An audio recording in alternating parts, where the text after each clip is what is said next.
Let's all talk here, people. First of all, can you hear me okay? I always have a problem with this damn thing. No, I am not doing an impression of the Mummy Man. I can't do it. Don't make me do it. Please don't make me do the Mummy Man. Or the Ghoul, or Lex Luthor. The man is possessed by the devil. Anyway, let's, before we go on to this Q&A, let's talk about this market here. As I'm doing this video blog, really nothing much going on. Market's in kind of a holding pattern here. Hey, CC. It was volatile. It's been volatile this morning. Let me turn this off. Okay. It's, getting my dose of information. Right where it is, but it's getting my dose of info. Hey, reader. Lovely reader. Reader maid. Where would I be without you? Won't you come out and play with me? Lovely reader, reader maid. We'll do it live. Hey, everybody. I'm glad you're all still there. I'm going to try to focus on your questions rather than starting off with a lesson. But I do want to point out to you that we're probably, at least in this phase of the rally, we're probably in wave 2 of a 5-wave move to the upside. If you put any credence to Elliott wave, and I'm sure a lot of you do. So this pullback in GTII, let me just see where it is. Oh, Lordy. I lost my sight. 215 last trade. But it's only 1 million shares. So the pullback, as I like to call it, it's the pause for the cause. Chris Daniel, you were wrong on your dates. Yeah, I did that once. She broke up with me when I went to the wrong place. Oh, I got to sign back in. But yeah, okay, so it was FTD covering. It was December 28th. Okay. Well, KPRX looks like a great swing trade. That's good. I noticed ARCA is turning positive both on COSM and AMC, which is interesting. So, you know, in the markets, you can have your points of view, but you can't ignore the data. Hey, from Germany, Alex Diego. Guten Tagen. Guten Tagen. You know, German is so funny. You hear people speaking it, and you almost get it, but it's just so difficult. But as Winston Churchill said when giving a speech or trying to motivate people, use the small words. Of course, Germany's not known for small words, but their big words are a bunch of small words put together. But anyway, a lot of the small words in the English language, like halt and gut, a lot of them come from German, so it's interesting. Anyway, yes, I think everything's still good in GTII. I think I've moved up here, and my little area is not as neat as I'd like it, so sorry for my distraction. Okay, there we go. FINRA has stated that they are going to do an announcement about MMTLP. Did you hear that, or you know anything about it? Lena, I heard it. I don't know anything that's unique about it. I don't know how I feel about it. We just have to wait and see. But I kind of feel like somebody's watching me. Robert, I did look into Revco. Where's the link to the announcement? I don't think there has been an announcement made. I heard about it through checking other, other guys and gals that come on. They were mentioning it, but I don't know how to think about it. If they're saying they're going to do it, why didn't they just do it? And I don't know what that means, but they've got a real pickle. They got a pickle. They got to get back in the jar. Diego, I think the 1-800 deal will happen, but hey, Rigatoni, good afternoon. What is CRT's squeeze price after the upstream, Ahmed? Well, I think in both directions, this is an experiment. The companies that are stepping up, like CRTD, and there's a couple of others, and apparently Hamilton's company is going to do it. GTI is going to do it. But there's at least one company, and I should look it up. I just can't remember the name. Maybe we can look it up together. That is dual listed on Upstream now. So the experiment's working both ways. Upstream is getting its sea legs. And one thing that I have been told mostly by you guys is that Upstream cannot trade, the other way around. United States companies cannot trade on Upstream for 1 to 2 months. So I don't think that the announcement about Upstream for CRTD or GTII, it may not get purchased immediately. It may take 1 or 2 weeks, 3 weeks. Remember, with the warrants that GTII distributed as a special dividend at $2.75, it was taking time to build up pressure. Fidelity was cracking under the pressure, paying 1,000% to borrow shares, and apparently Wells Fargo was saying you can't buy any shares of GTII, and then that pressure disappeared. But for while the pressure was building up, it was having its effect. But it takes, it's not going to be like, hey, they announced it and the stock's up to 100. What Ham and the rest of the guys are trying to do, Jeremy Frommer, the people at GTII and others, they're trying to cause the system to have a day of reckoning where the counterfeit shares in your accounts have to be replaced with real shares. That causes a run on the bank. That causes buying in the stock. And I don't think simply by making the announcement, that's going to happen all in one day. But it's a really good, as GTII's been trying several things and will continue trying. I think that's the same with CRTD. But I think one of the most positive things with CRTD is their CEO who ran a prime broker. He knows the trigger points. He knows what the production runs and the compliance runs every morning that come across managers' desks say, and he knows how to trigger a fail, I guess, for lack of a better word, that has to be fixed. So it's really exciting, but I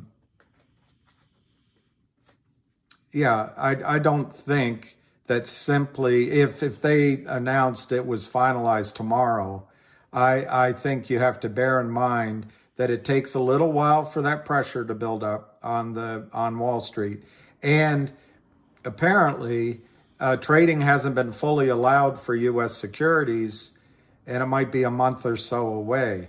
So with those two caveats, I think it's going to be highly effective. But like everything, it's not about, it doesn't seem to be about instant gratification. I know, Brian, man, I can't wait until it hurts the thieves and this criminal Yeah, I think GTII is good. Facts are facts, and love is love and not fade away. Yeah, I think it will run big league.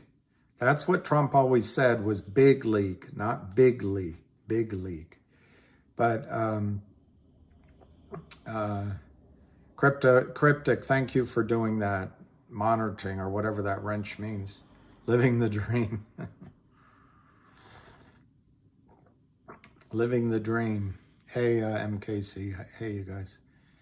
I think it's going to run soon because I believe the person that put it up on Twitter was Dirty Mayo. And I think Dirty Mayo is one of the stalwart supporters of both the twin goals of destroying this kind of activity in the market, but also the specific goal of destroying these shorts, Kurt Kramer, etc. GTII, and it's not just, he doesn't limit it just to one stock, but I in the modern sense, have spoken with him many times. I know him, and I trust him implicitly. So he posted that there was 19 million shares to buy, and I think his sources are good. I think he's a good source. So the fact that there's 19 million shares out there to buy as one order in GTII, I think it's huge. It's like setting off, a firecracker in a box of Chinese firecrackers. Might not catch right away, but when they do catch, oh boy. Yeah, from Aberdeen. I'd love to go to Scotland. I can only do a cornball accent. Ach no. We could have a wee dram. I don't have any news on MMTLP, so, well, Joseph, Leo, MMTLP, we really don't have any choice to hold unless we start selling them to ourselves. But I think it's smart, Joseph, to hang on to MMTLP, not that we have a choice. CRTD, for the reasons I've stated, I think is terrific. GNS is new to the scene. My understanding is Hamilton has a large audience. He's taking the playbook that Ham has developed over the years, worked on over the last 2+ years, and he's implementing everything in kind of as quickly as he can fashion. And I hope it works for GNS. CRTD, you're going to get a distribution of 20 cents of an upstream blockchain, something or other format of the OG collection. And that's the starting point. I think that's going to grow and be worth a lot more. It has been announced that a binding letter of intent for GTII to buy CRTD for $100 million. Of course, the shorts are going to try everything they can do to cause price divergence and maybe make people change their mind, but I don't think anybody's going to change their mind. Jeremy Frommer will be the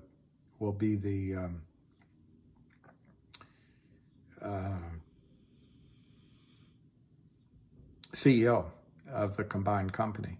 And then, he just announced terrific revenues. So you've got the perfect guy running CRTD. So I think it's great, Joseph, that you're in there. What is the squeeze price, Ahmed, after waiting for it to run after the upstream? I don't change my story a whole lot on either company. In the case I don't know if you're there. I can't tell if anybody's there. Suddenly worried nobody's there. But anyway, I don't change my tune very much. The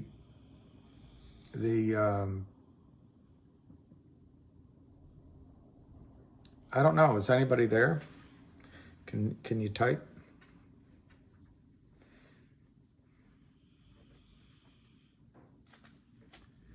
Let me see. Oh, you are there. Okay. All right. Good. I'm cutting out. I came upstairs just to not cut out anymore. I came upstairs to not cut out, to not fade away. Love is love and not fade away. Love is love and not fade away. So anyway, my target on CRT, thank you guys very much. My target on CRTD is after the upstream, you've got to figure that the stock's going to be $1 or $2 at least, maybe $3. So at a minimum, I would say the stock is going to go to $20 for sure in a squeeze. But I would also say, you know, I would be highly confident of the stock going to $200 and highly confident. And then I think there's a better than even chance of CRTD, better than even, I would say, you know, 75, 80% chance of CRTD going to 2,000 or higher in a squeeze. There's probably 400 million shares which have been counterfeited, most recently by Jeff Easton, Philip Vallier, Hai Lee Kim, and associates at the Lynn Partners. I mean, they may not have done it under their name, but they did it through their network, and which is racketeering. So yeah, I think CRTD is going to go high. West Virginia, I hope GTII can hit $5 this month. After 5, I think we fly. I agree with you. I think 5 is I don't see any reason why it stops at 5. Let me put it that way. And I think it can happen this week. Looking back at some of the past trading, when you get a pullback like we're experiencing right now, which is all manipulated. I mean, this is all counterfeit shares, crossing, fake volume. This isn't price discovery. This is just manipulation. Well, as long as they get away with it, all right. But you know, they've got a prime broker, Alpine, that's going down, who is going down, is in trouble.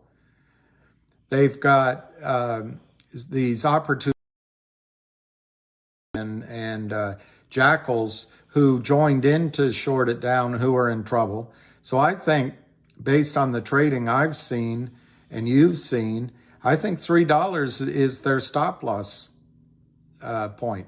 Now, if they're listing, they might change it to $3.25. Doesn't matter. When it breaks through, those computers will start buying back, and that'll be an impulse.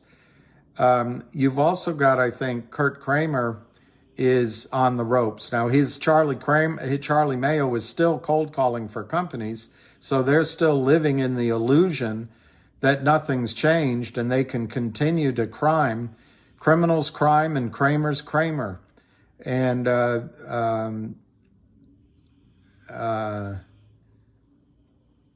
guess Genslers say G. But I think you've got a setup in GTII where they're doing their last gasps to keep it down, and they're trying to keep it down while they shop this 19 million shares they have to buy. But you know, they're calling around to various desks, whoever's calling, various investors, and they want to be able to say, we'll buy the 19 million shares, or we'll buy part of it, all or none, we'll buy part of it. We'll buy 1 million shares from you at, $2.50. They don't want a real price because they know all of us are going to look at the price. But when it starts moving to 3, 4, 5, 10, 13, 21, 34, 55, 88, 144. It's just gonna accelerate, and the Kramers craming and the criminals criming, and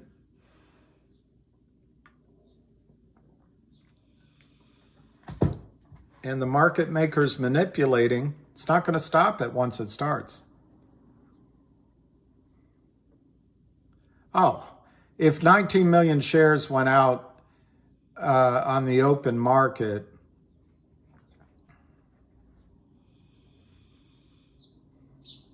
I hesitate because, you know, recently they've counterfeited massive amounts of shares, but who are they going to counterfeit it to? The prime broker is on the ropes. So I can't believe the prime broker is going to take new orders. I think a lot of the shorting and crossing that's going on right now are the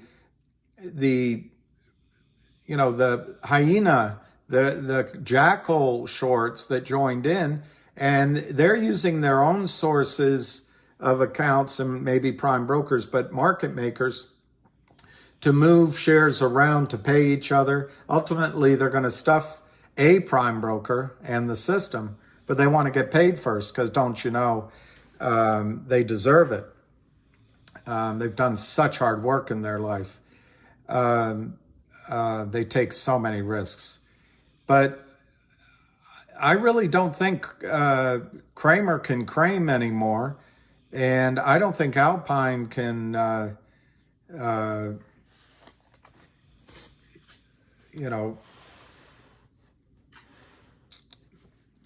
Alp anymore. And I just don't see that if 19 million shares hit the open market, that the stock would stay low. And so, yes, it could go to 10. But just bear in mind, they have been able to flood the market with counterfeit, it's not even shares, with counterfeit crap that keeps the stock from going down. But yes, I think 19 million, you would see 5, 8, 13, even 21 in a heartbeat. Let me know if there's a hamster today. Fuck. All right, I'm going to have to go get my charger. Yeah, IOUs, absolutely. I thought my battery, as they say in Scotland, my battery, I thought it was charged, but I have to go get my charger. When I turned 40 years old, I couldn't ALP anymore or ALP. I couldn't ALP anymore. I couldn't ALP anymore.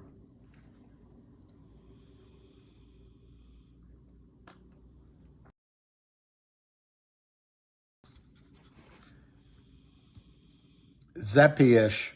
Here's Zeppy-ish's contribution to the conversation, to our conversation. GTII has been flat this week.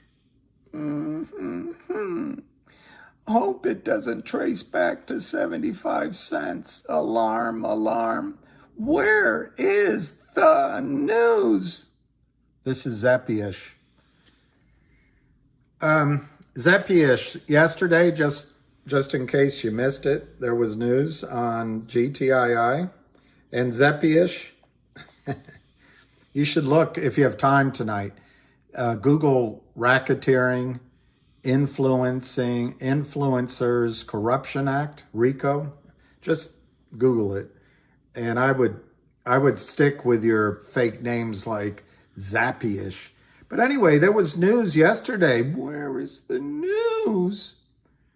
Well, here's some news, Zappy-ish, yesterday. You want to hear it? Global Tech Industries Group, 2.6, that's yesterday, to pursue legal action in connection with trading activity in the company's shares. Guess who they're coming after, Yappy-ish? A Nevada corporation announced today that its board of directors has authorized management in connection with what it believes to be illegal trading activity in the company's shares. It has retained Wes Christian. Guess what? He doesn't just stop at market makers. He goes after people that create FUD and misinformation and get paid by the Kramers and by Alpine to put supercilious comments like the one you just put up. It's called racketeering, RICO. It's criminal. They also hired Warshaw Bernstein, both of whom have specific expertise in stock fraud. What you're doing is fraud, by the way, stock fraud. But welcome to the real world. It's been fun for a while you guys pick off companies and pick off investors and preen around like proud peacocks. But inside, all you are is criminals. All you are is a taker. You're not a maker. Do you ever want to make anything in life, or you just want to take? Anyway, to handle the legal actions for the company, directed at broker-dealers, market makers, and other relevant parties like Yappy-ish. Where is the news? Well, there's news. There's news. They're coming at you like a freight train, and they're coming with discovery. They're coming with the ability to follow money. They're coming with the ability to subpoena records. They're coming with the ability to find out if you were paid by Kurt Kramer or Alpine. So there's the news. That's where it is. Just came out. But I don't know why you're concerned, Yappy-ish, with news. As soon as news comes out, those brains in the boiler room that Charlie Mayo overlooks, they immediately research it, whatever the news is. They immediately are able to determine it's bad for the stock, and they start flooding the market with counterfeit crap. And then all of us and the poor people that don't know better look at the screen and go, oh my gosh, the stock's down. There must be something wrong. No, it's just guys like Yappy-ish being evil, greedy, malicious. And I don't know how a guy like Yappy-ish goes to bed at night. Someday, you're going to wake up and find, Yappy-ish, that you wasted your life. I hope it's not at as I hope it for all of us, but I hope it's not at the final moment before St. Peter. What'd you do with your life? Oh, I robbed and stole and made wise-ass comments everywhere I could so I could scare people out of their position, so I could help the criminal Kramers and the crimesters over at Alpine. I spent my life fleecing the Goyim. I have no idea what your side or religion is. You seem to have no governor that is guarded by morals that are above your basis instincts of greed and me, and I, and I deserve it. Yappy-ish, you're a criminal.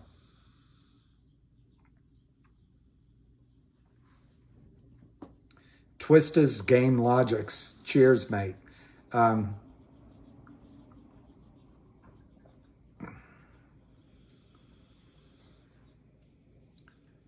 March 7th, let me think. Today's the 8th. So I guess that news came out 2 days ago. I thought today was the 7th. Yeah, I don't know. Nobody knows. But if GTII is ever going to run, and it almost did in my opinion, almost 2 months ago, if we don't let up the pressure this time, this pressure that's on is intense.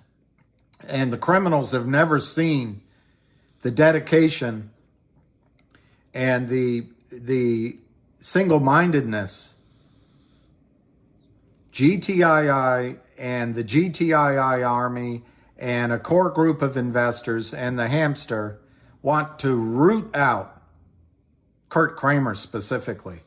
It's not personal with Kurt Kramer. Don't even know him. But they want to rip him out, his crimes out. Why? Because when the rest of the street sees a lowlife like Kurt Kramer in prison,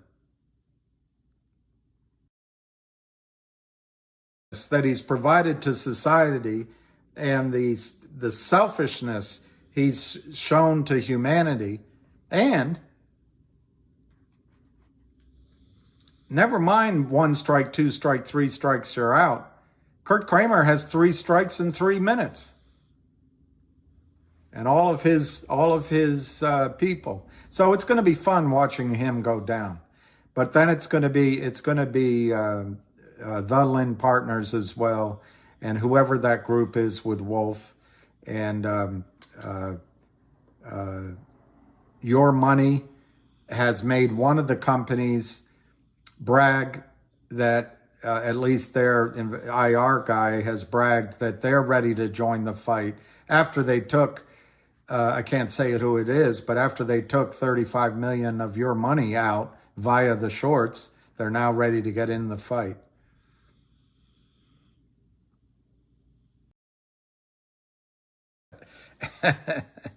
MKC. I wish I lived on Long Island. I'd have a lit pile of dog crap on that.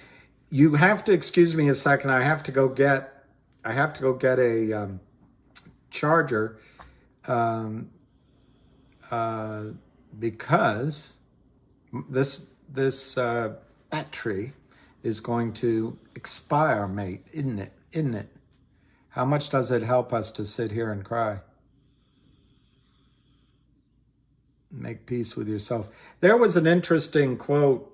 I took a picture of it. I almost put it up, and I thought in this woke era, this wouldn't be good. But Ezra Pound said, and he's a white guy, he couldn't help it. He said, a slave is one who waits for someone to come and free him. That's what Ezra Pound said. That's kind of where we are now. We're going to make our own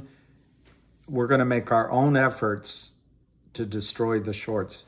All right, so I'll be right back. Izvinichi, пожалуйста.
Hey, boy, you're a good boy. You're the best boy, in fact. You're not only a good boy, you're the best boy. Never knew a better boy than you. Except for Charlie. Charlie was a good boy, too. Charlie was a good boy, too. But you're the best boy. You are the best boy. All right. All right. Don't go charging to try and please me. I like you just the way you are. William, le gusta las tetas de Alicia. Alicia doesn't come here anymore. I think she's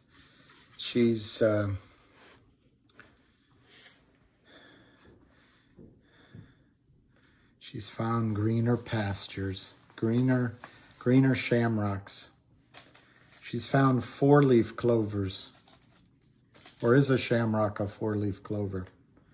Don't know.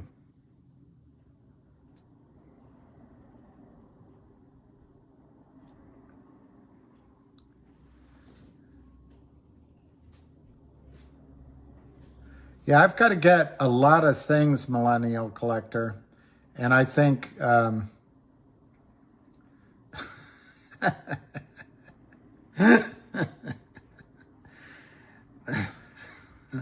they were making fun of my music choices. My music choices. But you don't get many musical choices when you're trying to avoid the what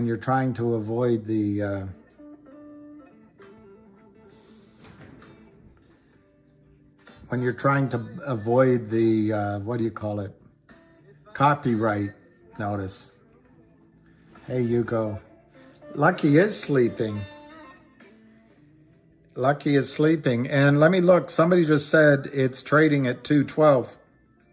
Let me look.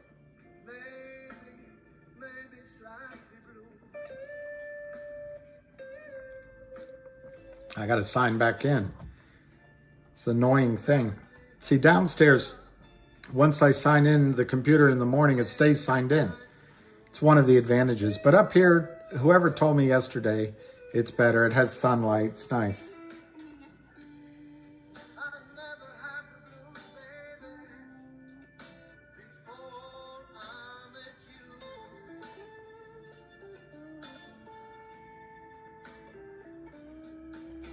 Eight nine eight 223. 898-223.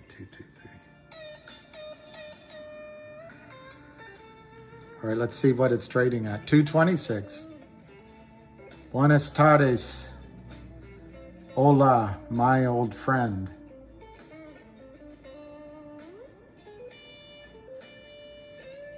Today is something Tuesday, and I had hoped I would see you again. You killed my sister. You gave her chicken with poison interlaced with its meat. I don't remember the rest of the...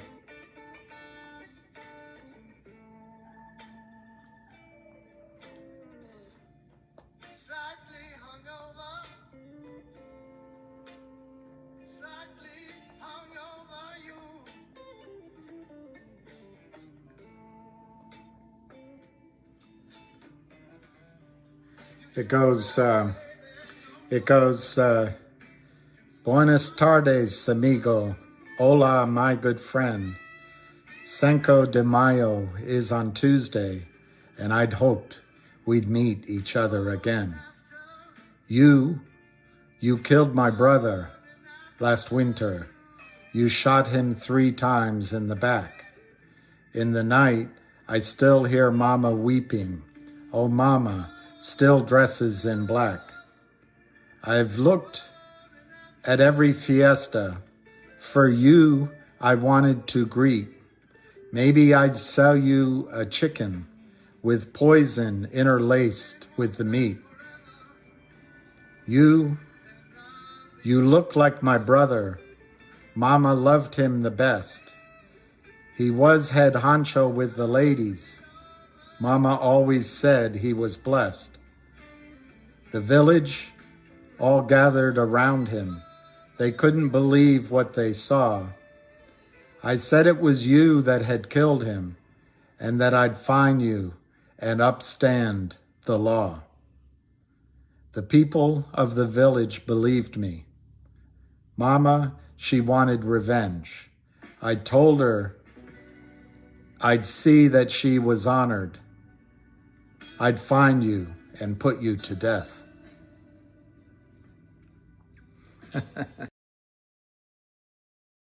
Do you know who sang that song? Do you know that? Does it ring a bell with anyone?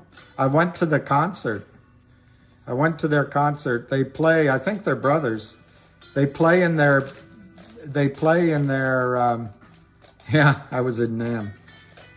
They play in their bare feet, or at least they did that night.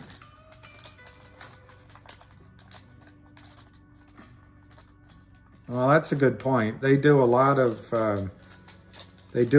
shenanigans. That's true. Way better music than Lou's choices. Are you still listening to Lou? I'm jealous. No, I'm just teasing.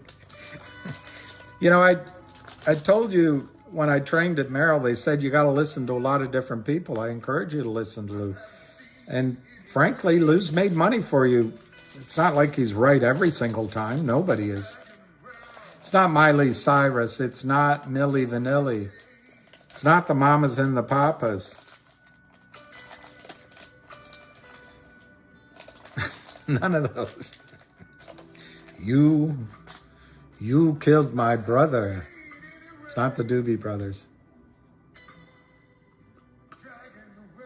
Well, you know, Jack Wolf, AMC, who was it? I think it was Arca, is saying AMC's getting ready to move. So it might work. Nothing, the Allman Brothers, Mamas and the Tatas. No.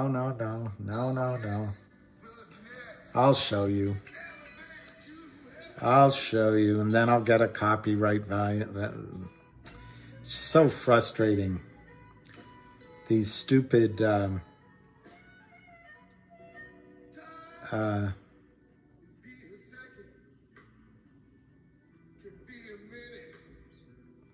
let me get a short version of it.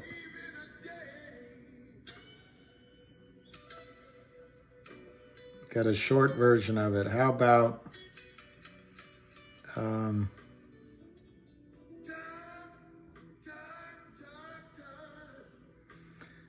that's 7 minutes.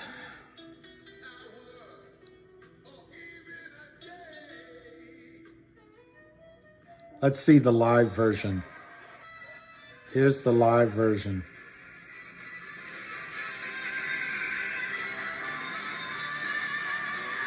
It was a pretty cool concert when I went.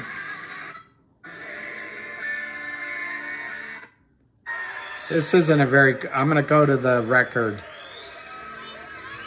You know what a record is. It's a compilation of an artist's songs. Buenos tardes, amigo. Hola, good friend. It's not Mexican. Cinco de Mayo's on Tuesday. And Slow I and steady. hoped we'd see each other again. You killed my brother last winter. shot him. You shot him 3 times in the back. It's Karen Carpenter. Yes! Dan M has it. Dan M has it. Dan M has it. Dan M has it. See? Amongst you, Tuco. Don't die, Blondie. Don't die, Blondie. Don't die, Blondie. I'll rest easier knowing that my good friend is watching over me. It is Ween. Don't die, Blondie. Don't die, Blondie. Don't die, Blondie. Don't die, Blondie.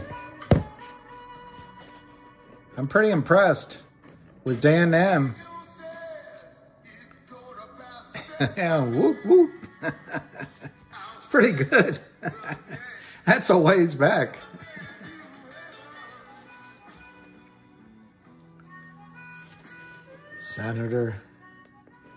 Senator, don't piss down my back and tell me it's raining. Red Lakes. I never would have thought Red Lakes.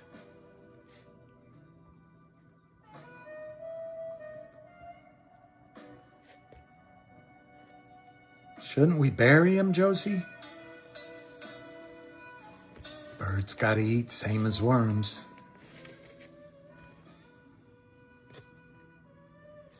All right, so we've only got 4 minutes to the close, and it's a particularly unexciting close, 2:11 to 2:12.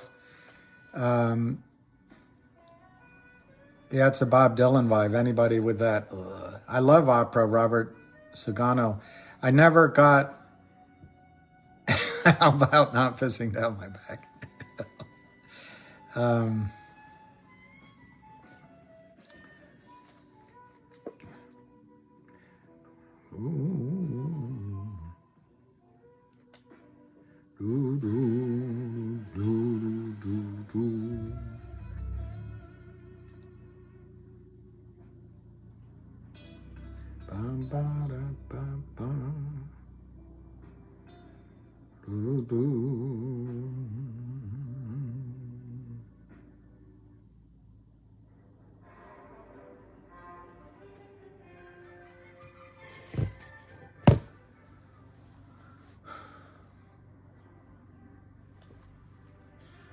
How about not pissing down my back at all? Why didn't I think of that? Do you want to... How about we go get a beer? Why didn't I think of that? Nag, nag, nag. Yeah, I'm Casey. I'll probably be on tomorrow, but Les Ween, more Moon River.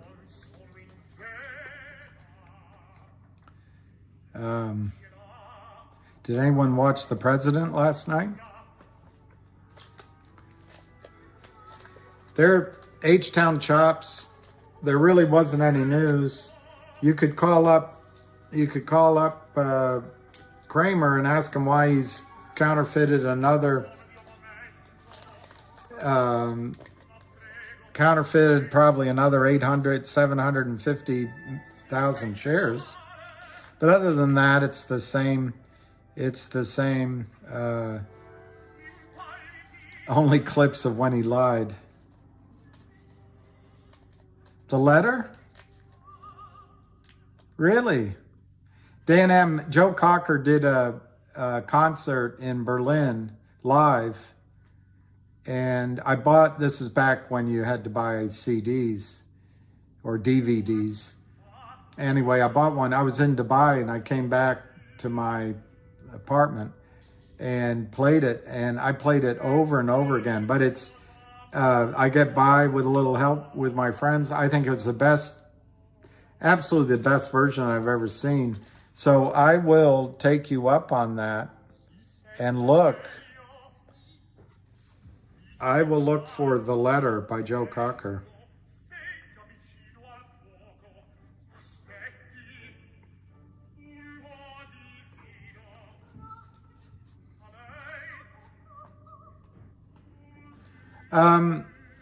Squeezed by next Friday.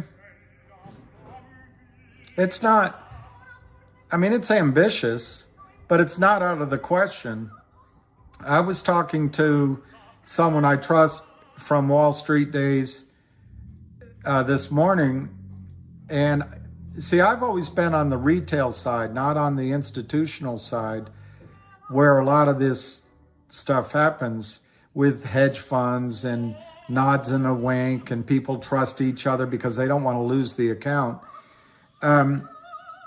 My point being, on the 19 million shares, how much time was given to this buyer? Are they out there voluntarily, which I doubt? Or because why would you advertise that you want to buy 19 million shares? Or is it pressure from Alpine or pressure from the regulators? And if they gave, I don't know, if they gave 48 hours, Or more likely, I guess, they might have said, as long as the stock is not above 3, we'll give you time to place your shares at 19 million shares, or to locate your shares somehow. So anyway, it may be normal a day or 2 or 3 days to have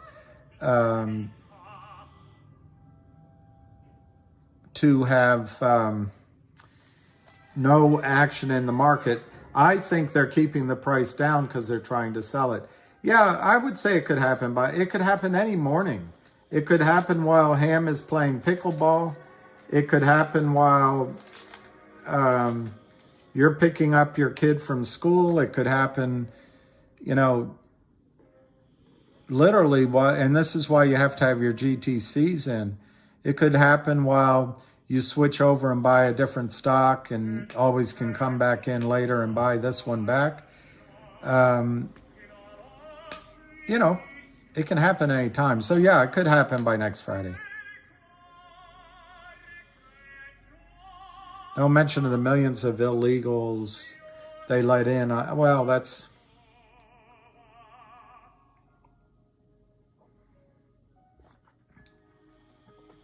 I tried to watch it and I fell asleep. I was mad at myself because there's a lot of drama going on.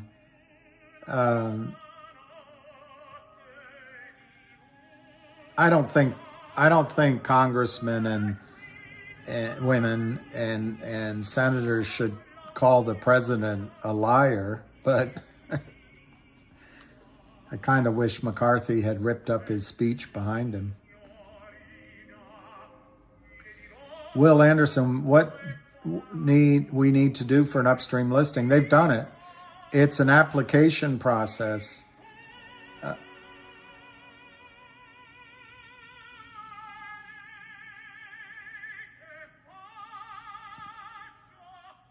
How many of you have seen Pavarotti or Placido Domingo live? Anyway, it's a process. In the case of GTII, the two ideas, and they might do both, to distribute upstream NFTs or digital coins. One is a coupon from the law firm. So obviously that is waiting for the law firm merger to be completed. The other is to give out a piece of the lawsuit that Wes Christian has started or may start. He's starting the action now. I don't think he's filed a lawsuit yet, but that's where he's headed. And they may give out the results of that lawsuit to all of you all in the form of an upstream NFT, but obviously that's predicated on getting the lawsuit filed and the paperwork and how do we work this out.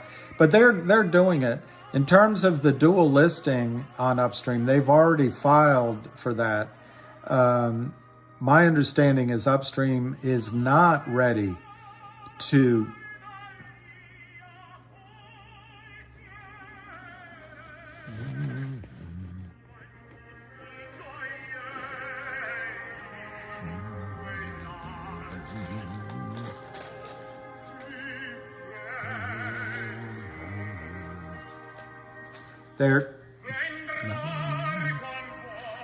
they're not ready to trade U.S. stocks yet. It'll take a month or so. But it's all in process. They've done everything they need to.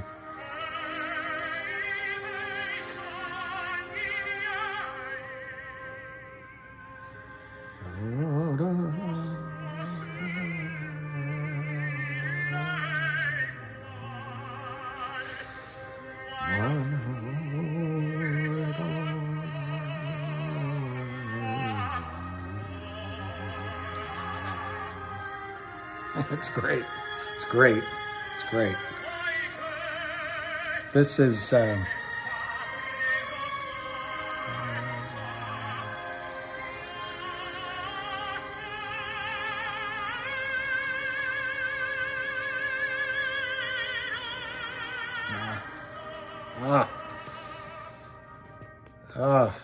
Puccini. That's Puccini. Puccini. Hey, Skinny Whale. Yeah, I love Nessun Dorma.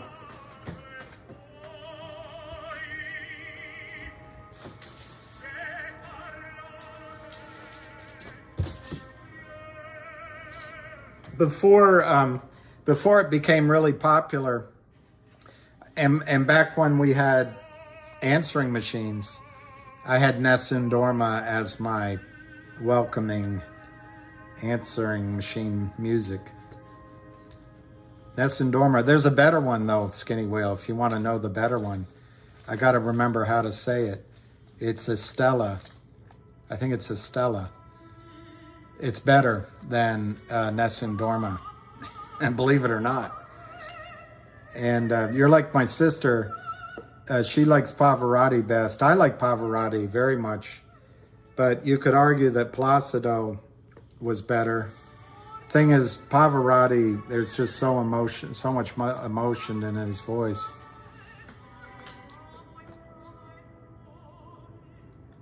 Grace Foundation, stay on the treadmill. You're almost to the carrot. Thanks, Grace Foundation. Thank you for the encouragement. Thank you for the encouragement, Grace. There's no question that because of the criminal actions, Ham thinks special dividend work. Jeremy said it doesn't. Nobody knows who's right yet, because special dividends, the last special dividend, Johnny, that GTII did was a warrant at $2.75. It was a special dividend, and it required, in order to exercise the warrant, it required physical shares delivered to Liberty Transfer. And I can no longer point out that an investment relations guy steered you all the wrong way, and you know, he may not have known what he's doing, which is even scarier.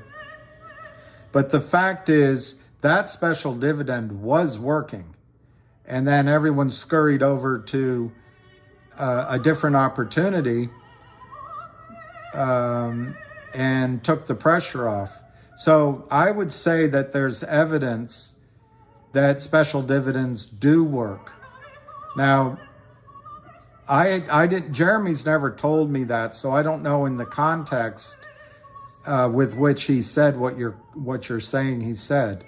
But Jeremy has run prime brokerages, so I would think Jeremy knows what he's speaking about. But for the time being, I'll stick with Ham's 23 years of experience and the hundreds of thousands, if not millions of dollars he spent with lawyers many years ago to discover that the only way to nail these guys is special dividends. All you got to do, Johnny, is think about what's going on here. Just think about it. In your account are fake, it's just non-existent shares. It's just a piece of IOU. It's a counterfeit promise to deliver. You got nothing in your account. Why do you think Wall Street goes along with that, Johnny? It's because if we have 10,000 shareholders, maybe one at a time will ever ask for their real shares. So there's plenty of time for the system to tell you it's going to take 60 days, and they can digest 1 or 2 or 3 requests and get it done in the system. The computers hum, everything's okay. The young man or young woman comes into her desk in the morning checking to see if there's any margin issues. There aren't any. It's all humming nicely. Are there any failed to deliver issues? No, it's all humming. Because as a big group, there's not enough people that ask for the real shares all at once. So Johnny, GTII, now there was somebody that didn't have the patience to wait. There's another company that took advantage of the criminals' situation for themselves. And there's another one, there's several. But in the case of GTII has been creating whatever you want to call it, gimmicks, hooks, obstacles, special dividends. And I don't know how long you've been here, Johnny, or if you can Google, you can go to OTC Markets, you can type in GTII, scroll down to news, and you can read the last 2 years of news reports. And if it runs out, go to the website for GTII and you can read every single news report. But from the beginning, GTII has tried. They did this warrant as a special dividend. They purchased a Picasso to distribute as an NFT, special dividend. They purchased another painting, I forget who it was, to do it again. They bought Beyond Blockchain, I think that's what it was called, and tried to create a digital coin to distribute to you. FINRA blocked it. They bought 30 million or 120 million Shiba Inu coins so they could distribute 4 Shiba Inu coins to each shareholder that had real shares. FINRA blocked that. They've now announced they're going to buy CRTD. In that announcement, they've said they're going to uplist to the New York Stock Exchange if they can, create a new company, a new name. But the difference between that and what another company did is they're going to make it, as it says in the press release, it's going to be dependent on delivery of real shares. You've got 2 management teams that will not sell shares of the company to receive the ill-gotten, criminally sold proceeds from the short sellers like some other companies have done, who now support us, and we have to welcome them.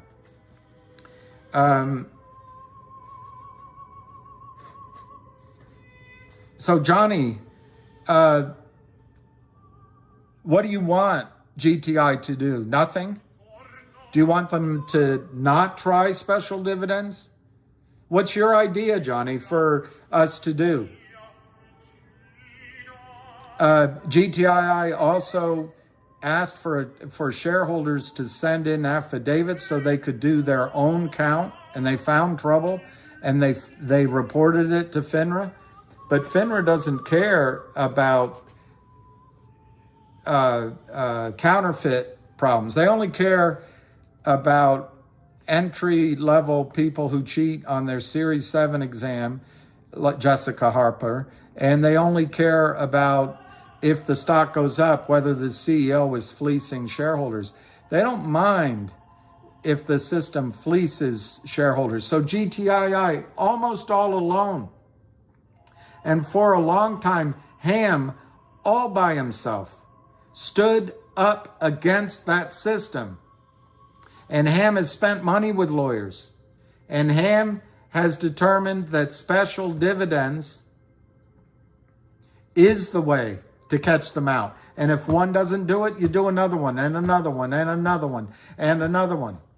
Now, Johnny, your question wasn't finished. You didn't describe what kind of special dividend you're talking about. But if you do it as a blockchain coin, NFT, security, how can, I'm just asking you, Johnny, just asking you, how can the system, Fidelity, E-Trade, stuff your account with a fake blockchain? I don't know. Maybe you know the way it can be done. But I don't think you understand, Johnny, what's in your account. Nothing is in your account, probably. But Wall Street has conspired to make the custodial system all electronic.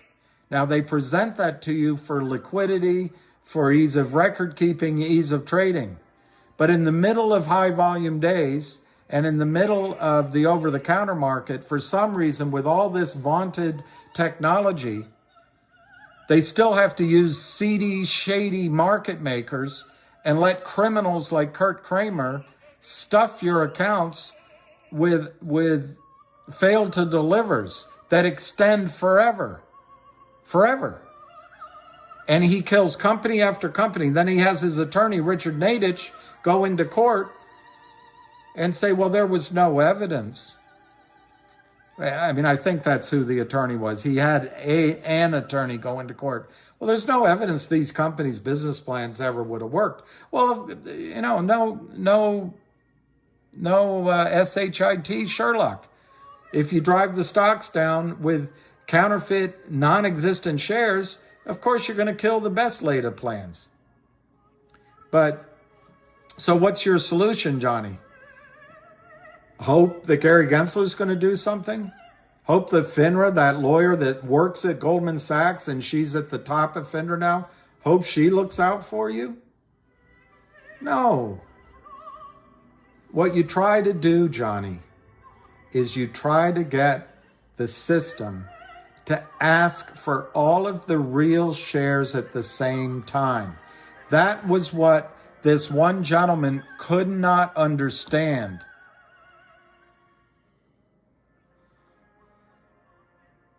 He got his trousers in a twist and directed everyone somewhere else because he wasn't treated like a VIP, I guess. I don't know. But the fact is, Johnny, the special dividend was working. Fidelity was paying 1,000% to borrow shares.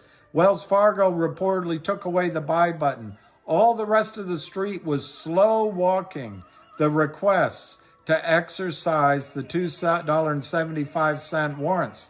What was different, Johnny? What was different? A lot of companies have distributed warrants. They said, here's a warrant. The difference is the same thing the street did with the warrant that was issued as the special dividend. The street put an IOU in your accounts. Now, did Fidelity commit fraud? Damn straight, I think. But are they going to say they did? Well, no, they're going to say our systems didn't catch it. They'll blame it on so-and-so and somebody in the wire room. And then they're going to say, well, Merrill Lynch said they were going to deliver. It's a fail to deliver. Over a year. And a judge is going to say, it took you over a year to buy it in? Well. So, Johnny, what a special dividend does, at least the goal of a special dividend, is to try to get everybody on the street to ask for the 30 million shares of GTII that exist in the float all at once. So out of the 325 million that are stuffed in your accounts, Fidelity takes a week or so to figure out which shares might be real. Which shares might be real. And then Fidelity has to go in the open market and start buying shares because they have to cover the fails to deliver, because Fidelity doesn't want to commit fraud. The judge is going to say, well, once you found out, what did you do? Well, we started buying in. Well, why did it went up to 8? Why did it go down suddenly? I don't know. All of a sudden, there was a ton of selling because a lot of our clients started buying another stock. Because I guess, from what I can gather, that other stock was more honest. They were going to go do these things and looking out for the shareholders. And apparently GTII wasn't looking out for shareholders, so everyone went. They took the pressure off. But Johnny, don't use that to say that special dividends don't work. It was working. It's just, it's like, I don't know what analogy to use, but it's like blowing up a tire back when they had inner tubes. You blow it up, you blow it up, you blow it up, you blow it up, you blow it up, and then finally it pops. You got to put the pressure on.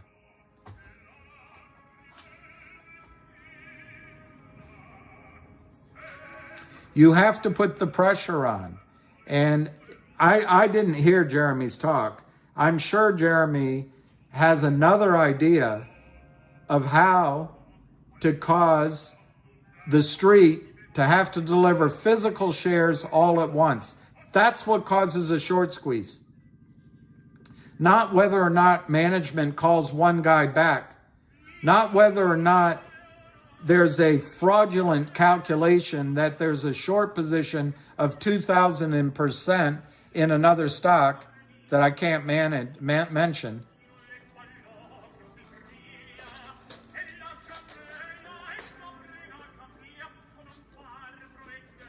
And not the specious claim that if you do a reverse split and change the name and the CUSIP number, all of a sudden there's going to be a short squeeze and there's a FOMO in, and as soon as there's a FOMO, the company sells shares to the criminals who were selling stock at the high level during the FOMO. So the company sets up a run with its investment advisor, takes the money out,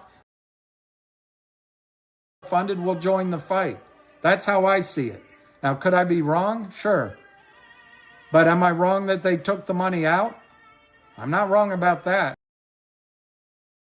Money out. CRTD hasn't taken the money out. They're not taking blood money from the criminals. They're not doing it. And so, Johnny, I just simply do not know what you recommend as a way to cause a run on the bank in terms of securities.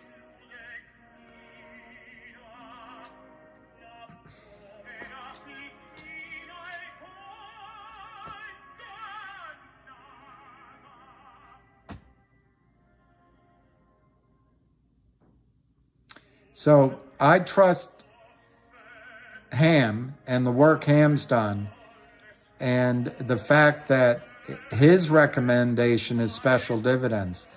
But, they're trying another thing, Johnny. They're actually going out and buying CRTD. That could cause a squeeze. That's not a special dividend. They're doing everything they can do to cause a run on the system so you can make money. And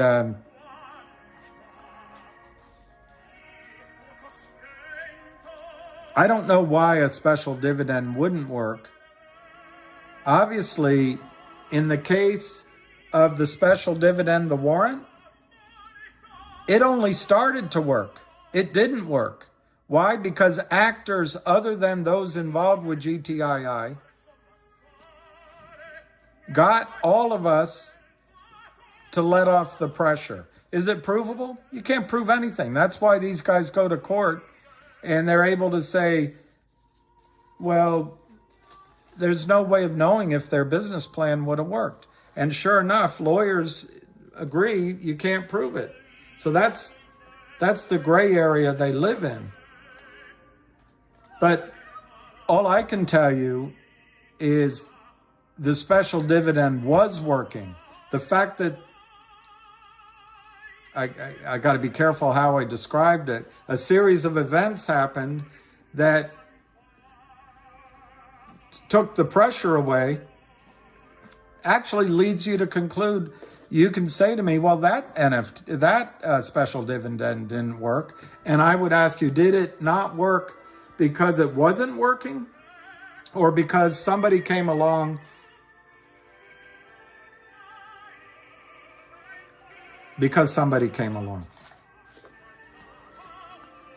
Anyway, Johnny, until it's proven that there's a better methodology to cause the system, you've got to understand, as long as the shares in your account are electronically recorded, the system can stuff your account with fraud. You don't mind because your account says that you have the shares. The regulatory bodies don't mind because it doesn't cause any trouble. And the big brokerage firms love it, and the prime brokers, because it creates more volume of shares to charge commission, to charge interest, to charge margin interest, to charge monthly custodial charges on. Brokers love it because it increases assets under management. They can charge 2% every year and then 20% of profits. Hedge funds love it. And most of all, the criminals love it because they can steal money out of the air like ether. Because there's an exemption called Reg Sho. Doesn't make it illegal. It's illegal. So Johnny, I'm guessing that Jeremy Frommer finished his sentence with you, or with whoever he said it to, with an alternative or with a way of changing the special dividend to making it some kind of corporate event that will cause a run on the physical shares of the company, the real shares of the company. So I'm indifferent. If it's not a special dividend that does it, if it's an acquisition, if it's a distribution as Jeremy Frommer is doing, Jeremy Frommer, that's a special dividend, whether you'd want to call it that or not. He's distributing his OG collection. Originally, he announced he's going to distribute it as a separate over-the-counter trading company. That may or may not still be the case, but it's going to be an operating company.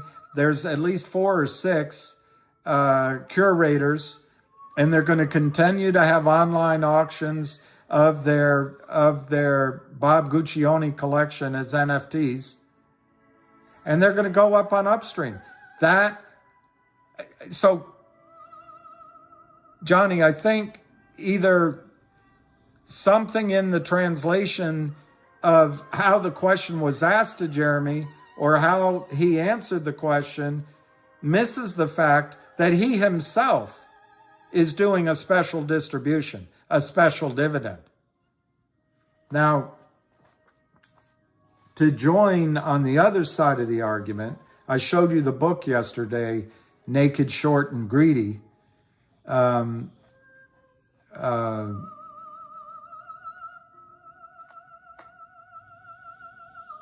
It's not a book about the Kramers. It's not a biography. It's written by Susan Trimbleth, and her book, and I tried to find it while I was talking to you guys. I was flipping through. I wish I had outlined it. But in that book, which I read once, and then I went through and read sections again, I couldn't find it, and I'll try to find it before I come back on. She does say that issuing dividends does not work. She didn't, to my memory, say, and I wanted to find it, but to my memory, she did not say issuing special dividends does not work. But she said dividends don't work. Why? Because Wall Street just stuffs your accounts with IOUs on the dividends. Let's say GTII were to issue $1 a share dividend, Johnny. The street would they would credit you for all of your shares with $1. They would hope that in trading or in future, hypothetical situations, they could make that back. But if it's a one-off dividend, they might try to close some of the trades, but they'll probably give you $1, go after Kramer, take it out of his account. He'll bankrupt those LLCs, and he'll smoke a big fat joint and fly off to London. If GTII were to issue a normal dividend, like a warrant, like other companies have done, your brokerage firm would just put a fake warrant, like they did already, it's provable, in your account. And when it came time to exercise, they would manage it. They would tell you it's going to take a few days, or, fill out this paperwork. They would go out and buy in the shares, but they would manage it. And if they couldn't manage buying in the shares, they'll simply give it to you as, let's say it's the 275, Johnny. Fidelity is, you've got 10,000 shares. They'll say, send us 27,500. And they'll just take the money and they'll put in your account just fake shares of GTII. It's an electronic IOU.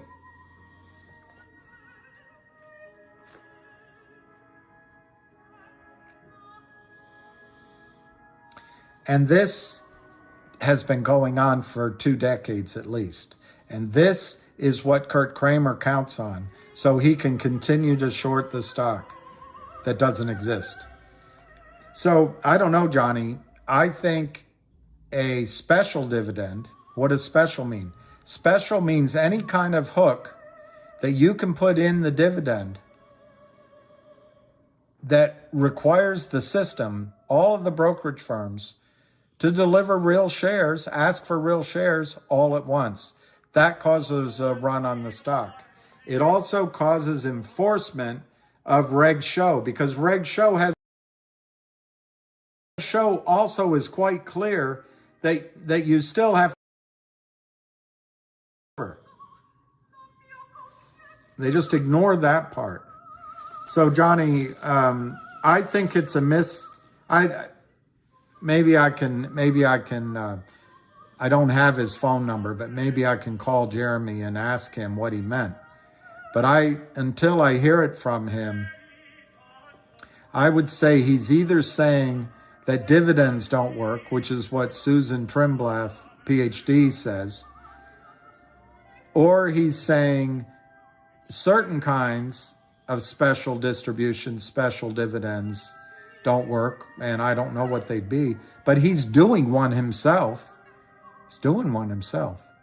So I find it hard to believe that he doesn't think a special distribution or dividend won't work.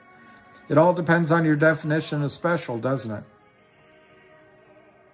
And I suppose it depends on your definition of dividend.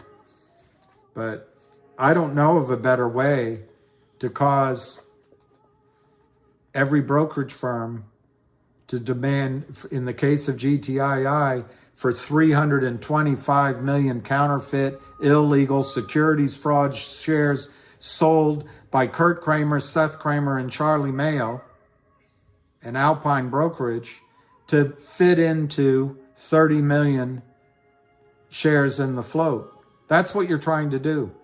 In the case of CRTD, you're trying to get the 400 million shares to fit into approximately 10 million shares of float that are real all at once, and that were sold by the and others. So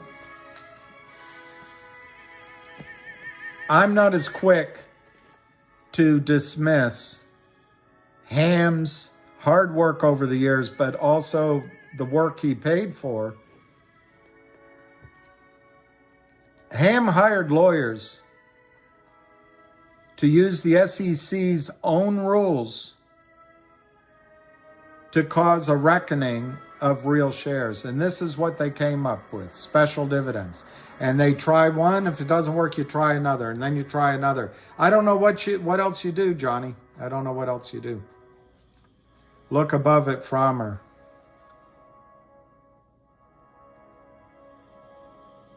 I like the Kramers, LOF.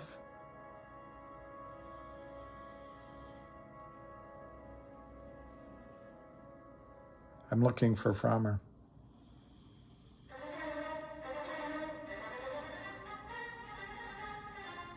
Dan M, I got to think about that. Apparently Upstream works with holders to add their shares to Upstream, right?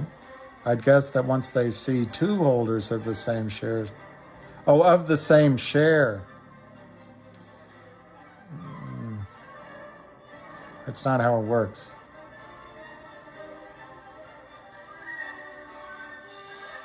I too was confused when Jeremy said in the interview with the Upstream CEO. I didn't listen to that interview, so yeah, I guess I can, Nomad. It takes all day, but I might as well.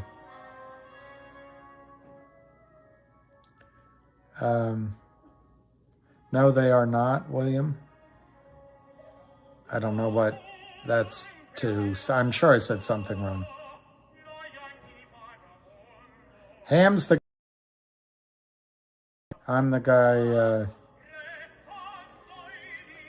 I'm the guy doing my best, but I don't know if it's enough.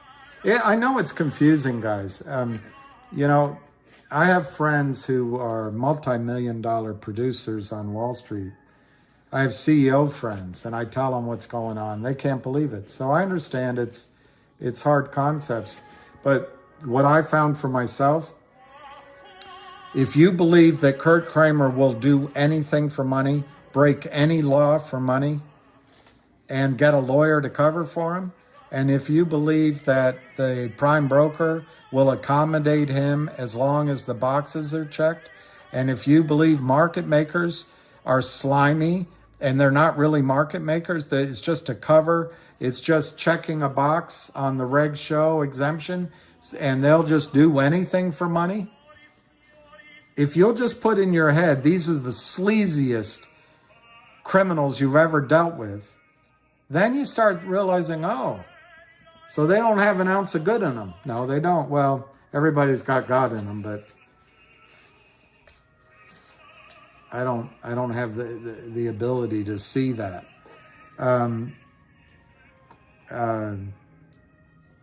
But they're hard concepts. And the hardest one to understand is that what is in your account is fraud.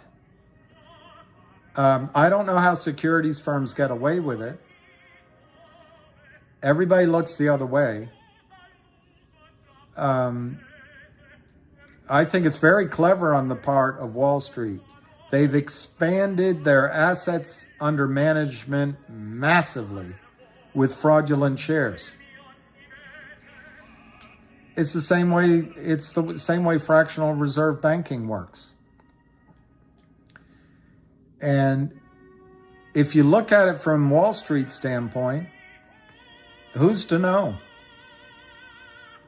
Who's to know? How do you know that your electronic entry securities in your account are real, not real, or half and half? And does it matter? As long as they give you an execution on the way out, you buy and you sell, and there's money in your account, they figure, hey, who's lost? Well, I'll tell you who's lost. The CEOs of companies, the people that work at those companies, and you've lost with the advancements in cancer treatment and eyesight treatment and even military ideas like oil and gas. Biden last night said that we're going to be using oil for at least a decade. Well, good on him. I bet it's going to go on a lot longer than that. I don't know. Sarah Huckabee said, I didn't listen to her, but I saw it in the newspaper. She said, it's no longer a choice between Democrat and Republican. I think she said it's a choice between sanity and craziness or something like that. Normal and craziness. And I don't know. I guess Biden has lost. You know, Biden pushed the crime bill. He also was friends with although I think Bird came around later in his life, but he was friends with a grand wizard for most of his life. And then there's plenty of quotes about Biden that are not particularly good in race relations. Now, he says, and you know, I think he's accepted, but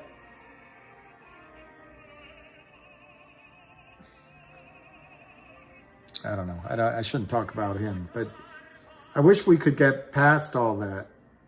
You know, yesterday, one thing I admire about Trump, I never hear him say, and I've never heard him, maybe he'll start doing it just for the media, but he'll never say, I hired the first African-American woman to be a special assistant to the president.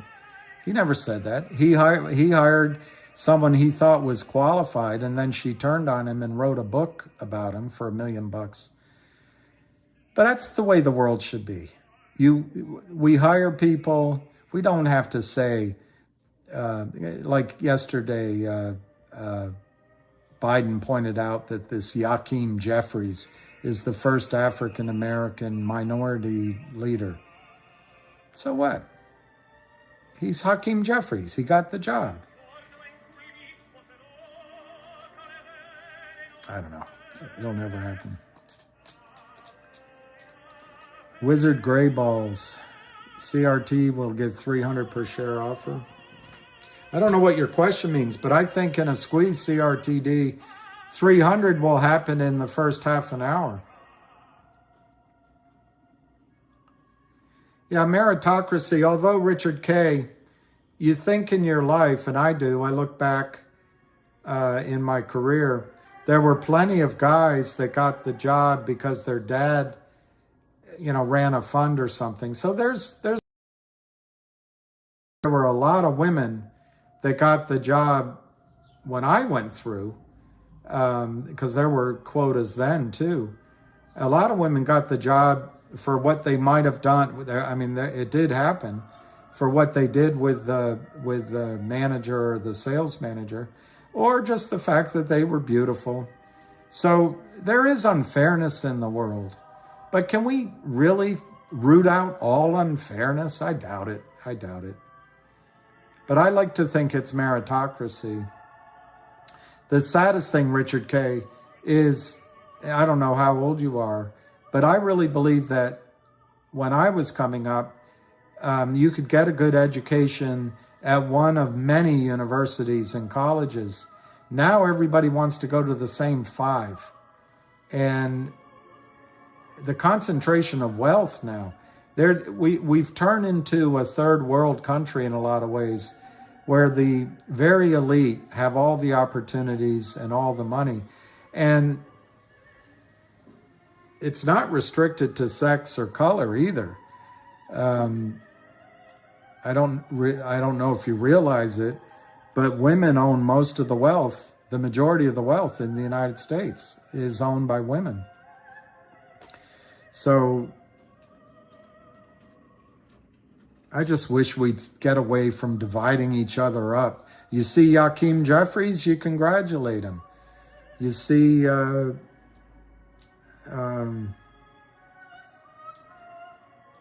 Biden, you ask him if he's out from the home.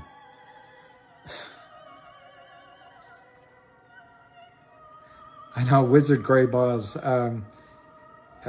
you make plenty of sense, but I'm not buzzed, so.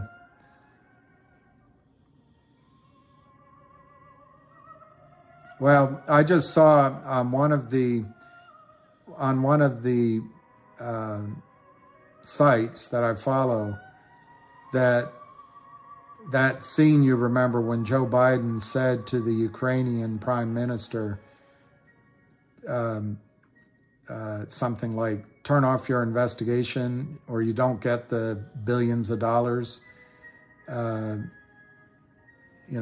phone call to the president, you don't get anything. Anyway, they show that the emails went through that laptop from hell. it any other media, any other president, and it would be treason. But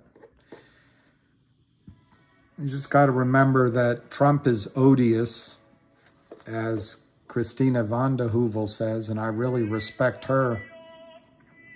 She's an extraordinarily intelligent, hardworking, courageous person. But anyway, she said that. And Joe Biden is really, you know, he's the next FDR, the next JFK, the next saint, all rolled in one. I am telling you, sell a percent of GTII before lunch. Buy it back in the afternoon.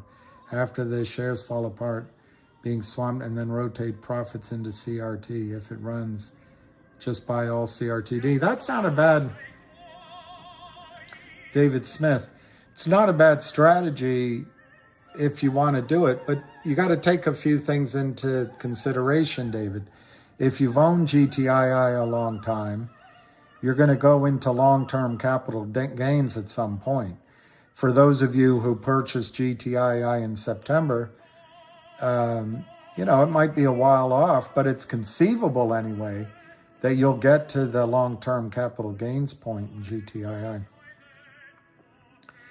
But I like your thinking, David Smith, in terms of there seems to be a handful of stocks here, at least 3 or 4, that have equal opportunity to run. So you could trade on the margin some of your GTII.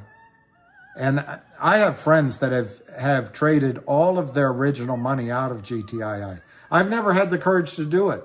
But when it runs up to 8, they sell, they buy it back, and all of their ownings, shares of GTII they have for free. But you make a good point. If you're sitting there with cash and GTII runs, you can always buy maybe CRTD, DBMM, and some of the others. However, I really caution anyone trading GTII at the risk of being wrong again, because I would have said it in November. I didn't know we were going to get this Deus ex machina calling, changing the everything, and you know, even January's sell-off, I kind of expected it, but not really. You know, that's a friend of mine used to tell me. Women would do you ever notice how women, they tell you, I kind of like you, but not really? Things like that don't make any sense to a guy. I just use that term. I kind of like you, but not really.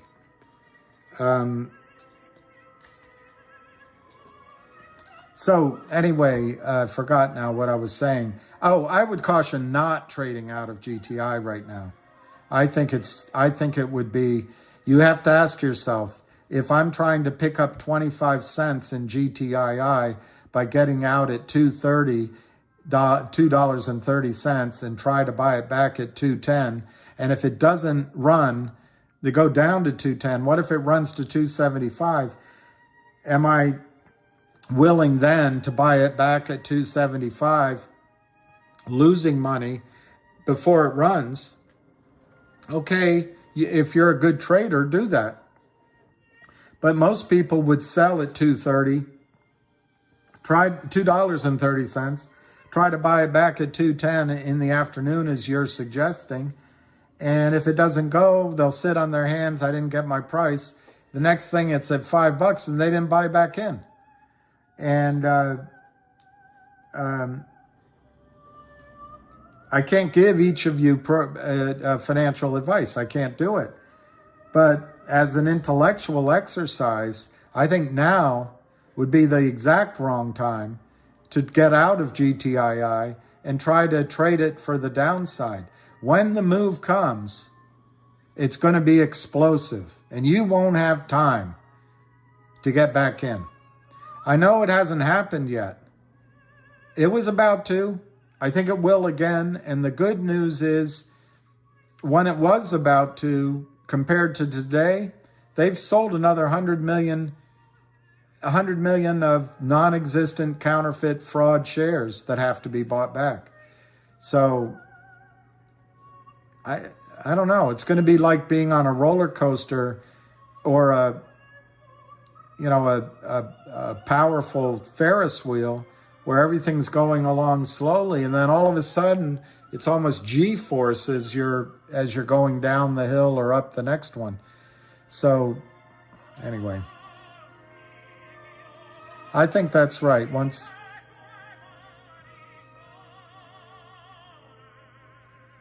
Guns N' Roses has a song, "Have a Little Patience." I think it was Warren Buffett, but it might have been somebody else, who said the market's just a mechanism to take money from the patient, from the impatient, and give it to the patient. Fusion, you're absolutely right. Not only is Alpine known to have a large concentrated short, and I assume you're not yelling at me, but just emphasizing. Not only that, Wall Street, I'm even double emphasizing. You're exactly right.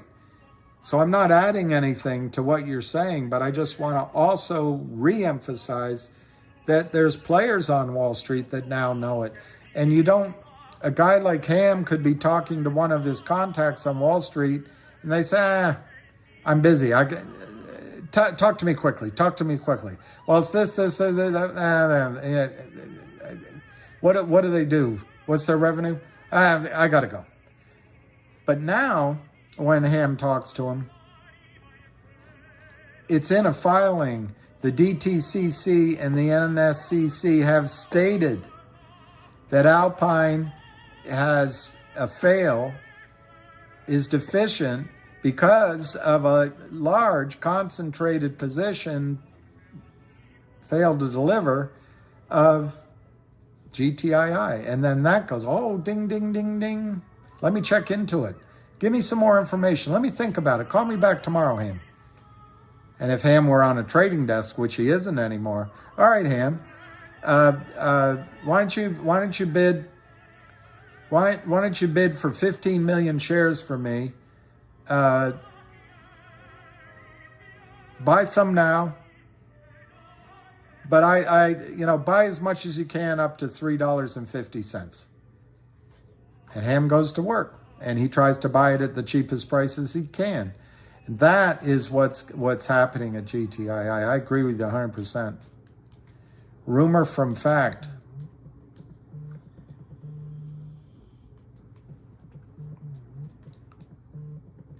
Well, Pete Pangiotis, I don't have much to add to that I didn't already say. So other people can probably fill you in.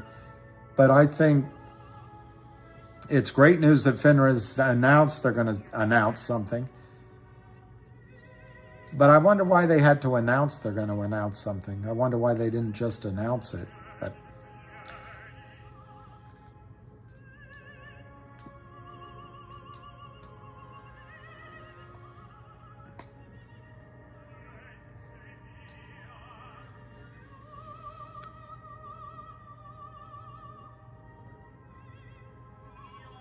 well, the Brazil show, I don't know who the them is in your question. I assume it is for Alpine.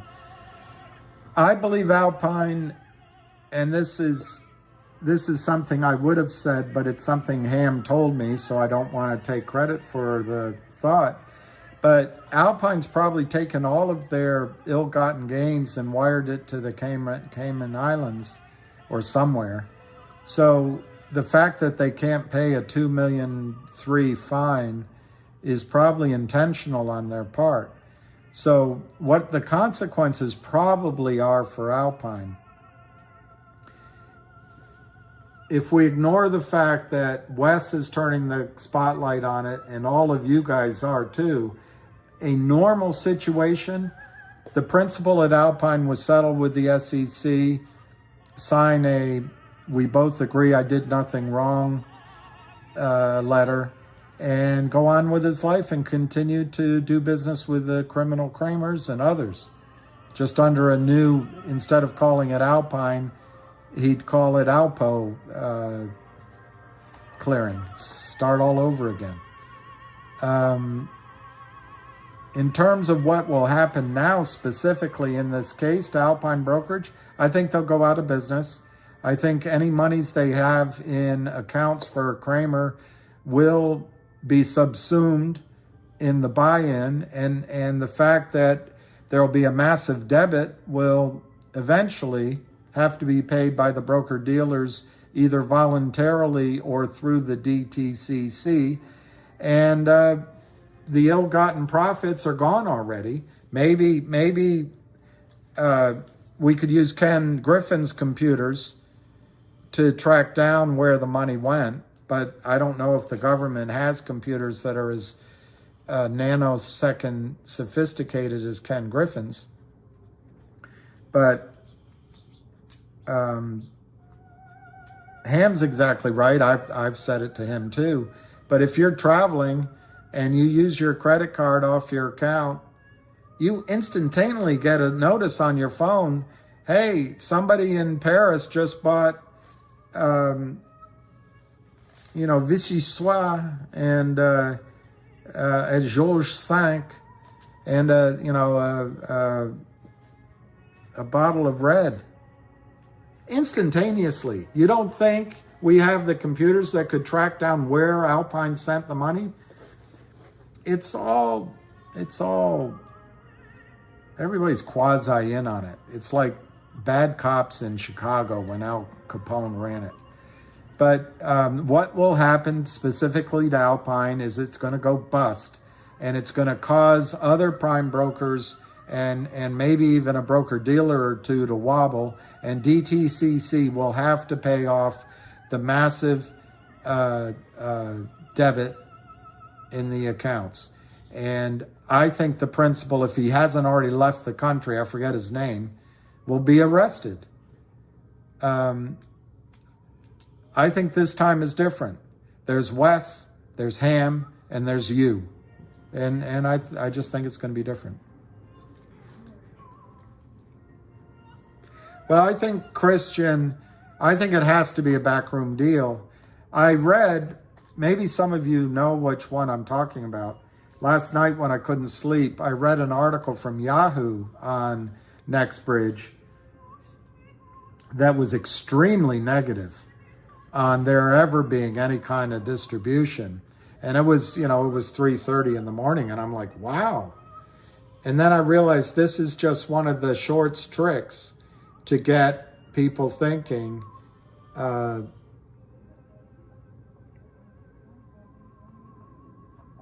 it's not going to happen. There's a lot of money involved here. And I really, if I had to, I could only name a few of you guys I trust as I've gotten to talk with you. I trust Ham. I trust the GTII Army. I trust the people working closely with the company and the whale investors.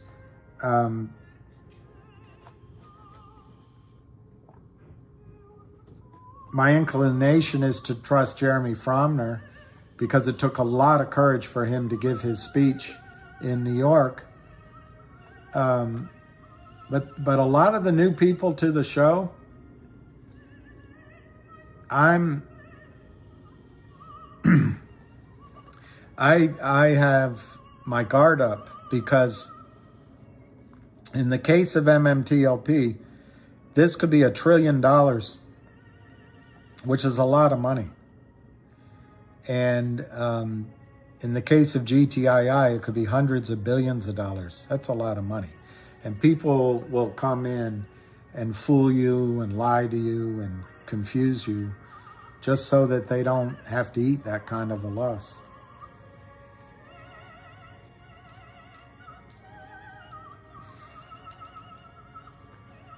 out pining for the fjords. Listen, mate, the only reason that bird is standing on the perch in the first place is because you nailed him there. Oh, that's because if I hadn't nailed him there, he'd bend the bars apart with his beak and voom. Voom? Mate, this parrot wouldn't voom if you put 6 million volts through it.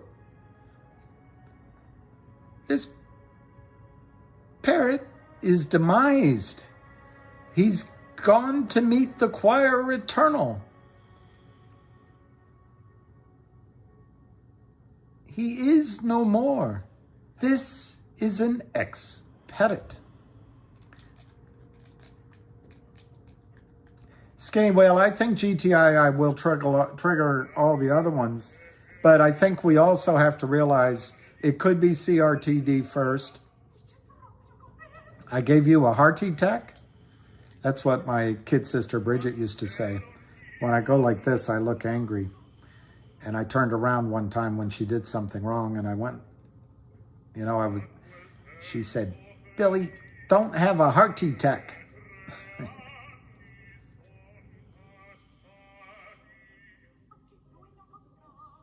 Nothing mentioned here, Quiet Quest. I'm losing it. I know I'm losing it.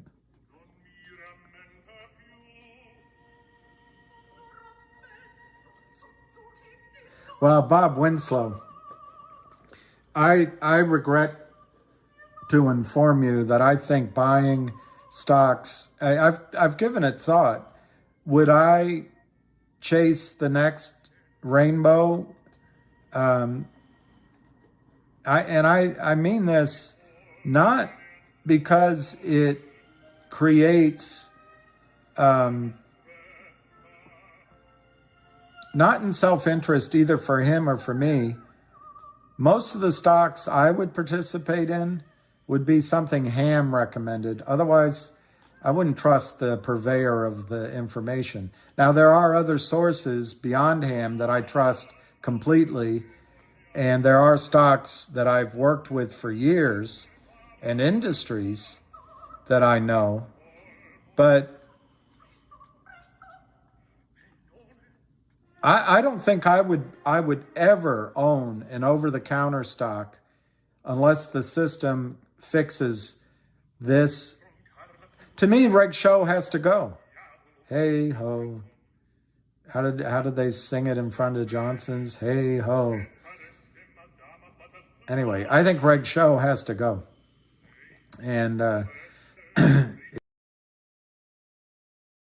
it never was useful.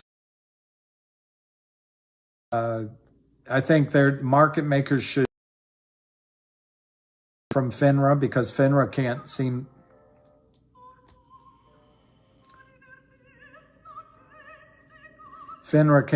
to do it. I think the SEC should become a career, not a revolving door assignment. And I think if you're going to trade at high speed, like Ken Griffin or in Goldman Sachs, there shouldn't be an F3 button that you send. Go ahead and trade at a high speed, even though you're cheating you. But you have to have located real shares, either by borrowing them, which is for shorting, real shares, or you own them. Otherwise, you can't sell them.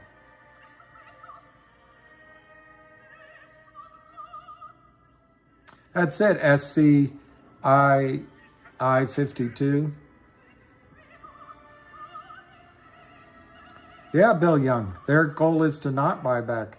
But Reg Sho and the whole industry, SCI, is, and I run the risk of offending. I don't mean to. But when I was a kid, there was racism in this country that was ugly. And I'm not saying there still isn't, but it's different now. Back then, though,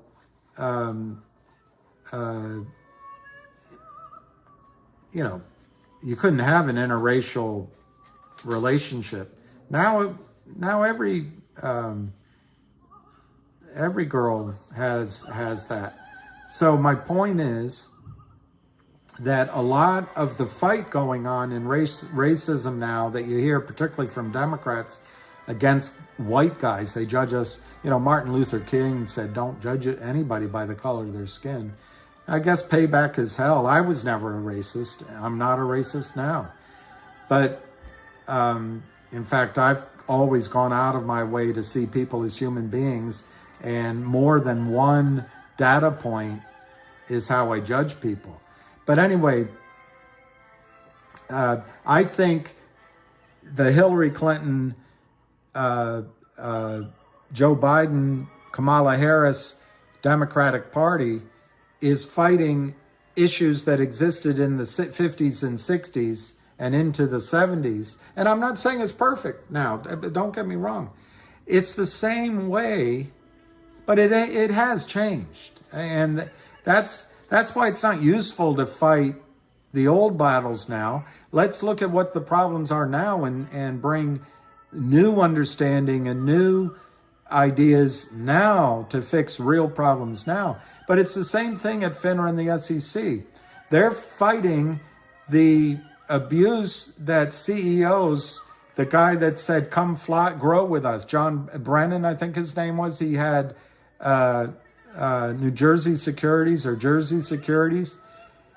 They took him down because there was a lot of manipulation in the over-the-counter markets that took advantage of investors by CEOs and etc. But they've put the rules in place. That doesn't happen anymore. I don't see it very often. I just saw it happen, in my judgment. I just saw it happen November, December, but I can't tell you who I think it was. But in general, it doesn't happen anymore. And so FINRA and the SEC are fighting the battles of the 70s. And so they focus on if the stock price goes up. They focus on the victims, not the perpetrators. And then they're always after the reporting that the CEOs have to do. And did you do it right? That's what interests them. They're not interested in looking deeply in the counterfeiting of fraudulent fake shares. Why?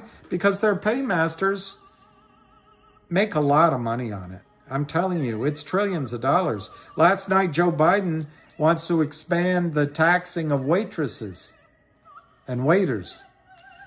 Imagine if he just went after Kurt Kramer, just Kurt Kramer. He probably would find out that Kurt Kramer has taken over $100 million out of the system illegally and never paid taxes. That might be 10 or 20, $30 million right there. What if he went after the Lynn Partners, finds out they've taken $1 billion out? That might be $100 million, $200 million right there. What if he went after Ken Griffin and Stevie Cohen, who'd all do it at arm's length? They've probably taken $1 trillion at arm's length out of the market. It's probably trillions of dollars. I bet if the IRS went after these criminals, it's the Al Capone strategy, they could collect $1 trillion instead of going after waitresses. He's from Scranton, my ass. Yeah, what if he went after Hunter?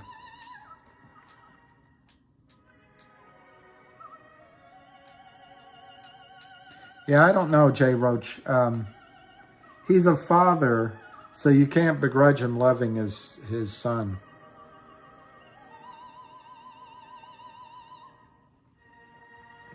Big Al, that's exactly right. And I think, although I cannot promise it'll happen, I think you have a chance right now. Nobody knows the future. We saw what happened in November. Some other thing I can't think of could happen like that to derail it. But as Ham says, GTII, and as Skinny Whale just pointed out, GTII is the most likely to succeed and to do it first. When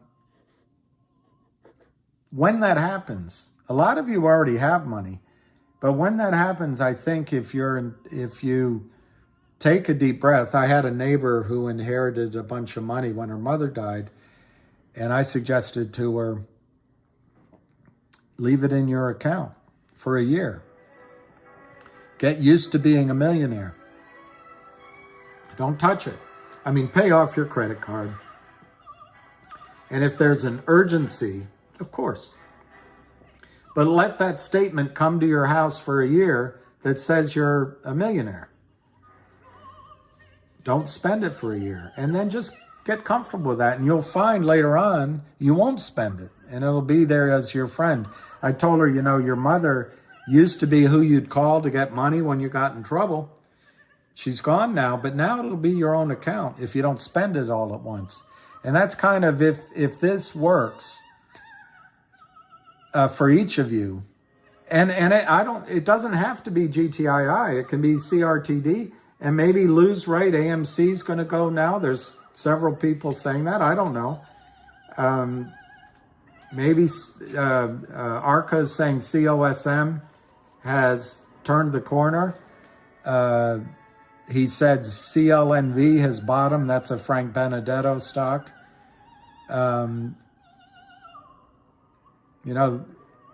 George W., he said, fool me once, shame on you. Fool me twice, well, we ain't gonna get fooled again.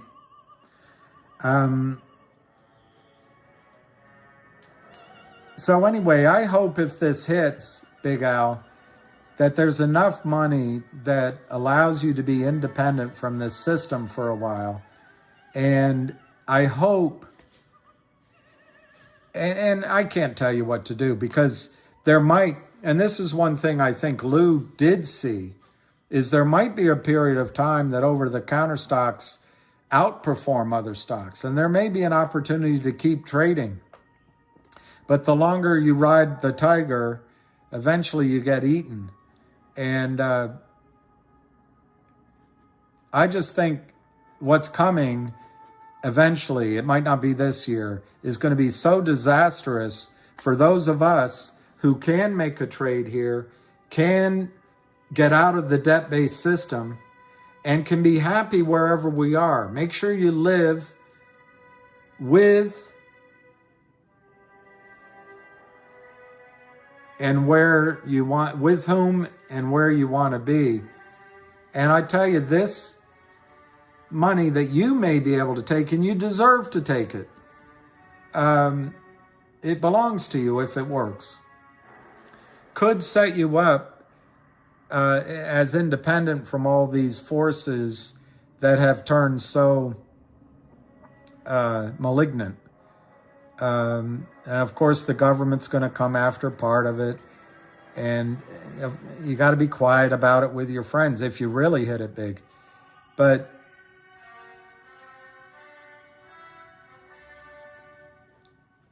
I think the blue collar, the working collar, the middle class collar, the people who start and work hard through high school and work jobs and through college and work hard in their careers.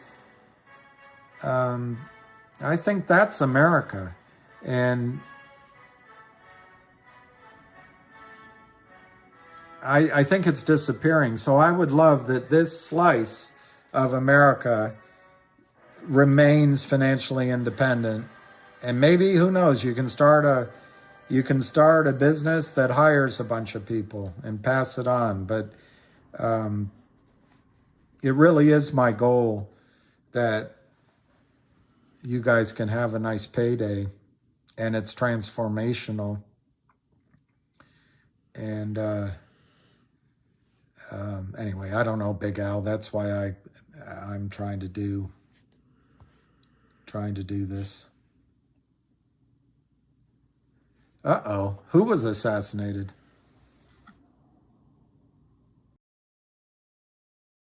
Was it Arkansas?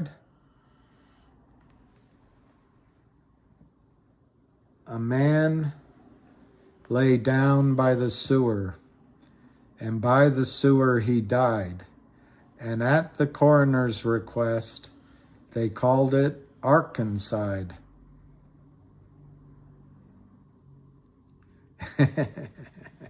That's a nice idea. Oh, you know, Tom Cruise every now and then does a good movie, and I think I saw that one.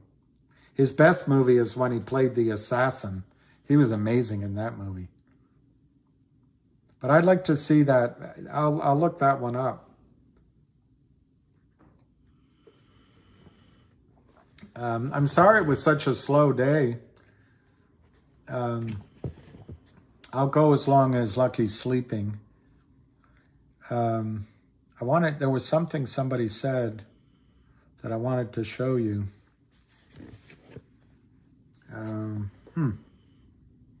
Anyway, I can't believe that Dan M got Ween. It's pretty good. It's pretty good. Ween. Let's see if there's any news on any of the stocks.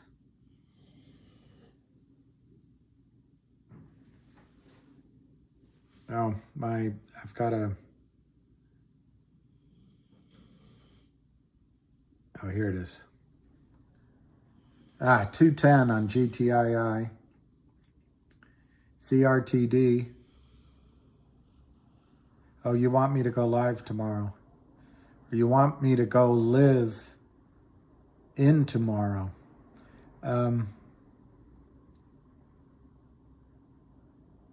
Carrick Manu, I know no news is good news. I think Dennis Hopper, an acquired taste.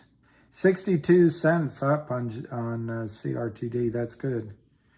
Yeah, I think Hail Hydra, I don't know. See ya, Jay Roach. Thank you.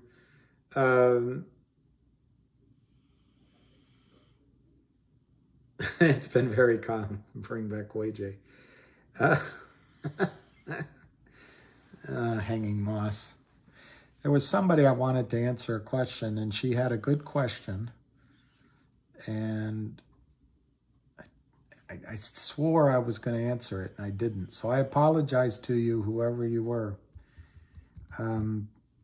Anyway, I think the first hours of a squeeze, the funny thing is you won't know what defines the first hours until afterward.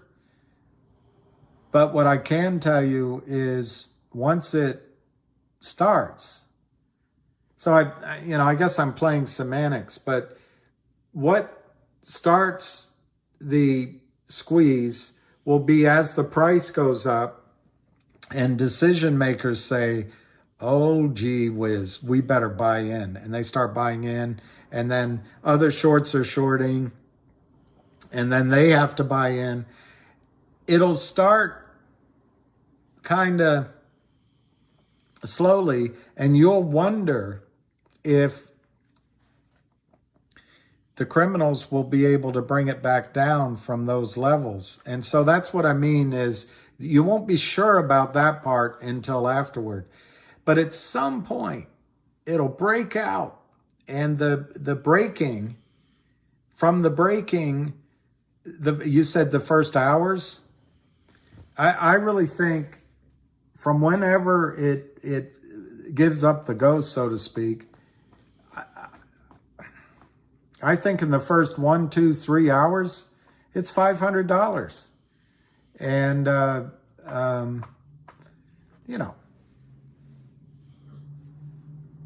I don't think the exact number matters. It's just the preponderance of the movement. So if it goes to 350, you don't have to sit and wait for 500. On the other hand, if it goes to 500, you don't have to get out there. Maybe you want to wait for a higher number. I'm just saying that once the dam breaks, it's going to be a force of nature. It's going to be, I don't want to say it'll be a thing of beauty, but you're going to watch it mesmerized. So hopefully you have your GTC orders in and you have some flexibility, some bounce in your steps, so that if you want to change your GTC, it's very easy. Just go on, change the price and enter it.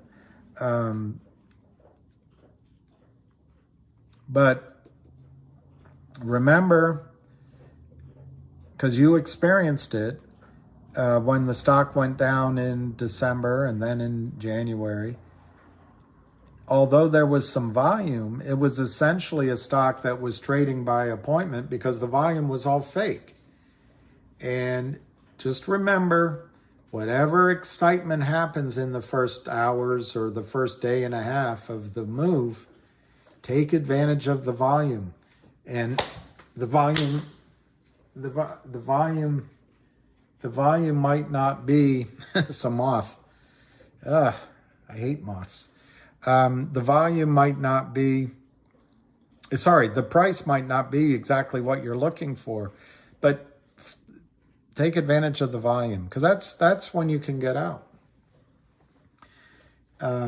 With AMC, for example, it went up and now it's back down, and now it seems to be going, but you've had to wait a long time. Had you just taken advantage of the volume, it's hard to do. I'm not judging it. It's the hardest thing to do is to sell and know when to sell. But if you just took advantage of the volume in AMC, I don't know how high it went, but if you only got half of the move initially, and you took advantage of the volume, you might have been bemoaning it for a few weeks because it went higher, but you'd be better than where you are now. So just take advantage, because it was hard to get out. And by volume, I mean volume and the prices you want. Why hasn't CRTs squeezed yet? There's been more sellers than buyers. Clap on, clap off.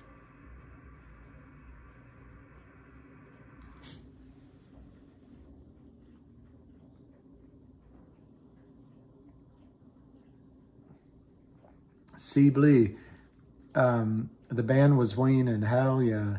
Side note, that song is about how he killed his own. By the way, Sibley, as I read the lyrics just now,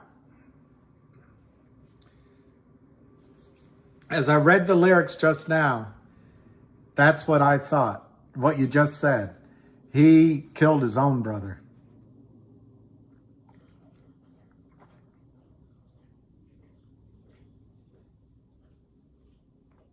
And I was trying to figure out how he could be singing the song to himself. But anyway, that's great that you made that clear. And a friend of mine who has great musical taste. I took him once. I suggested we bought our own way to go see the Dixie Chicks, who are now just the Chicks. And I loved the Dixie Chicks for that period of time when Don in the Morning, he was good. I didn't always agree with him, but he was a good interviewer and he had great music. Unlike the Moron Cup of Joe with Joe. I can't stand him. But anyway, we went to see the Dixie Chicks and I loved it. And my friend says, yeah, don't you notice they're all playing the same chord at the same time? And I said, I didn't notice that. Wow, you're right. So he has a great ear for great music. Anyway, he had that song on tape, and I loved it. I got the CD, and I used to play it all the time. And anyway, I went to the concert. It was I think it was at the 930 Club. And I sat up high. I'm trying to remember if I had a date or not. I can't remember. But whoever was with me, I was so focused on the concert. It was amazing. I loved it. C'est bleu.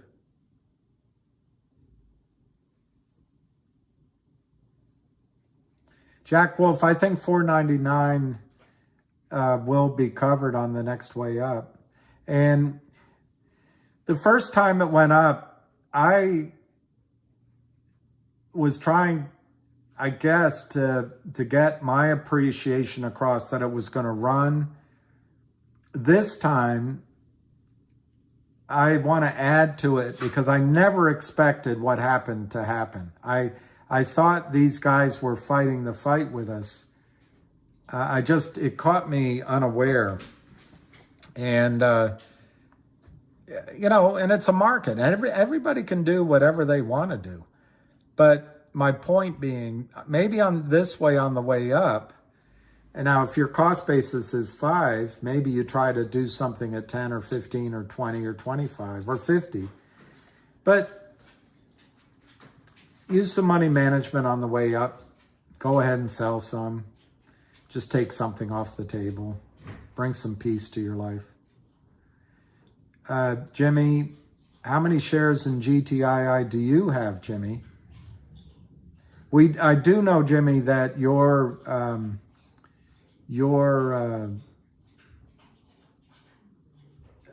don't know what he is, your associate, Kramer, has sold over 325 million counterfeit shares. So I don't think any intelligence you're gathering here is going to change the fact that Kurt Kramer is in deep doo-doo. And when Alpine buys back as much as 400 million shares, it might be closer to 500 million. There was a long-term Wall Street guy that counted over 400 million shares before the last round of selling. But anyway, pick a number, 300 million, 400 million. Any numbers we give you, Jimmy, it's not going to help you in your buying in strategy. So it's not going to help you. Okay, bleu, C bleu, C blee, K blee. I don't know. I can't come up with what it means. Cably. I don't know. No, we shouldn't share our share number. I don't think it matters though. Unless Jimmy's here with, he's the one trying to buy, he's the one trying to buy 19 million shares maybe. But,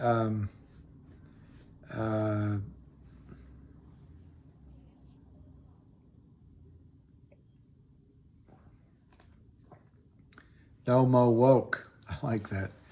Go no mo woke. Yeah, I know that. No mo woke. That's why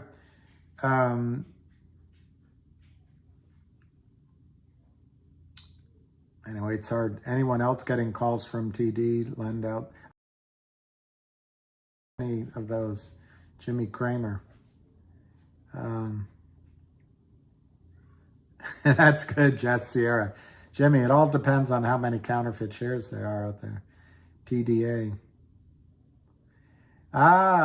Ramirio owns 19 million shares, Jimmy. Call him. Ramirio Garcia. There you got it. And he's a sucker. He'll give it to you at $2.10. How's that? The hardest thing, Ham says, is you guys are all educated now. Jimmy, there isn't a single person here that'll sell stock to you. My guess is they won't sell it to you below $200, $500. Yeah, who's this? Barbara Woodburn. Thank you for that question, Barbara. I think about that all the time. I put out some GTC orders, and my concern is, because I missed some trades by going live with you guys, I did miss some trades that I would have otherwise done. And I stupidly, anyway, that's all, 2022 is so last year. But yeah, I think I would come on. What I might do, Barbara, is if it gets hot and heavy and I have to make decisions myself, I might let you guys just keep talking. It also might be by that time, because I'm studying computers, I'm so hesitant to pull the trigger because, oh, look at who's right there. Do you see who's right there? The good boy. The good boy. There's the good boy. There's the good boy. Who could love a different dog any better?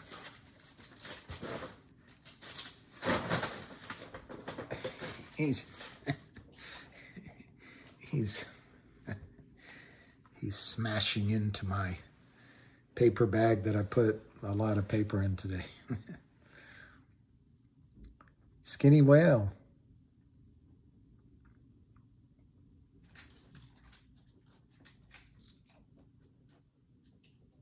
Well, Matt, I think it was, I think the only thing we can do here that really hurts the criminals is to make them pay. Dogs are the best. We ran into all right, I'll go live. Maybe I'll go live somewhere too.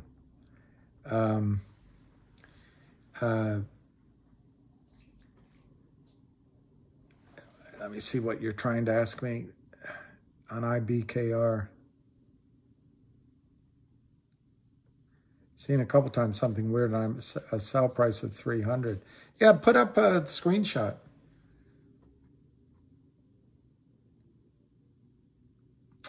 Ken Griffin, I have mixed answers and emotions about your question. He's asking, are they all going to squeeze at once? Or if one squeezes, will we have time to go into the others? Let me answer the first. It's possible several squeeze at the same time. That is possible. Secondly, it's likely, most likely, if one starts squeezing, the others are going to go up in price because people start redeploying capital. But I'll tell you, the fear I have is after one or two or three go, or maybe it'll take 5, maybe it'll take 10. After the system is rocked to the core and one or two prime brokers collapse, they may shut the markets for 6 months while they clean up all these failed delivers. I don't think the government has enough money to clean it all up. And that's why I'm really emphasizing, if you have a good experience or 2 or 3 here, don't let it all roll again in the next idea that, somebody comes up with. Renew your due diligence. Have a really clear reason why you're doing it. I mean, it could be as simple as that you want to get into big dividend stocks and just let the income accrue. I don't know. We'll get there.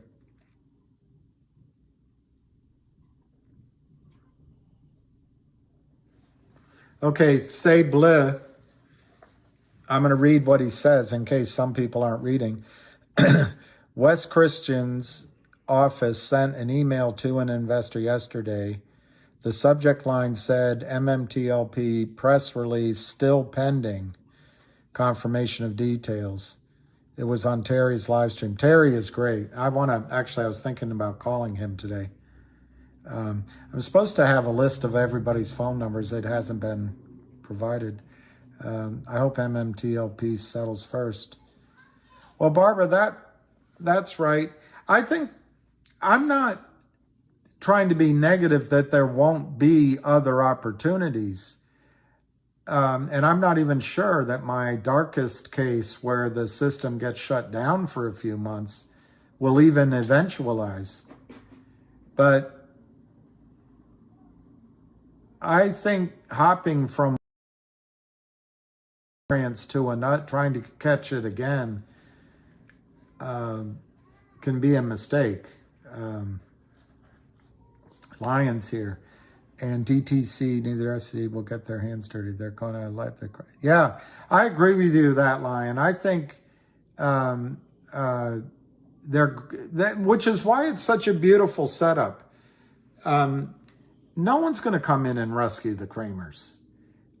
It's a lot like sending, I don't know, what's Tom Clancy's character, Jack Ryan, in on a mission. If he fails, the government's going to deny it. You know, the system loves to take the revenues off of criminals like Kurt Kramer, and they're all a big fraternity, so they congratulate each other. But when he falls, they'll let him fall all by himself. Of course, it's speculation, of course, and on my side too.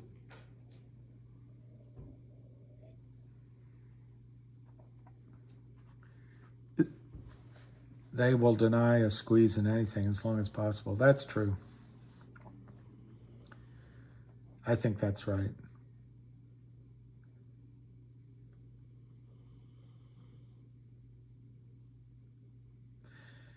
West Chamberlain's office sent an email to an investor yesterday, subject line in a press release. I read that. Still pending confirmation. I read it, M. Casey from Cablu.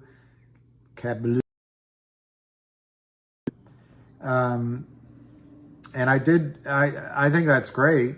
It's good that West put something out. It means something is in the works. It confirms what Ham told everybody, that the lawyers were meeting. So it's good. And hopefully it's a big enough, broad enough global settlement that everyone's happy. It's not going to get cheaper, in my opinion, the more they delay it. They might not let it reach quadruple digits. Which one you're talking about? GTII?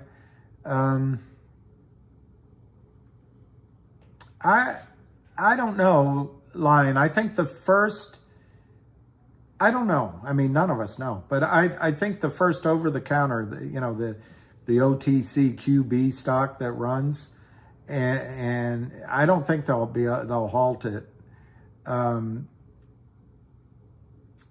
Because there's no, I looked up the rule, I should have written it down. The rule they used with MMTLP doesn't apply here. It doesn't apply here. So that one might get out of control. But it's an interesting point. Would they then make some sort of rule on the next one? I don't know.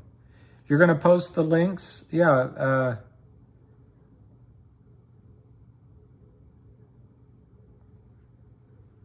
I don't know what links.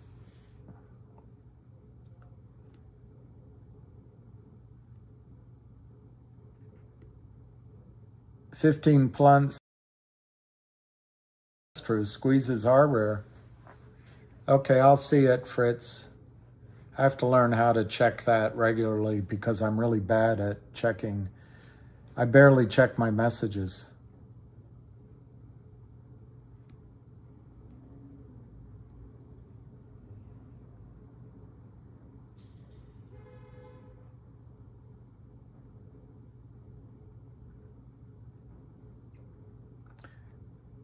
We never see Alicia anymore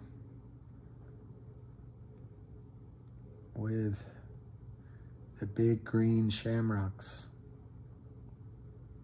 In fact, KY don't see KYP.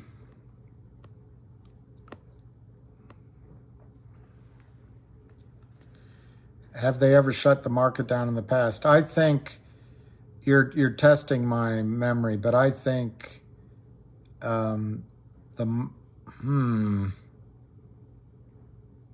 know the market was shut down after 9/11, and Roosevelt shut down all the banks for a while. But I think the market, ever since it was under the buttonwood tree on Wall Street, I think the market prided itself on never being shut down. That'd be an interesting thing to Google.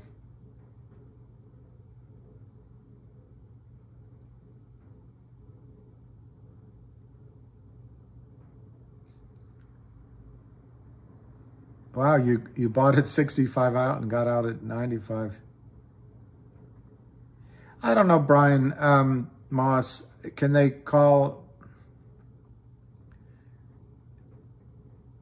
Yesterday I forgot to mention it, but for those of you who were inclined, what's going on in Turkey is just human suffering on a catastrophic scale, and I'm sure prayers would help, anything to help. It's just horrible.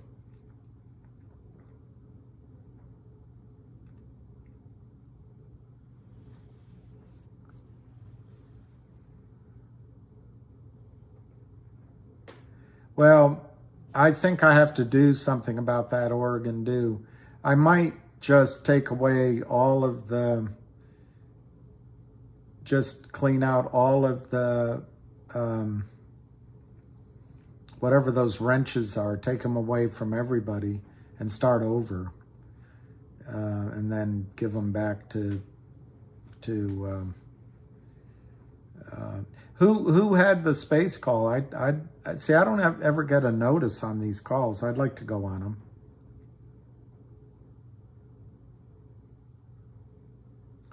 them. Several orders at 300. Yeah.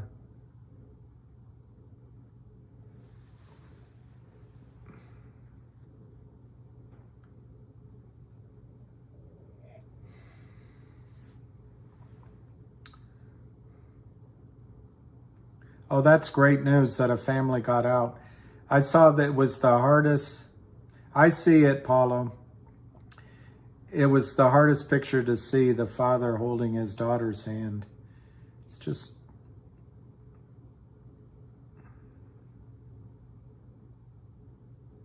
Okay, Oregon do. I don't know how to do it. I'm going to have to Google it tonight as to how to do that, and I will. Or try to find a YouTube that tells me how to do it.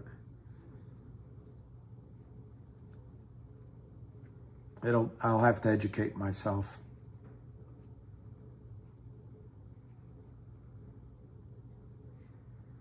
Hail Hydra. Yeah, it's been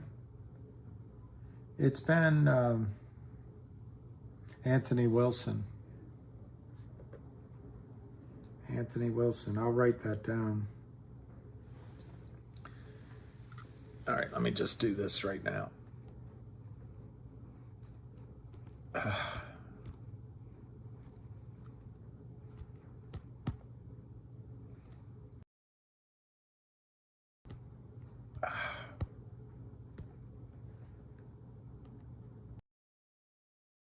Mean to add you, Kevin, but I can leave you if you want. I want Anthony Wilson. All right. I did it, Anthony. What of your previous post? Paulo, I didn't see your previous post, so let me see if I can find it. Paulo, did anyone see your comment?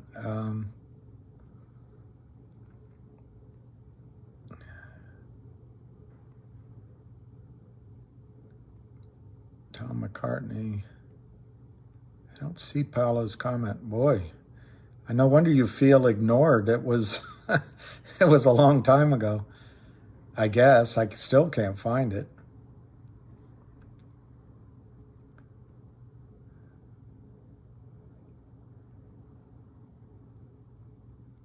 I see Skinny Whale. I spy. Here. I transferred half of my shares of MMTLP under my name. Well, that was smart. Those half, I think you're going to get your shares in the new company. That's all I see that you wrote.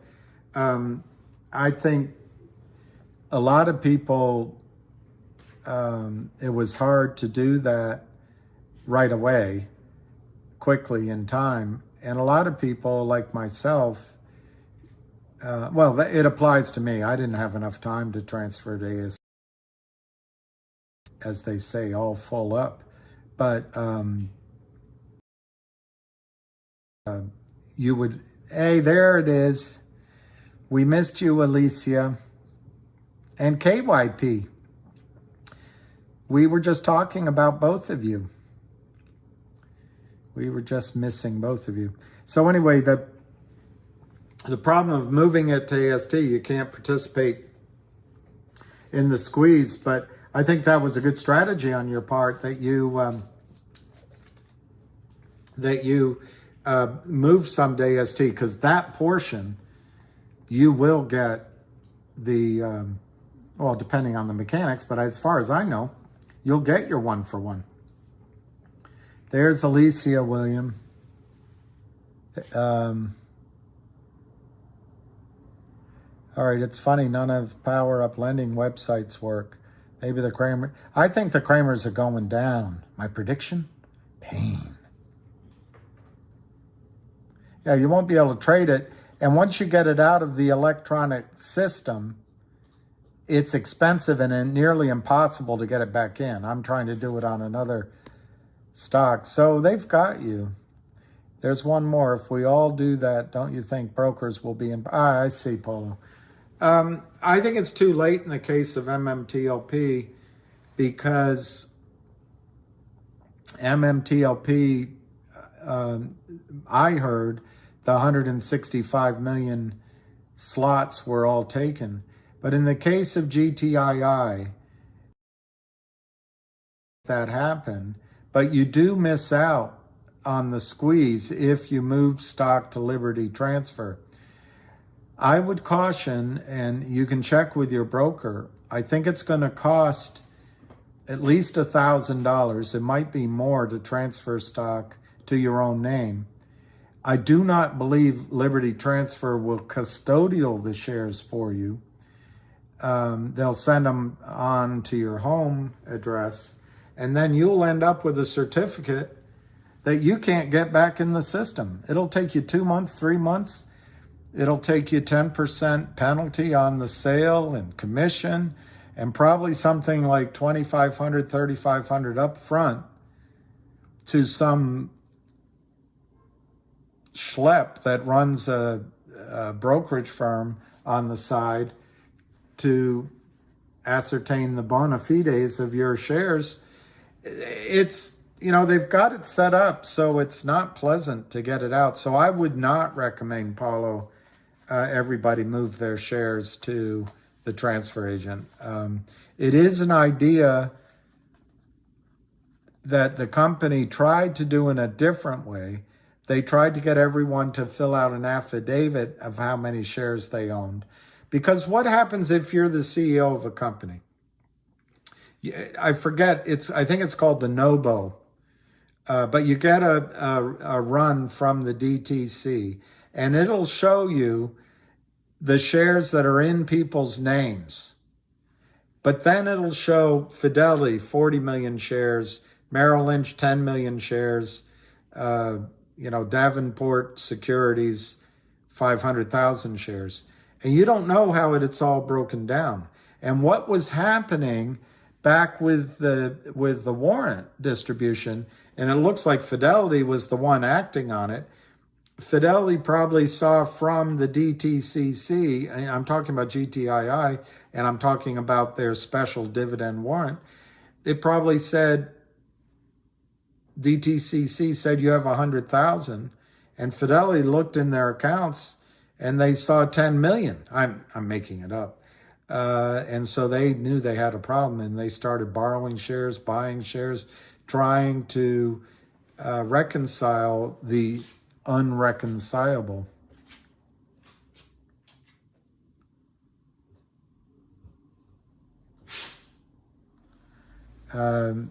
Twitter is offline. Is that because Terry Yonker? All right, I'll try to get a hold of Terry Yonker.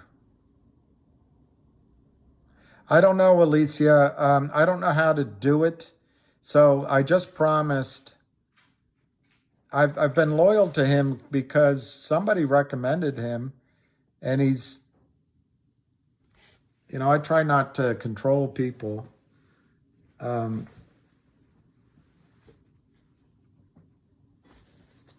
try not to control people, but I'm just getting so many complaints that I've got to do something. Maybe I should let Alicia do it, and then no one can blame me. Zach Buzzers, what's the news with GTI today?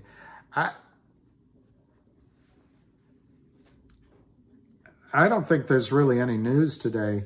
Oh boy, about 10,000 holes in Lancashire.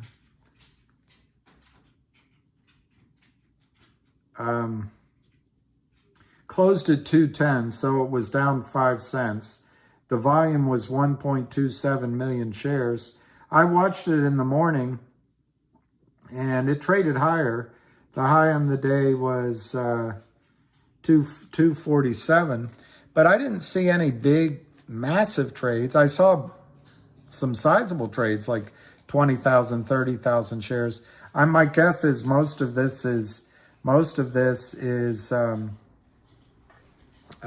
crossing and fraudulent, but there really wasn't any news on GTII today. I think the news of the last 2 days, one's a rumor and one was announced. The news that West Christian et al. Are going to go after the criminals is massive. Why? As it comes to making money, instead of fighting the good fight, I think it means that Alpine and the Kramers are going to have a hard time finding a place to short criminal stock, to counterfeit stock. If you were running a shady organization and a lawyer is going to start investigating one ticker, you'd say, I don't want to do any more of those trades. I want to be able to, do COSM or CLNV or APE or I'm running out of names to think of. I want to do those, and I don't want an investigation into GTII to interfere with my ability to crime over here. So that's one. I think that news is so positive for us. Because it removes some of the fake selling. And then secondly, the rumor yesterday that Dirty Mayo put out, and I know you can trust Dirty Mayo, and he admitted in his post that it was something he was hearing. But given that he's hearing it, I think it's probably from good sources. Obviously, there's no guarantees. But the idea that 19 million shares somebody's trying to buy, I think that's just massive news in GTII. And the question is, no one can answer, how much time has the margin clerk or compliance given that buyer to buy that in, or they're going to force buy it in? And so I think there's a couple of triggers. There's not so much a trigger as a slow burn in the fact that the Kramers can't Kramer anymore, probably because of both West Christian announcement and then also the fact that GTII has been announced in the lawsuit with Alpine. But then there's a fast burn at some point. If they don't get that 19 million shares taken care of, my guess is it's going to be a forced buy-in, and then we'll see what happens. Yes, I can do that. I can do that. Alicia, I can do that. I just gotta,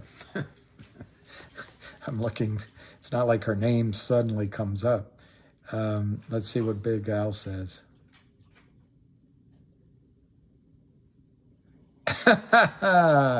Big Al, touche, you Big Al, Alabama. You're absolutely... I'm not speaking to Big Al ever again. I think Big Al is in trouble with me.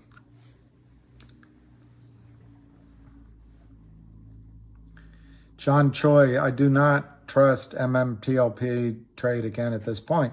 Well, John, the fact is, whether you trust it or not, or whether I trust it or not, we can't do anything right now anyway. We can't buy it or sell it. Giannis, what's going on with Finger is the Lynn Partners, the criminals at the Lynn Partners, in my judgment, the smiling, what's that song that is it the Pointer Sisters sang about all the smiling faces?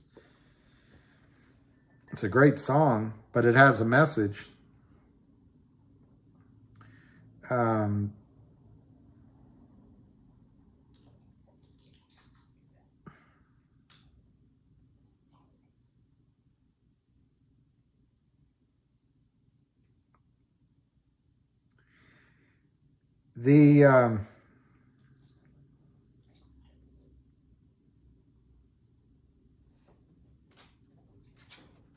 I'm looking for something to show you. And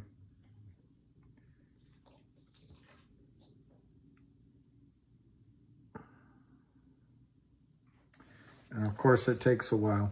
But what's happening with, here it is.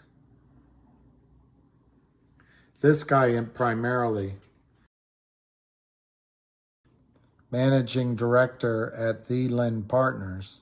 He's the guy who organized, or at least was quoted in the press releases, when Finger raised money from this particular shady character. All smiles. His boss, this is his boss, Jeff Easton, managing director, the Lynn Partners. This is Hai Lin Kim, Chief Financial Officer, the Lynn Partners. And this is this chick. I forget her name. She's either the COO or something. Let me see if I have her name here. I don't have her name. But anyway, these people issued a note to Finger that was toxic. And Finger took the money, and they proceeded with their allies to drive the stock from $9 to, I think, under 30 cents over a period of weeks. Criminal. Well, for one period of time, recently, they sold 105 million non-existent, counterfeit, fraudulent, I don't know what to call it. They took money for 105 non-existent shares. That 105 non-existent shares, normally their scheme would be to go, once Finger was destroyed down to 20 cents, 10 cents, they go to them with a big smile and they would say, hey, issue 1 billion shares to us and we'll buy it from you and we'll give you $5 million. Well, they just sold 110 million from 9 down. They probably collected $50 million. So that's how the Lynn Partners operates. Those people, all those smiling faces. And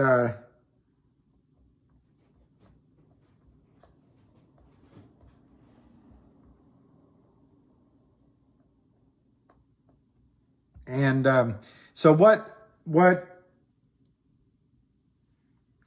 the Lynn Partners, I don't think it's these guys.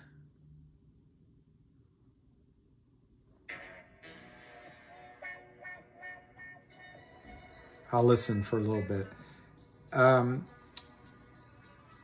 So what Finger did is take the money from the Lynn Partners. Then a big whale came and also gave money to Finger. That was announced, or at least it's in the filings.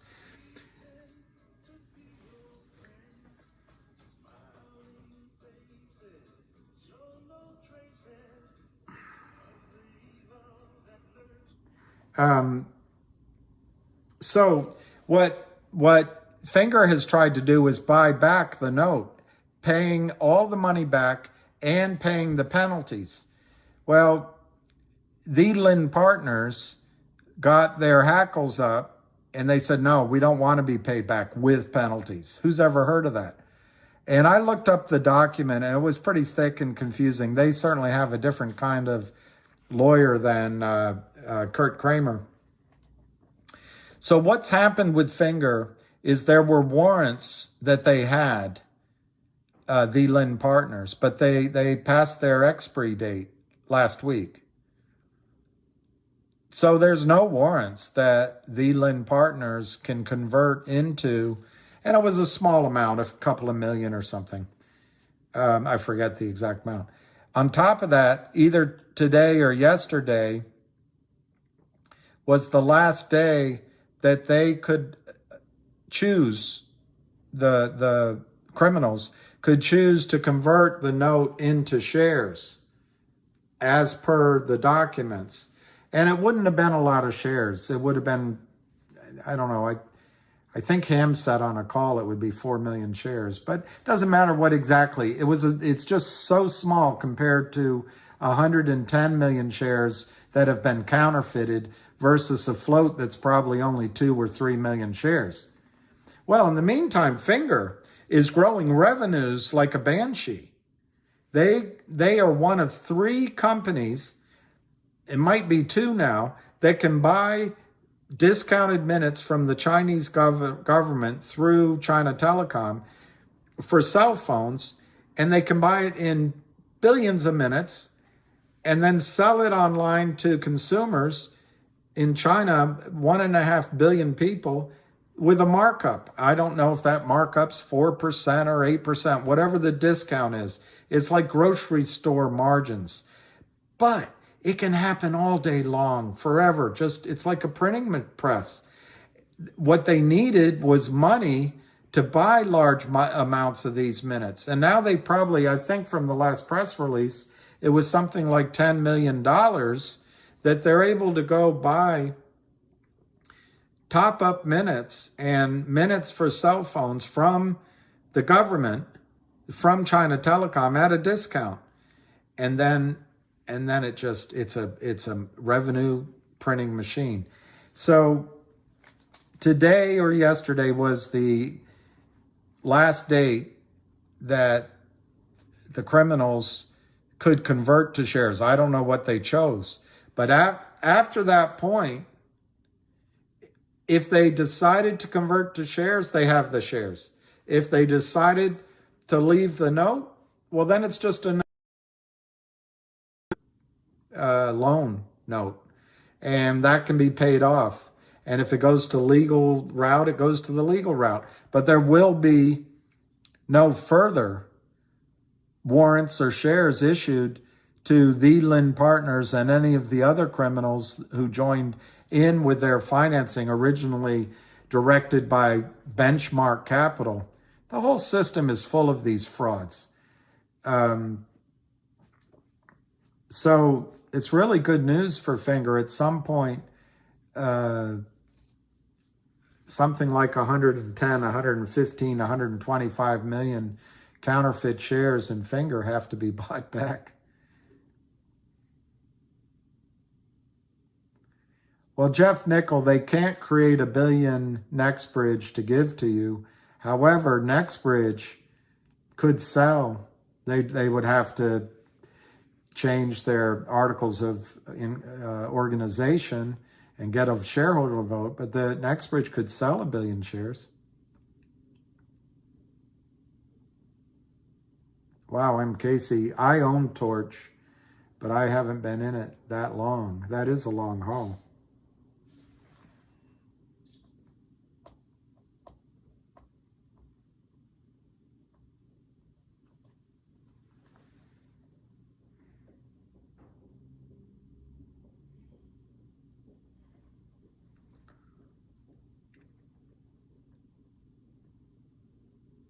Well, guys, it's it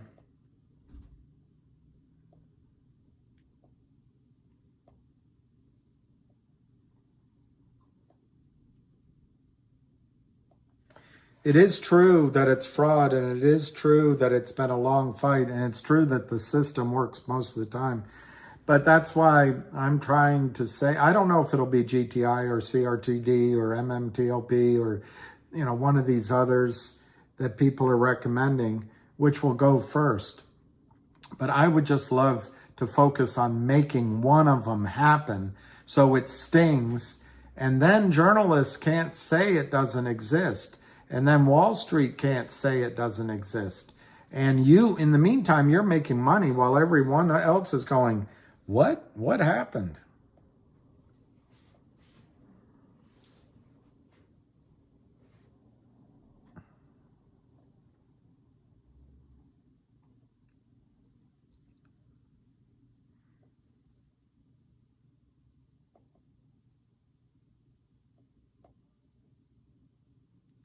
I can't remember that song.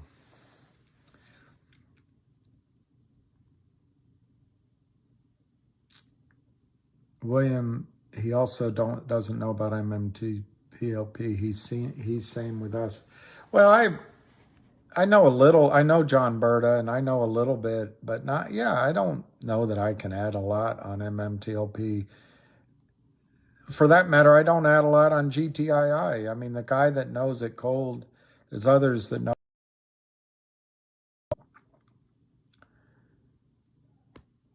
We may just get MBH shares. That's true.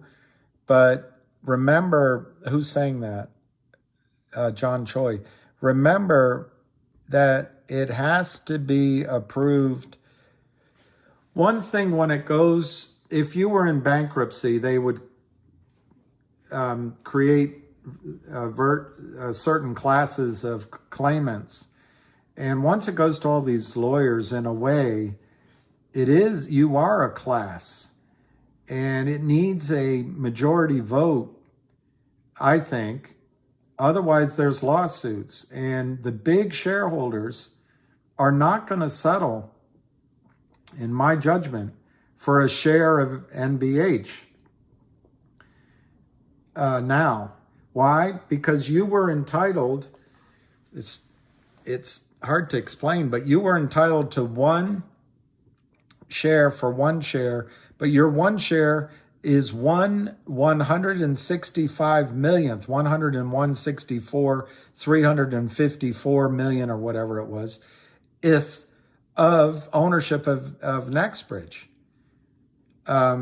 Obviously, NextBridge is doing a financing for 40 million shares now through Roth Capital, so that's going to change, but that's normal course of business.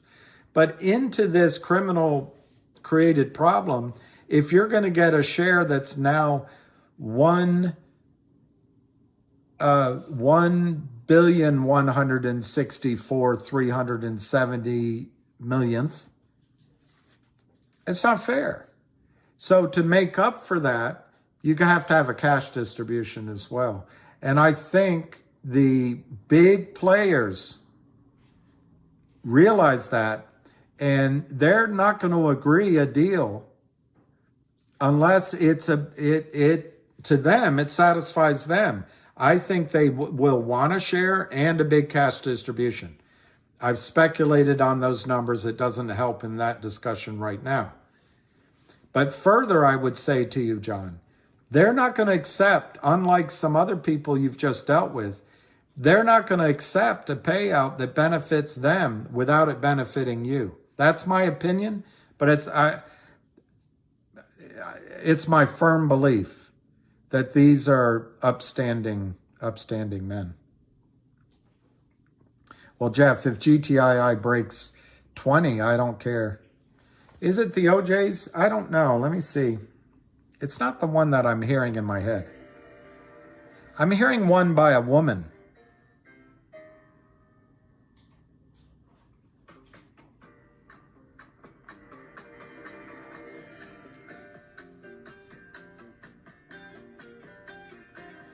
David owns 8 million. David. What they do. Or is that Shaft?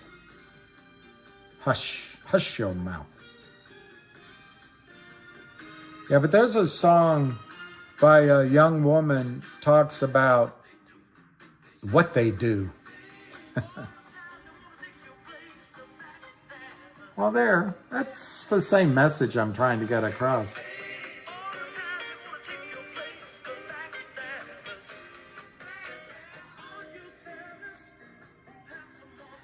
Be careful of backstabbers in and amongst your midst, because it's a lot of money. Money changes people.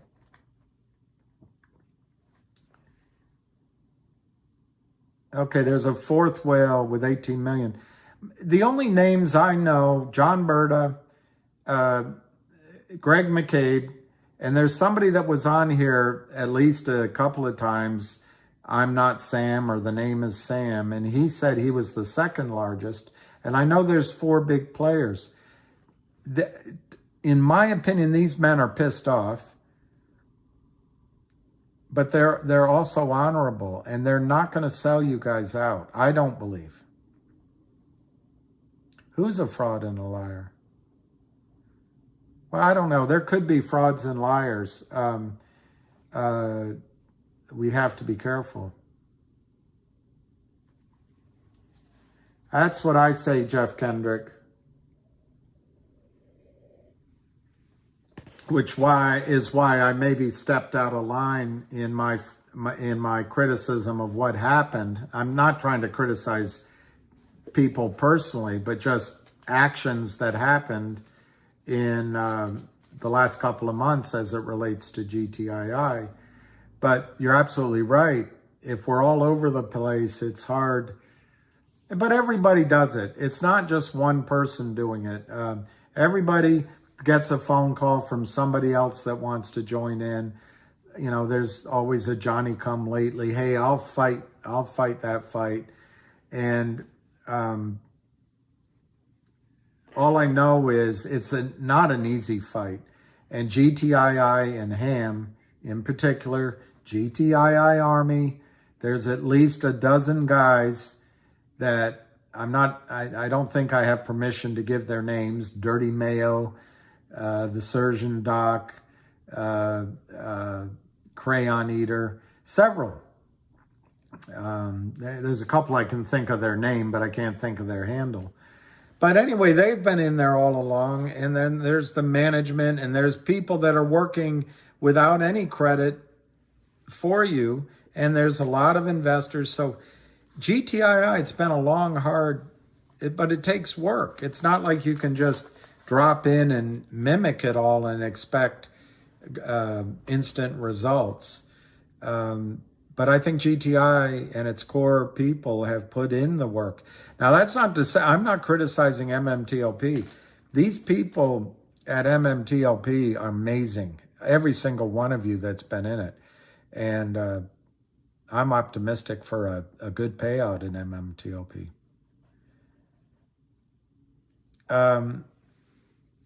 Then go back in for I agree, Big L. Although I said I wasn't talking to you anymore.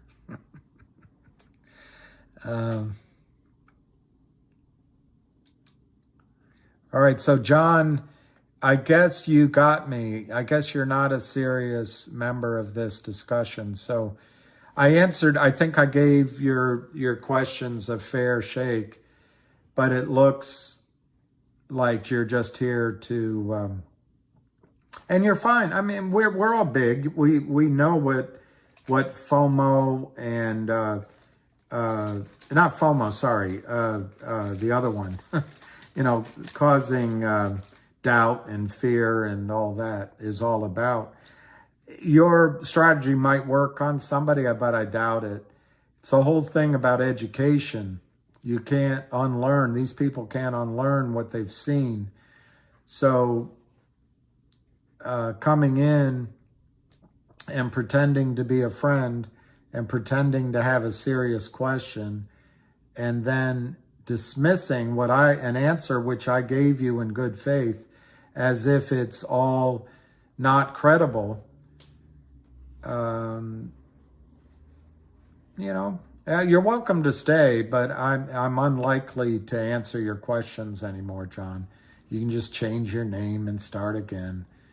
But we have a community here and shareholders who have put real money at risk, and they deserve to see a freely traded, fair, real shares versus borrowed shares, and people that are, bulls and bears trading to get price discovery.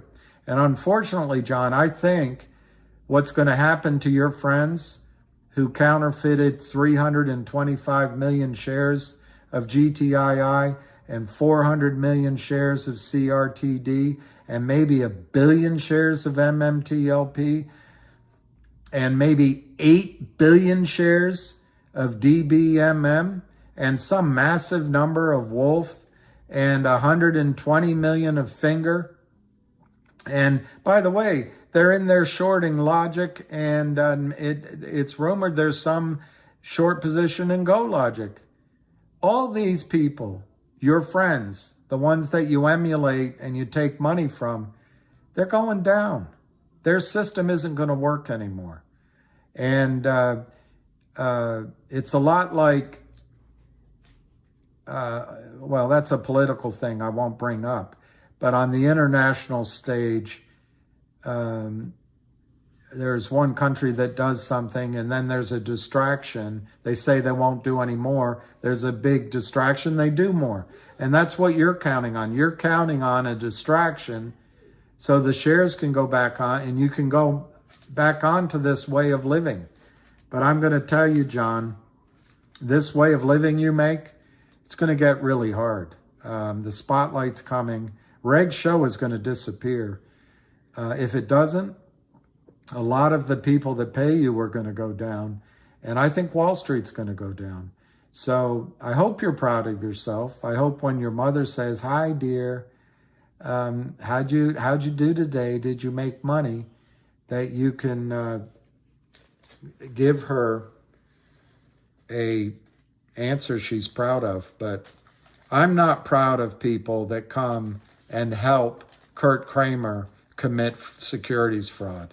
And I certainly am not proud of people whose whole goal is to try to create fear, uncertainty, and doubt in this community or with anyone that's been taken advantage of by this corrupt, fraudulent system. So, Johnny, thanks for stopping by.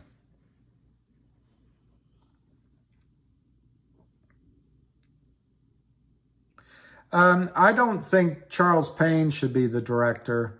I would go with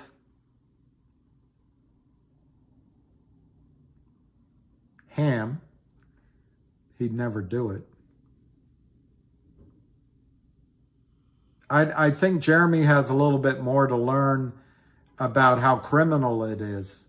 Jeremy knows the system, but he still describes it as a problem maybe between the computers at the SEC not being able to catch up with Ken Griffin's computers, and he may be right.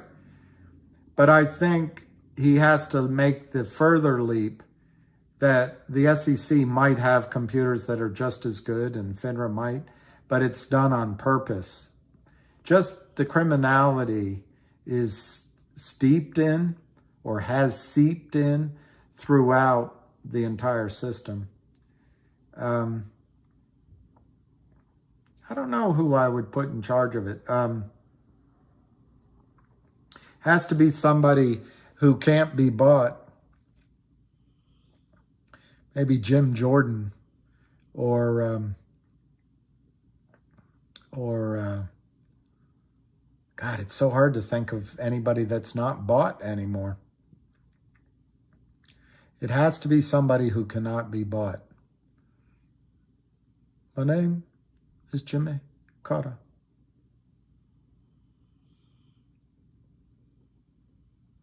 Good vibes. Well, Charlie Payne is the only guy allowing us there. Hey, I'm Casey.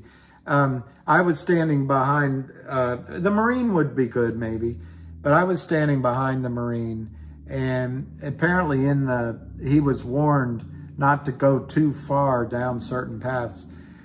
I agree with you. I admire that Charles Payne is giving airtime, but I'm not sure he understands it. What I mean by that is, it's my opinion, you cannot ascribe to the criminals enough ill will, enough criminality, enough evil to get it all. Anything you assume they're doing it. And I don't think one of the flaws is a guy like Charles Payne cannot quite believe that this isn't a sophisticated trading strategy that somehow is accounted for with a counterbalance. And Charles Payne is a Republican. He buys into Bill Clinton's Republican view that the markets can self-regulate, because why would they allow something to happen that would destroy themselves? So I copy Charles Payne, and I really admire him for that. But I think there's a couple of other journalists that might do better. I have big hopes for Maria Bartiromo.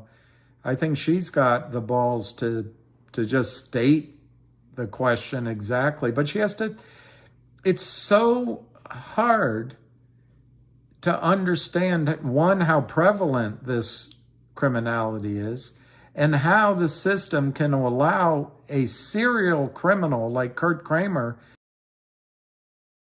How can Alpine, a serial criminal, operates it? And by criminal, all I mean is people that commit crimes.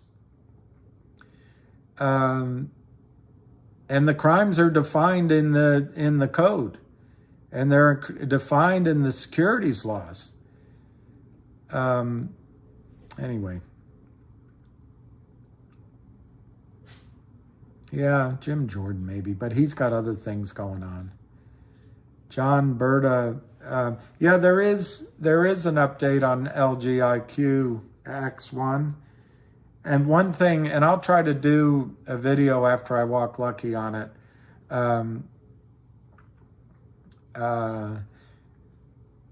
Well, I think she's got massive integrity. I think Charles does too, but I think he doesn't, I don't know. You have to make the leap that this isn't just some strategy. Well, and obviously it's a strategy, but it's a criminal strategy. And unless you realize that there's people on Wall Street that are buying reporters and capturing the SEC and capturing FINRA, and there's people like Maxine Waters who are captured. I'm thinking of FBX.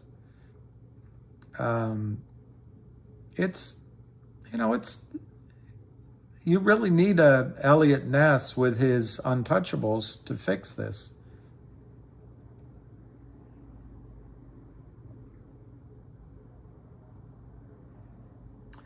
Pete Tong, Axe One, yeah, because I have an update, but I don't have it in my head. So I don't want to BS you right now. A couple things came through to me earlier in the day, and I have to read them. But in short, Axe One, there is an overhang of shares, and I think it's going to be bought out here shortly. Last time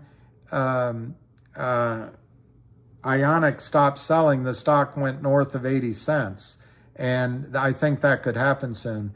There were some shorts from 2 summers ago, and I think they're gone, but to the extent they're there, that has to come out.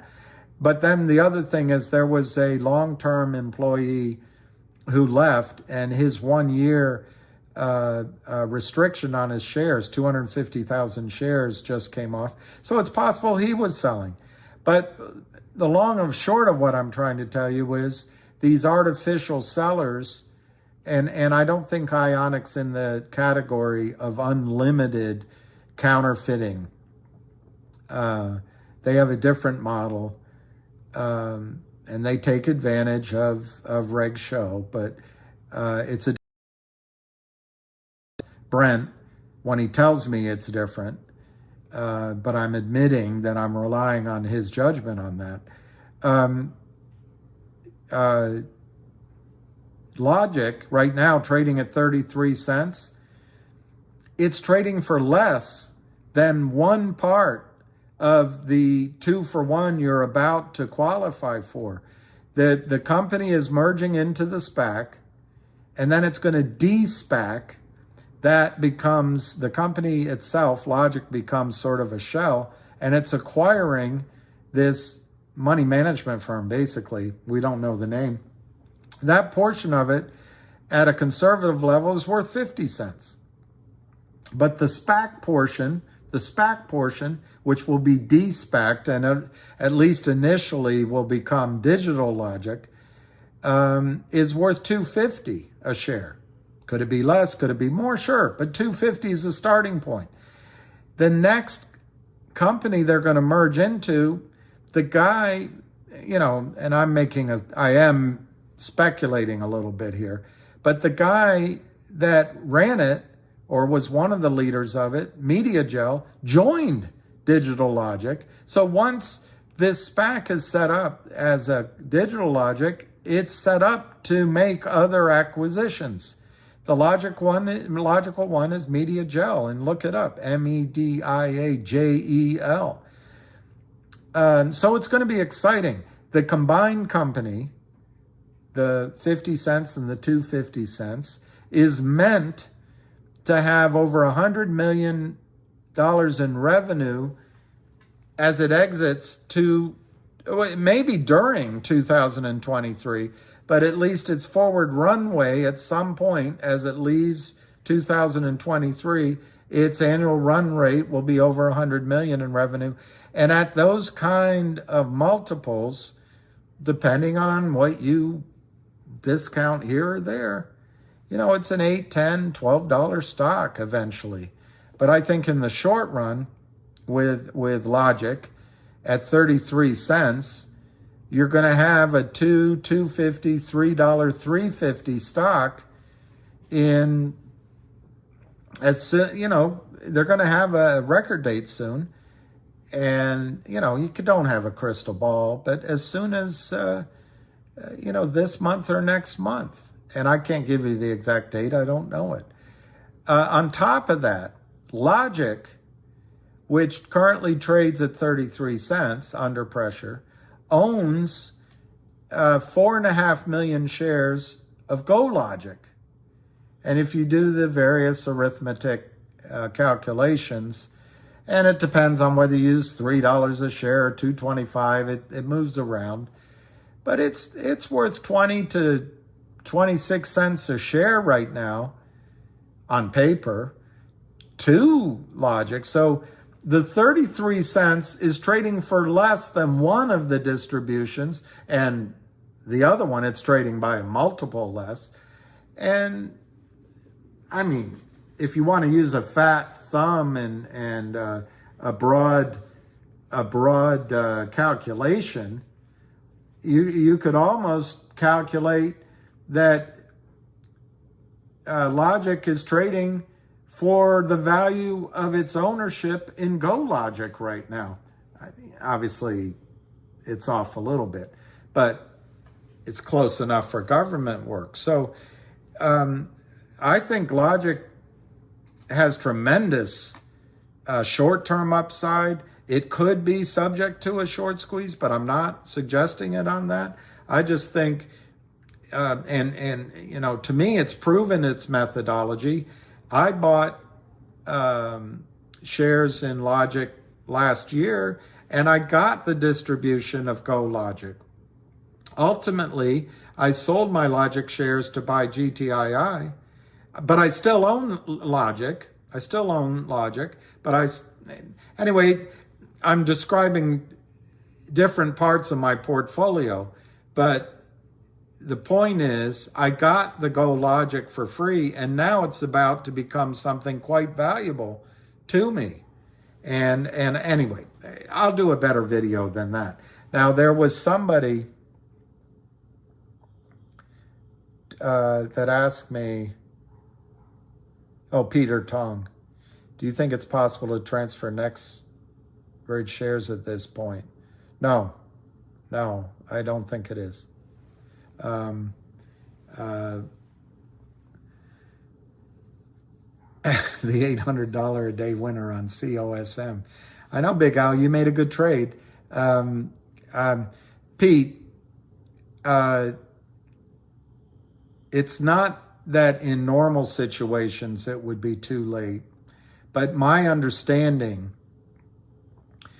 is I don't know what to call it, the bus or the airline or the boat was all sold out. The theater was all sold out in terms of transferring shares to AST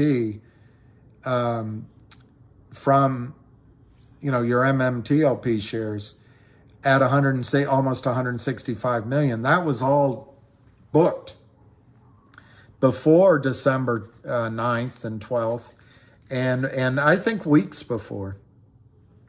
So I don't think there was any room left. So I do not believe you can transfer your shares. Now, having said that, do not despair. In my opinion, the deal you made, and you did nothing wrong. You put up your cash, confirmed to you that and FINRA approved it, SEC approved it, that you bought shares in MMTLP, which were in time to convert into one share of NextBridge. So the system owes you that one share of NextBridge, in my opinion, at the value those shares are worth now, which I personally calculated over $100 a share. I think the insiders thinks it's over $500, $600 a share. But lawyers are going to tell you it's the last trade they saw, $297. Otherwise, it's speculation. And then there's Roth Capital. And the problem with Roth Capital, as I know the guy running it, and he's a good friend of mine, and he's honorable. But the problem is that the institutions they're going to go out to are all fronts for the crooks. So they're going to try to keep the price down. It's just how Wall Street works. So Roth Capital will go out and get their orders soft circled, and all those institutions will say, "No, we're not going to pay over 100," because they don't. The big pools of cash are the crooks. So anyway, whatever. Once that deal's done, it'll take a month. Once that deal's done, give or take, that'll be the new data point that the lawyers will use. But in the meantime, the broker dealers owe you one share of NextBridge for every one share of MMTLP approved by FINRA, approved by the SEC. I think those shares right now are worth, as I've already said, at least $100 a share based on what I have been told is there. Also, they are worth a percentage of the company based on if the corruption never happened. To allow for the corruption that happened, your dilution, everybody's dilution, I think there has to be a cash distribution in addition to the shares. And so my opinion is you should get one share and you should get a distribution in the hundreds of dollars range. The lawyers should be paid off billions, because they're so important. And NextBridge becomes the greatest oil company in the country because it doesn't have to follow ESG and it doesn't have to send its cash flow back to New York City. It can just set about being a great company, and you're swimming in high clover, and the criminals don't go to jail, unfortunately. We have to swallow our pride on that. If my system comes to, there's no discovery. But maybe a prime broker goes down, maybe a broker dealer, and they probably don't get arrested. But that's how I think it should end up. But, Pete, don't despair that you're not going to, just because the system cannot create 1 billion shares, NextBridge can, and they can do it to their own advantage. And the big shareholders are on your side. And the problem isn't NextBridge. The problem isn't MMTLP, as much as Alex wants to say that there was fraud and the only person that could have committed this fraud were insiders. I don't think she's right on that. I understand where she's coming from. The fraud came from outside of the company. Guess where? The criminals. It's hard to get across to lawyers just how criminal the criminals are. This is because lawyers will only accept evidence that goes through their pinhead brain or through the meandering, slow process of the court. And if the other side enters something and your side forgets to respond, all of a sudden something's in evidence that's not exactly true, and a magistrate judge rules on it, and the other judge says, hey, it's already been ruled on. Anyway, I don't want to go all the way down the ways that lawyers are really not the path that you're going to get your sense of justice. The way you're going to get your sense of justice is when you take them down. You take them down. Brokers collapses. And even MSNBC has to report that something's fishy.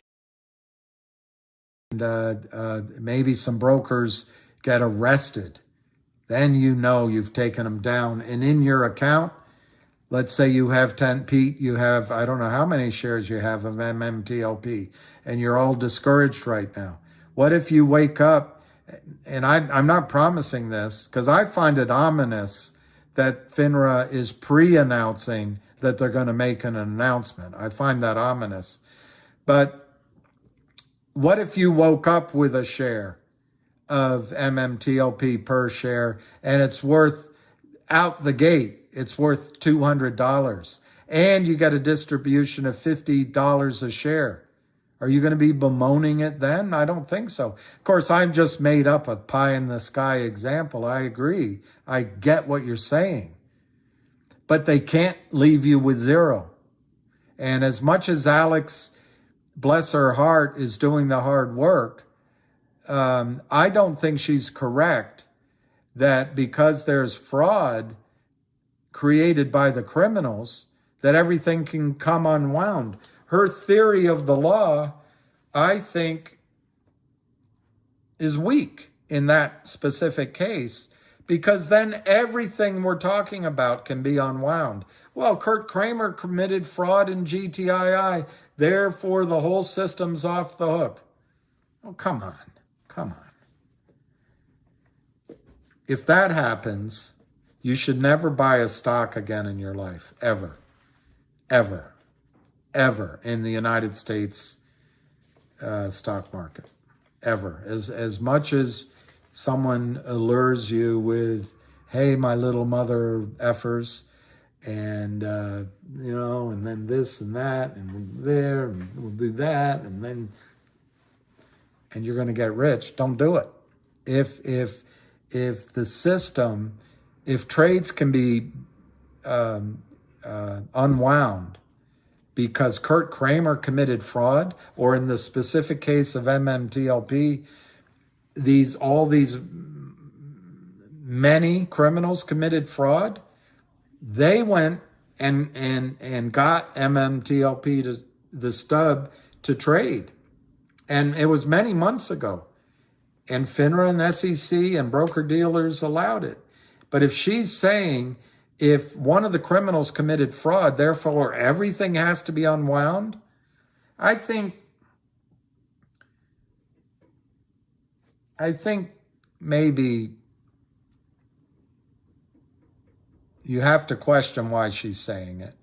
But you also, maybe she just spent too much time in moot court, or maybe she's worked for the regulators for so long that she can only see it one way. But think of all the companies. Would all of the trades in Union Carbide have to be backed off when the fraud happened? How about all the tobacco companies? How about all the trades in Boeing? How about all the trades in I don't know, company after company where fraud was committed? It doesn't make any sense. So I think, Pete Tong, you're going to end up with a share or its equivalent value per share of MMTLP. You'll get a share of NextBridge. And I think you're going to get a cash distribution on top of that. Or they're going to allow a gray market and or the market to open trading, and you might be able to call your own shots on what number you get. But they can't leave you with zero. And I don't know if you paid $12. My average price is I have one position at $7.60. I looked it up, and the other position at $7.86. So I don't know that you paid more than I did, but if the most you could have paid is somewhere around $12 a share, I don't think this settles for anywhere near $12. I mean, it's going to be higher on the upside. Why? Because I don't think those four big shareholders are going to settle for anything less than a big number. Of course, I'm doing a lot of speculating. I have a lot of suppositions in there. I'm making an ass out of you and umption, but that's all I've got to go with. I'm not a lawyer, and I'm not going to limit my possible outcomes to the very limited evidence found in SEC filings, which I've read. I've read most of them. The relevant ones. I've tried to keep up to date. I haven't listened to every space call. I haven't listened to every question. But every single fake share of MMTLP sold corruptly, counterfeit, has to be bought back. Has to be. And the rule, Pete Tong, that FINRA used to stop trading, Section 35C148, something like that. I looked it up. It is an arcane, obscure, unused rule, but a lawyer, because they're all lawyers at FINRA, most of them work for the industry. They work at Legg Mason, the one who just left. They still work at Goldman Sachs, one of them. They made the decision to stop trading based on that rule because there wasn't, frankly, enough time to figure out how to solve the problem like Maria. How do you create 1 billion shares Obviously, the best thing that would have been to leave it trading. But they panicked. And they protected their masters. So it doesn't change the fact that you are owed one share at the ratio that was first projected of NextBridge per share you have of MMTLP. If the system does anything less than give that to you, or give you a chance to participate in some sort of selling frenzy that allows you a shot at getting that number, or getting a number you're comfortable with, then the system is hopeless. We know we might as well be the Soviet Union. We no longer have free and fair markets. I don't think we have anymore. I think our markets are set up. I think Goldman Sachs bought a lot when they corrupted Hillary Clinton and Bill Clinton. I think Goldman Sachs and other banks bought a lot when they corrupted Janet Yellen. I think they bought a lot when they sent that bald guy that played football into the White House to organize the rescue of the banks. I think they bought a lot when they supported whatever Biden's first name is. And the only one out there I remember that said in a debate, and you can like him or not like him, but Trump said, these banks, they're not good guys. You're not dealing with good people. I hope you understand that. That's what Trump said. But I think he's the only one they didn't buy. And I guess he's not going to be elected because he's odious. But who are we going to get in our government who's going to give us a fair market, stock market? It doesn't exist. It's been corrupted by the Lloyd Blankfeins and the one that's so respected at J.P. Morgan, Diamond. It's all been corrupted. Precious metals, securities markets, government markets, all been corrupted. So they can make, it used to be called steenies. Now they just make decimal fractions on every single trade. Ken Griffin, he just spins his money-making machine at 0.0001, front-running you billions of times a day because he's got the computers. It's all corrupt, guys. And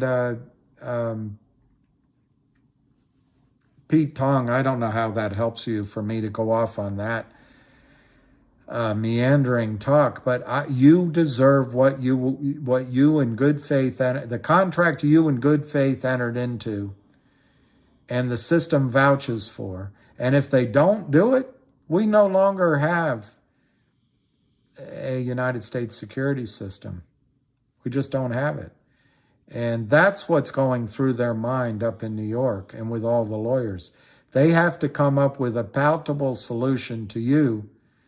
And you're not going to get a chance to vote on it. It's going to be these big 4 or 5 or 6 shareholders that will. But I think they're going to represent you.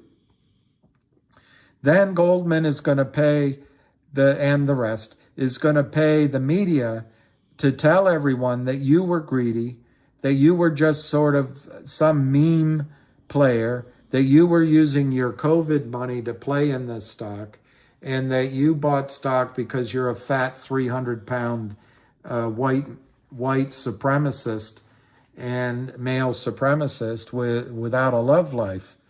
And they're going to try to ridicule the due diligence you did, the patience you showed, the fortitude you showed, and the fact that you deserve to make money because you saw that the criminals were selling nothing but toilet paper, and you saw that the broker-dealers were stuffing accounts with that very same toilet paper. Arguably, unindicted co-conspirators in securities fraud. And you said, you know what? In the American system, I have a right to speculate against those trades. It's how Jesse Livermore made money. It's how Warren Buffett makes money in the long run. He doesn't do it in the short run. It's how huge hedge funds bet and make money. It's how Burry made money in The Big Short. It is fair for you, Peter Tong, to enter into a contract that was approved of by the SEC and by FINRA, and it promised you 1 share per 1 share. Obviously, they've already stolen from you, Pete Tong, the opportunity to participate in a massive short squeeze. That's gone. On the other hand, maybe they would have, without judging it, maybe the shorts would have been able to do what they did with COSM and drive it. You know, I'm not going to go into that. But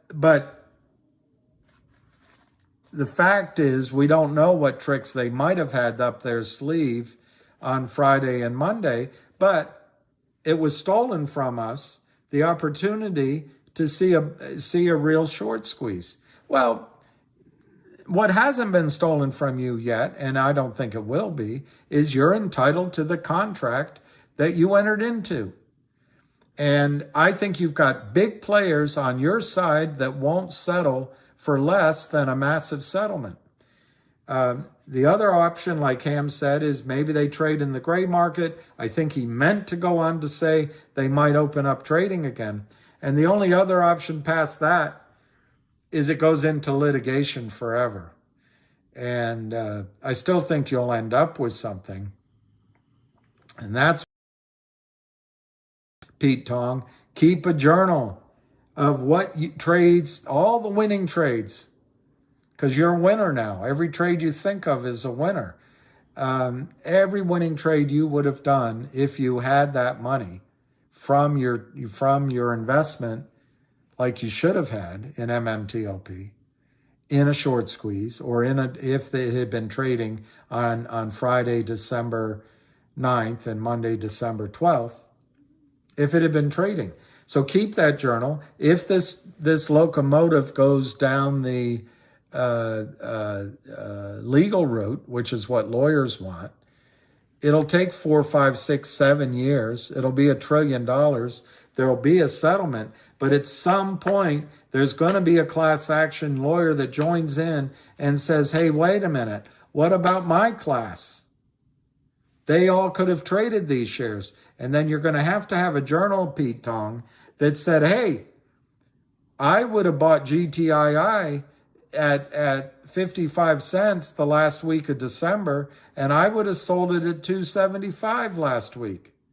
And now I would be buying it at $2 and when it runs. And I would have bought, I'm trying to think of another stock that it's gone up, but HNRC, because I heard about it, and this guy's in the fight, and it ran up.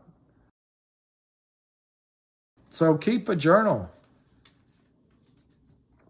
To misquote this white philosopher, the only person that's trapped in a situation is someone that just doesn't do something.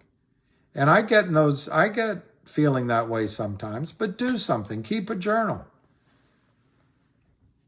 Well, Steve Cromer, open trading again is the right thing to do, except they will not open it. They cannot replicate what would have happened, because they will probably, Steve Cromer, they will probably say opening transactions only. So that takes away the day traders that come in by with massive new infusions of rocket fuel to the upside. It also takes away new short sellers who would short and then have to cover, and then short and have to cover on the way up. So that's the negative. The positive is, if most of us, and we can't collude, the criminals can collude because Gary Gensler doesn't care. We cannot collude. But if most of us in our gut say we're not going to sell at a low price, they're going to have to open the stock at much higher prices. And the first broker dealers will probably just say, I'll pay whatever. And then there might be some broker dealers who go against the dictum, never trade an error, and try to get a better price. Maybe it's not a broker dealer. Maybe it's a criminal. Well, they might play with it, try to get it down, and some people on our side panic out. But then it's going to come to the end of the day, there's some panicking to the upside to cover as well. But I would argue it wouldn't go to the same heights or last as long with the same ferocity. But it'll still be good for us. So I agree with you, Steve. Well, Dean Lee, I think you're right. It could lead to more naked shorting, except they won't allow any shares that are marked long wrong. They won't allow any selling that says we'll deliver it later on. They probably won't allow any selling that even, my guess is, they won't allow T+3. I think they're going to say every trade done today is T+0. It's today. Settle it today. Maybe they'll give, we can come up with all sorts of strategies. But when Dean Lee, when it's closing transactions only, that's also going to apply to the criminals. And they cannot take advantage of Reg Sho. There won't be T+4, T+5. There won't be T+35. There won't be shares to Germany and then moving them back. There won't be moving it from one shady market maker that we don't need anymore to another shady market maker. But you're right, intraday, there could be some gamemanship. There could be some outright lies, because there are lawyers that lie, believe it or not, on behalf of their clients. Because lawyers it's not always about truth with lawyers. It's about winning and what precedent or what you can get the judge to go along with. And even if the ruling's harsh, you can always appeal it. And you can always, I've seen some slimy lawyers. You can also go in with your spiel that's all innocent and you're a good guy and Your Honor, there's a case, Montgomery Ward against such and such, and Your Honor, and you can come across that you're just doing your job because you're a good guy. I don't know how lawyers are ever going to get the black. Some lawyers are ever going to get the black out of their heart. Greg Kitchener, I saw his video. I didn't have time to play it, but judging by what you wrote, I drew this up here, and this is something I said yesterday. I'm not a technician, but I use it. But I also use, I try to use everything. But in terms of, at least in this part of the move, because you can have a whole Elliott wave, 5-wave count that suddenly becomes just the first wave and a bigger wave. But anyway, in my opinion, the first wave in this move has happened. I'm ignoring the other crap that happened just before it. I think this is, as they call it, an Elliott wave. I just saw it on Google, they call it. I forgot they call it this. But I used to get Bob Prechter's research. And I think he's dead now. But I don't know if he's dead. But I got the Elliott wave letter or the Elliott wave theorist for years. Anyway, they call it the impulse move. So you get your first move, then you get a pullback. To me, it's the pause for the cause. That's the second wave. Then you get the third wave, and the third wave is the longest. It's the longest. So I think that's the one that'll get to ARCA's target of whatever he's saying now, 18 or 19. And then you get another pause for the cause, and then you get the fifth wave. My guess is before all of that's said and done, and you can count out 7 waves, 9 waves. it gets to the point where you wonder, does this really work, or are you just counting waves in retrospect to say that it works? But my point is, I think you're absolutely right. This pullback I see nothing in this pullback myself, and you should listen to Avid. He's excellent. I see nothing and Arca said it too. There's nothing in this pullback that condemns the bull move. And if anything, I think it sets up more power to the upside. So I'm loaded already. But if I had money, I would buy as it pulls back. And I don't think anybody's being shaken out. I think a lot of these trades are fake. I think a lot of the volume is crossing shares. And I get my confidence, by the way, just to give credit where credit's due, is over the years, Ham Short Killer has shown me and taught me, and I've seen it. So I get a lot of my confidence because I've learned, believe it or not, I've listened to Ham. But I think I really do agree with you that this pullback, as you put it, is a time to load up. Of course, I cannot give each of you personal financial advice. Stick 62, most of you can expect to trade close short positions, but don't count on it. Trade to close short positions, but don't. I don't know what you mean, Sticks, but I think if you don't have GTC orders out, your anxiety, you're gonna, you have to have a plan, Stan.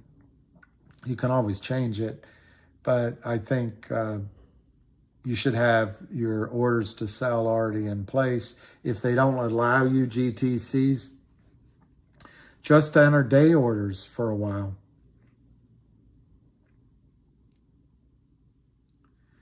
Janice Paulson, weeks ago, you said nobody should be CTII.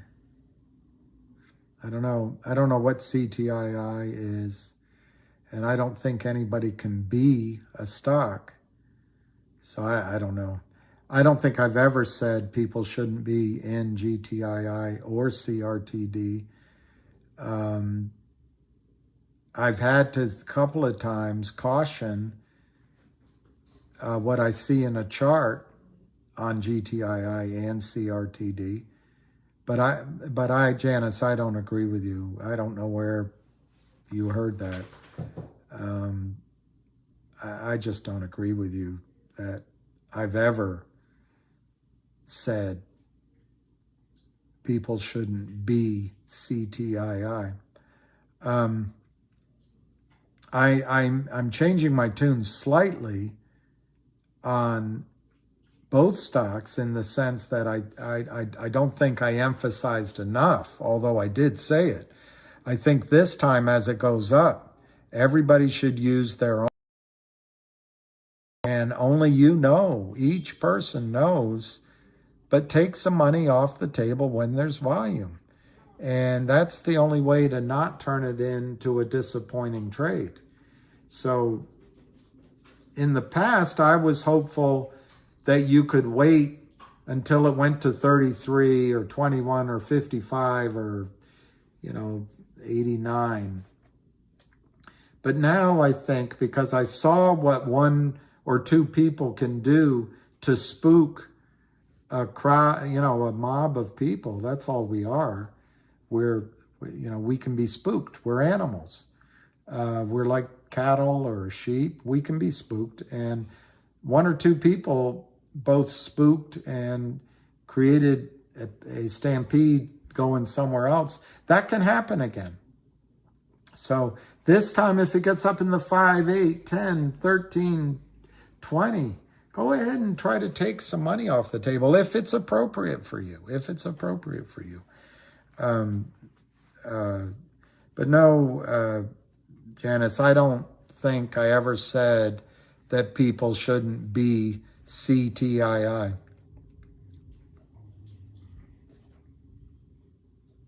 Yeah, and I would go with that 700,000 fake shares, and it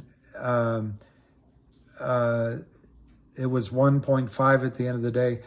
I would even say there was we're going to see there was 800,000 as failed to deliver by the end of the day. And then I would say the rest of it was fake. I don't think anybody's been selling real shares. So, there's people that probably got shaken out, but maybe it's 50,000 shares. It's all fake today. Wizard Gray Balls. Thanks for the name. I think GTII, because of the 19 million share order that's reportedly out there, and because of the Wes Christensen goes both ways. It goes, if you look at a company like, I think it was VNUE, but it might have been a different one, HPIL. HPIL hired a lawyer, and the lawyers went after the Kramers, and they got a settlement. So the Kramers didn't go to jail. The Kramers didn't have to give up any more than they didn't pay in taxes anyway. And the Kramers got to keep Kramering. And the stock was in the pennies. And the settlement was the company issued stock or something, or the Kramers regurgitated. Anyway, they somewhat leveled the books, and the company went on to its business. And lo and behold, I even think it was from the Kramers, but I think it was from a different party. They took a with warrants and a toxic formula in it. And so the company just went down to the toilet. Settlements with lawyers to solve this issue normally don't work to make you money. But I think the difference here is Wes is all about banging this out. Also, Ham put out that they're going to, if they file a lawsuit, they're going to go after the big pockets of money. That's what lawyers do. And they're going to distribute to each of us that own shares of GTII on some record date a piece of that lawsuit. And now the trick is if that causes a squeeze, we might not get that ownership. But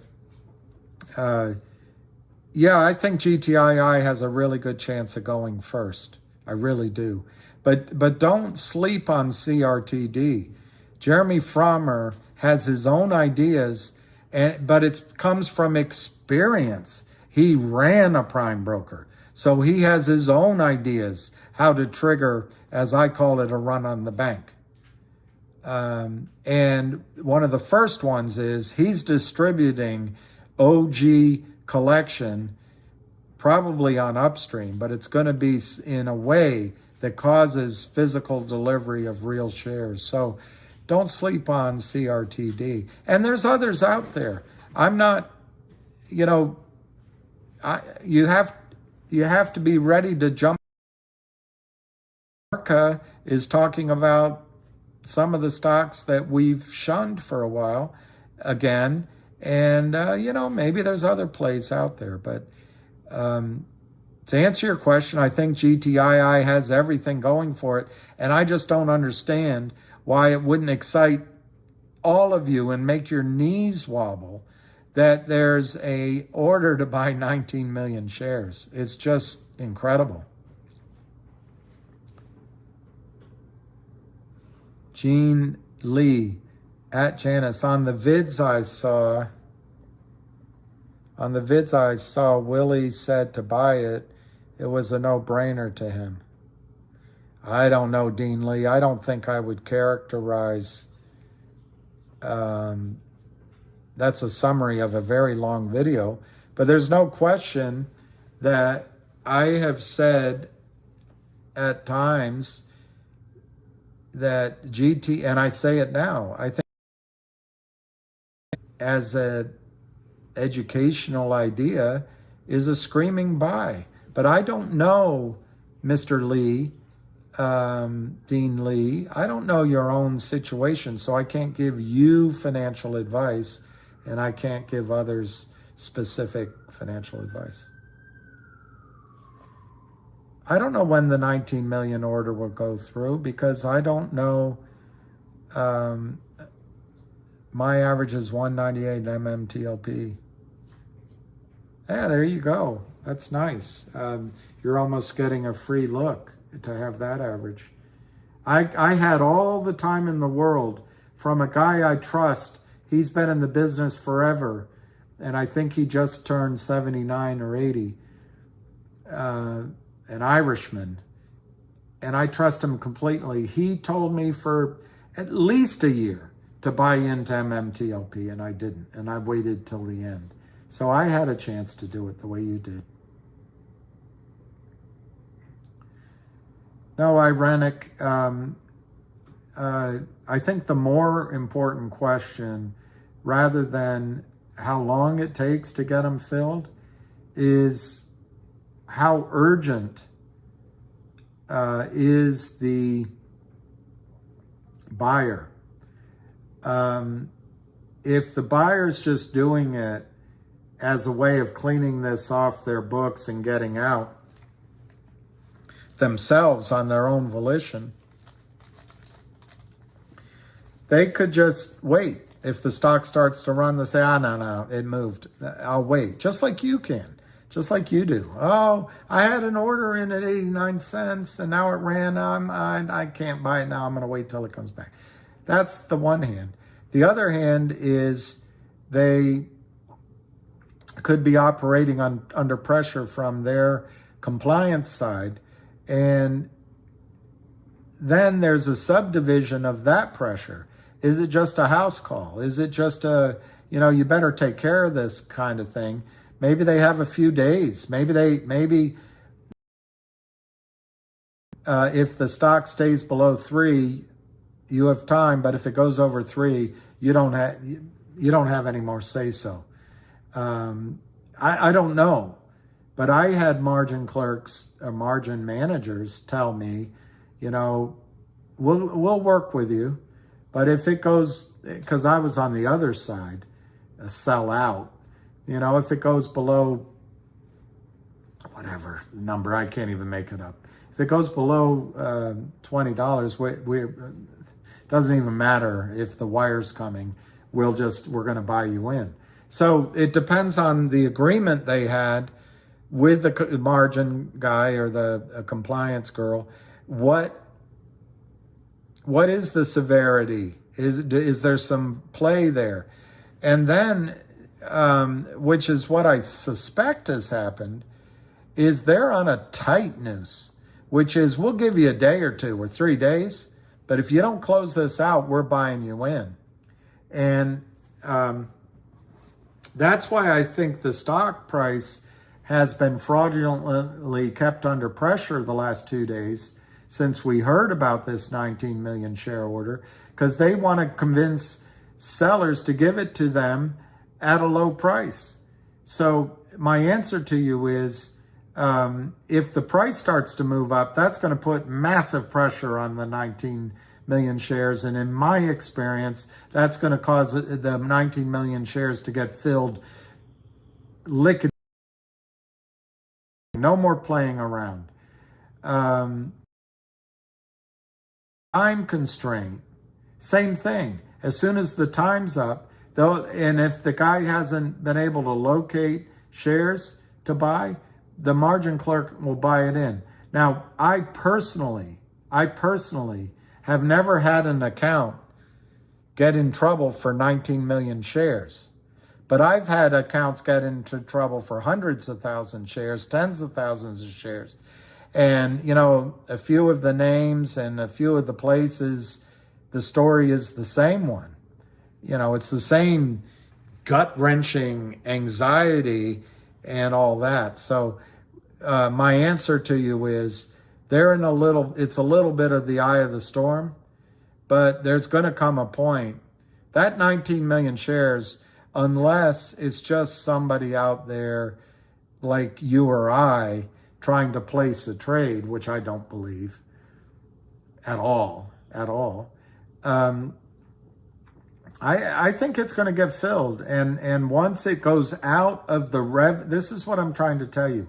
Once it goes out of the revenue side of the brain, once it goes from the side that's still trying to make money on the trade and goes into the side of the brain that says, cover the effing shares, do it now,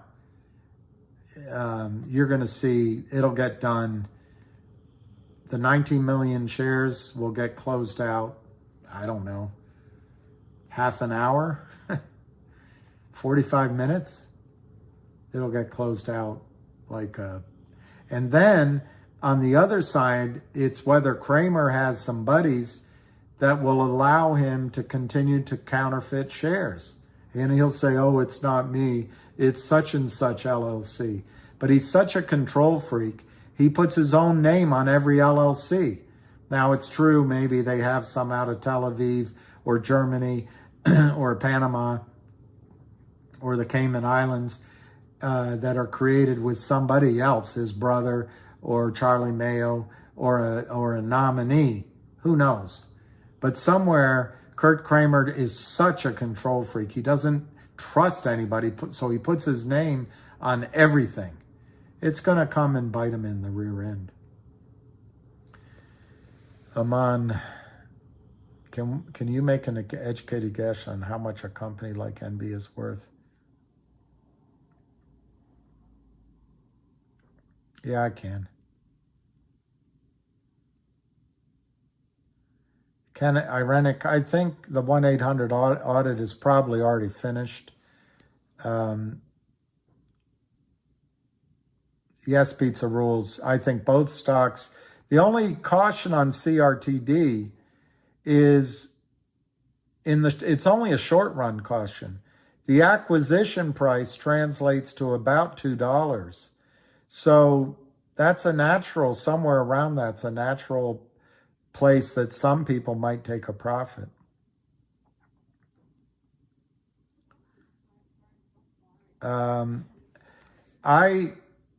I think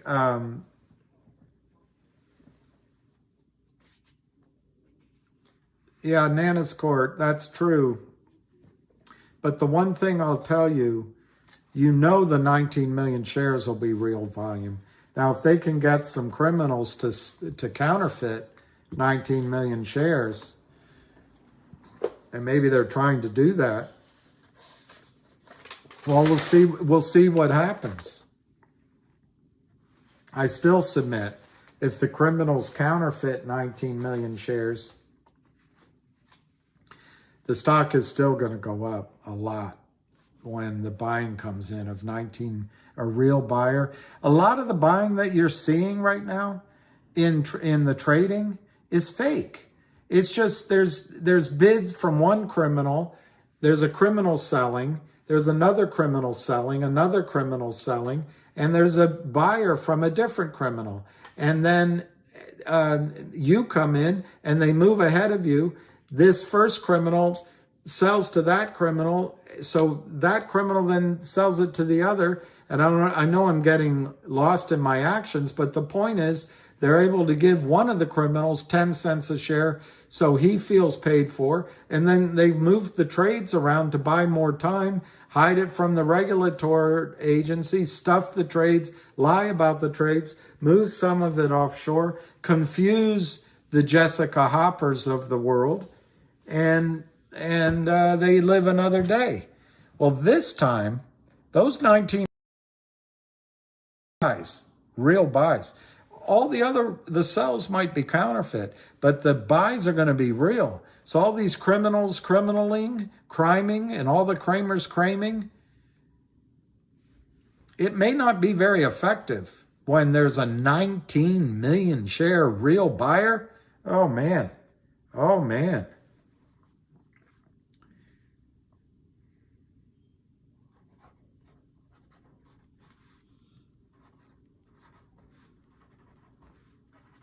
Somebody asked, what is NextBridge worth now? I can only estimate. Here's one of my, I'll make an ass out of you and umptions. I'm estimating to an acquirer, based on the seismic and the success and the geologists that NextBridge owns, the oil in the ground is worth at least $5 a barrel. Oh, I should have said barrel.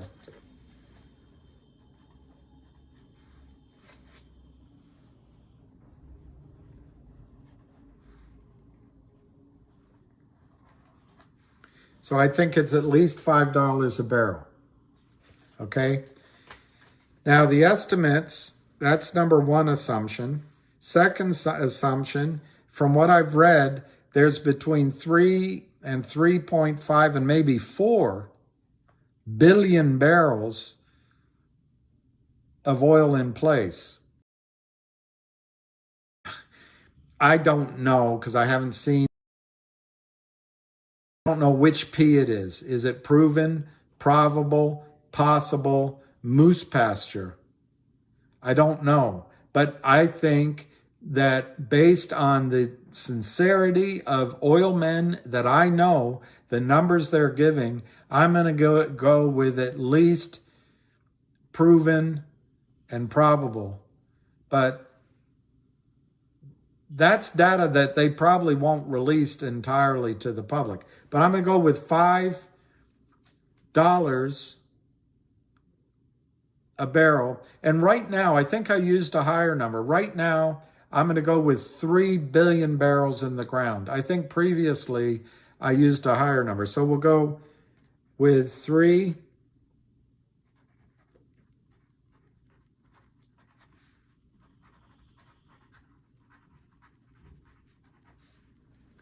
We're going to go with 3 billion barrels. Okay? Now, reportedly, there's 7 trillion cubic feet of natural gas. 7 trillion cubic feet of natural gas. There's also water. And I don't know the volume of the water, but I know it's extremely valuable. So there's as much as 4 billion barrels of oil. There's 7 TCF of natural gas. There might be some other liquids, but I assume that's in the barrels number. And then there's water that's valuable for fracking, valuable for whatever reason. But I'm ignoring those. I'm going to ignore those. I'm going to ignore the valuable natural gas. I'm going to ignore the water. I'm going to use 3 billion barrels of oil. The number of shares of NextBridge extant. Now, there's going to be more, but for right now, the number outstanding is 164, 670, I don't remember the whole thing. There's 164 million shares outstanding. I'm going to call it 165 million.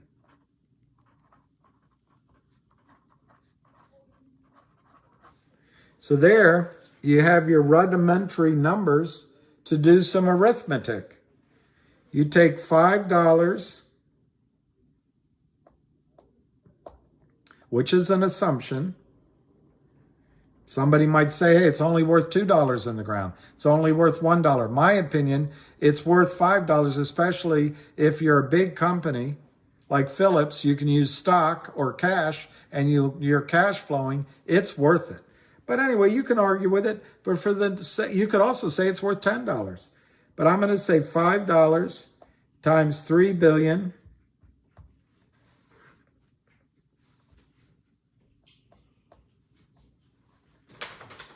That's 15 billion. That's $15 billion oil in the ground value today in my WAG opinion. So that's $15 billion.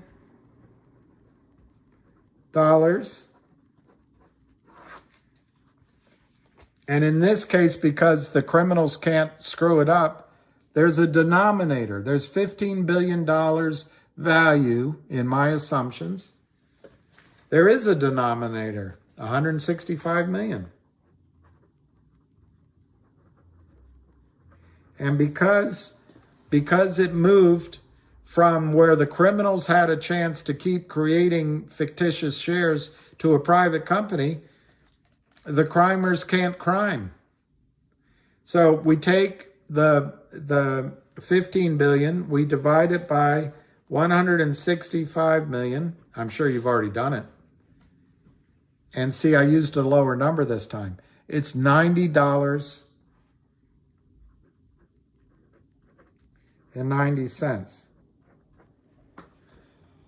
I think previously the number I used was the midpoint between 3 billion and 4 billion. So this time I'm only using 3 billion barrels. So my number, which I think is really conservative, is here, $90. Previously I came up with 106, which I also think is conservative. Now, in the meantime, there's some risks to Nexbridge. They had leases. Leases always have well commitments. And there was a risk that lawyers would put claims on everything and Nexbridge would have a hard time raising money. Well, Nexbridge has solved that problem. They've hired Roth Capital to sell 40 million shares to the public and institutions. My opinion, in effect, they're going to be selling it to the criminals. But that's just Wall Street. That's how it's set up right now, and we can't do anything about it. What we have to hope for is that the people making the decisions demand a high price per share, because the criminals are going to come in as they try to fill their order book. They're going to soft circle at low numbers. But if it's a James Dean challenge.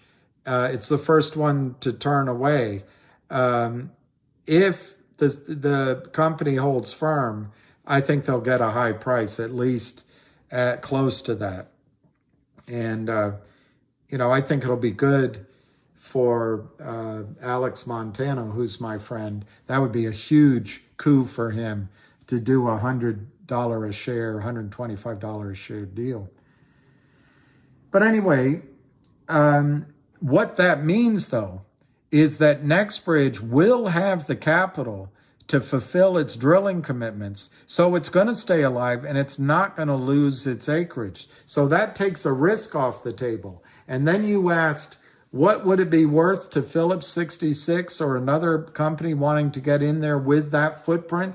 My opinion, I gave you the description, and maybe I should write it in an email to John Berna, but my opinion, the settlement would make, that I described to you, would make Nexbridge multiples bigger than Phillips 66. And Nexbridge could do it on its own.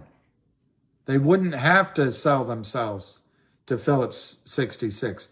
But the way you asked your question, Phillips 66, what value does Phillips 66 see? They see 144,000 acres. They see the potential for 4 billion barrels of oil. I use 3 billion. They see 7 TCF of natural gas. They see water. They see a platform. They see the seismic. They see the wells that have been successful. They get the geologist work, which is privileged, that says where they should go buy new acreage. So Phillips 66, if that's who does it, would be massively interested in buying this. And my $5 number might be low, particularly if they can use shares of stock. So I hope I get across to you that Nexbridge is really valuable at this point. Now, there's always risk in oil and gas. What's the biggest risk? The biggest risk is oil prices drop to $10 again. And the other risk is banks stop providing money. But guess what? Nexbridge doesn't need a bank to do it. The criminals have siphoned off enough capital from you that the criminals, when they give it back to Roth Capital makes money, and other people make money, the criminals make money, but it's not a bank. So they don't, Nexbridge doesn't have to worry about that. The other risk is if they drill 3 or 4 wells and the whole play just dropped, there's a fault. It faults out that they didn't see on seismic, or there's communication with, I'm making it up. There might be communication with a water, it's unlikely, but I'm making disasters up. Or they get into a zone where the rock is tight. It could be anything. I don't think that's going to happen, but I'm just telling you there still are risks in this play. But I think they've been minimized, and that's what would make Phillips 66 really happy, or somebody else, to acquire this. I think this is a game changer. The Oro Grande Basin could be as big as, say, the Delaware Basin, unless I'm misspeaking, because I always get confused if it's a subset, but I think it's different. But the geologist who discovered the Delaware is the one putting this one out. Now, when I looked at it years ago, there were doubters about the Oro Grande. So you got to keep that in your head. But based on all the information that's out there, I think $90 is cheap for an acquirer. Big oil firms, they bought Whitehead's company. I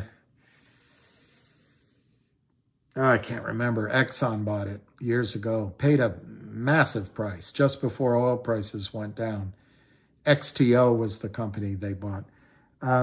The big boys pay up because they want to get the reserves on their books. They want to get the potential reserves on their books, and they want projects that they can put big money to work with. But, Nexbridge could be a big money oil company if they settle up the way I suggested.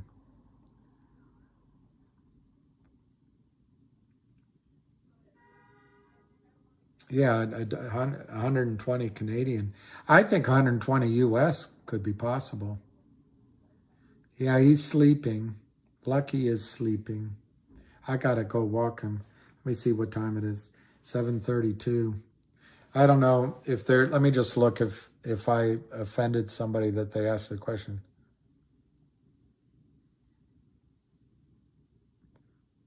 Well, that's right, Dean. There are risks, of course. But Dean, in all investments, in my opinion, all investments share the risk of losing money. So I think, Dean, it's important to understand the potential upside. But that doesn't mean the upside is going to occur. The potential is the word. But I think, yeah, he is. He's sleeping. Yeah, the area has value. No one, but there aren't making any new field discoveries anymore. It's really hard. Well, that's right. Petroleum geologists analysis is very good, but there's a lot of geologists that start believing their own spit, and you're absolutely right. You have to be skeptical. I think the Oro Grande should be bought by, and you don't know why Phillips 66 is next door, by the way. They might not be going into the same zones. Yeah. I think he's an honest man, Frank. I'm not going to read that out because what I just said is controversial and I just don't want the controversy. But I think he's honest. He can, like all Geminis, he can say something if you only listen to part of it. Later on, he says something else and you go, wait a minute, didn't you just say a different? But the fact is, he says both, so I find it honest. I don't know anything about Goog.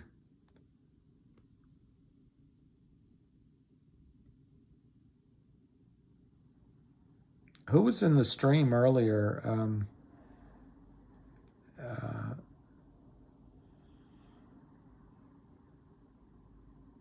All right, one fix it, man. Relax, everyone.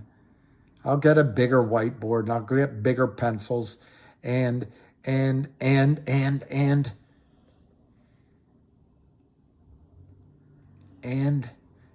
might even get, I saw a real estate agent doing a presentation on his computer, and he turned around and he had a computer and it was a big screen and he could touch it.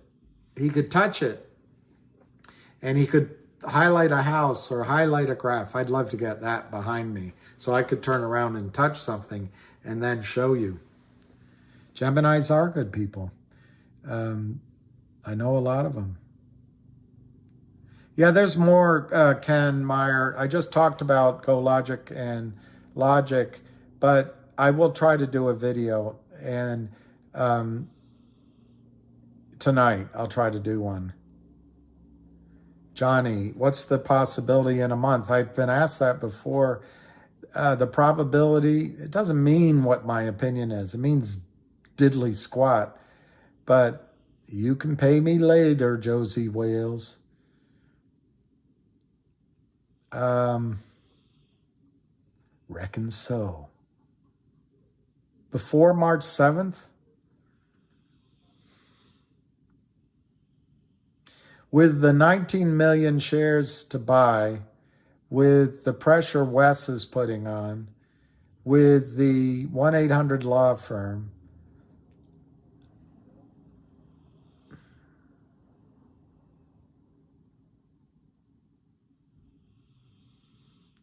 I think, Johnny, I'd answer at 65 to 85.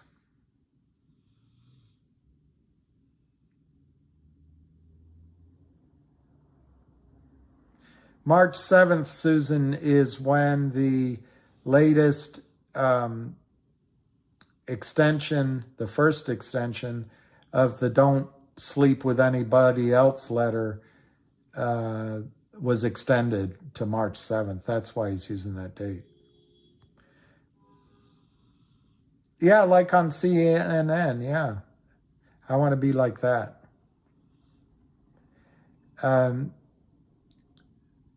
To Stonies, 2 stones. I think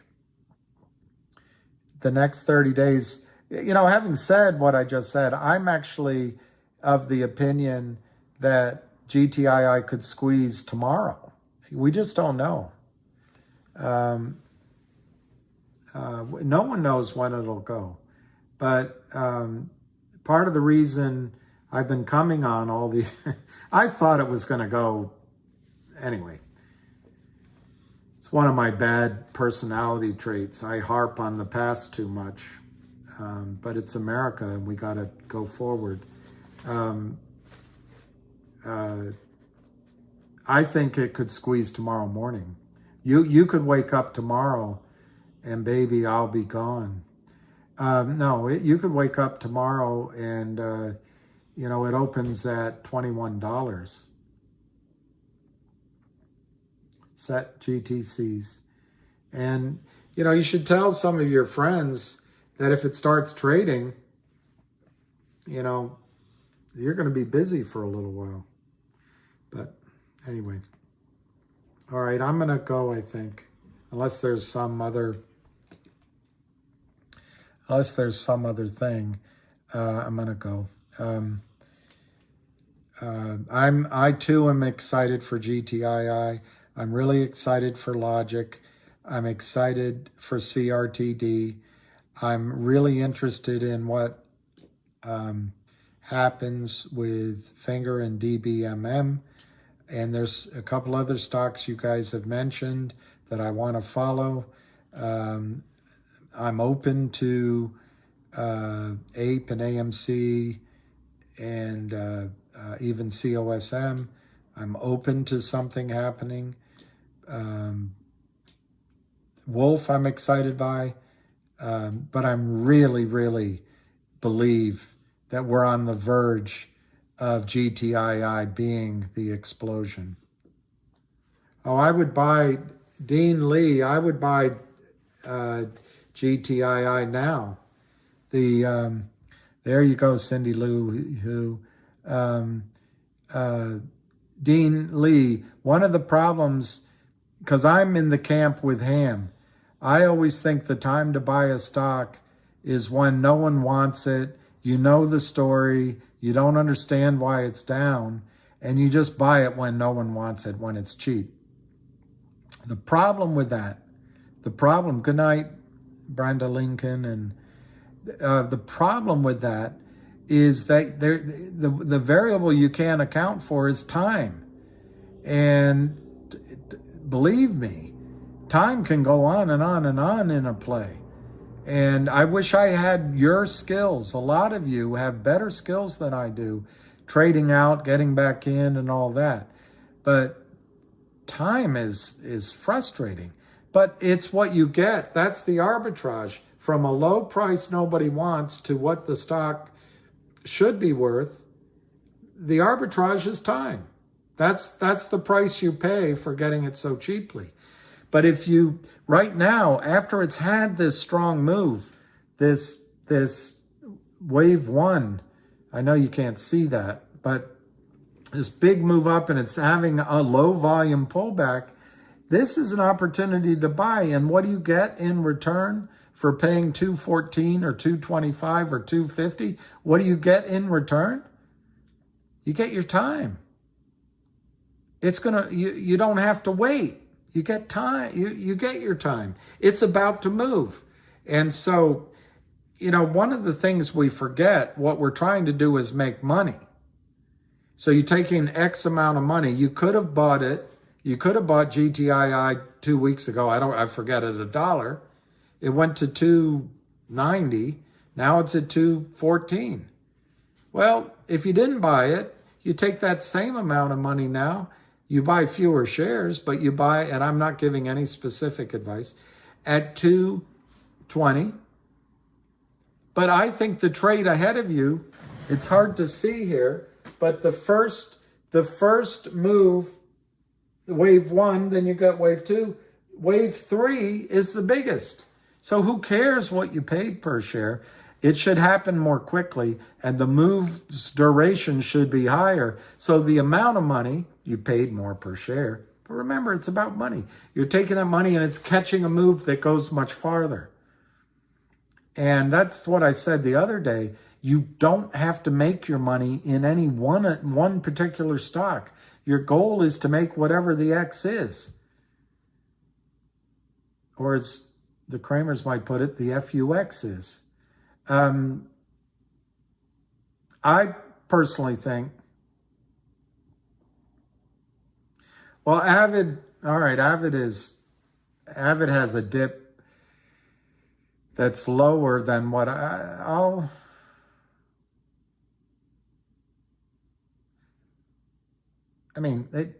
listen, I listened to Arca, and Arca says it could pull back, but he's not expecting it to, but it could. And you have to look at it. I don't have a chart in front of me. My own opinion, we've already seen the pullback in GTII. My opinion is just another opinion. But I also think that we already hit like 179 or 189. I think that's it. It was a spike. And now I think if it's going to pull back further, they might try to get it around $2, 195, 205. But I think they tried to do it today. So I actually think what's next, if you're asking me to prognosticate, is that you get at least 1 day sideways, not a red, but maybe a black, but it's basically sideways. You might get 2 days like that. And then I think it's on the way up. So I'm not as sophisticated as Avid. You need to watch Avid, Arca, and there's a couple other guys out there. Ace in the Hole, I think Counselor Diamond Hands is great. I'm talking about GTII. There's great people in all of these other stocks. You need to follow Dirty Mayo and a bunch of those guys, Crayon. My brain's spacing out on some of the handles on Twitter. And yeah,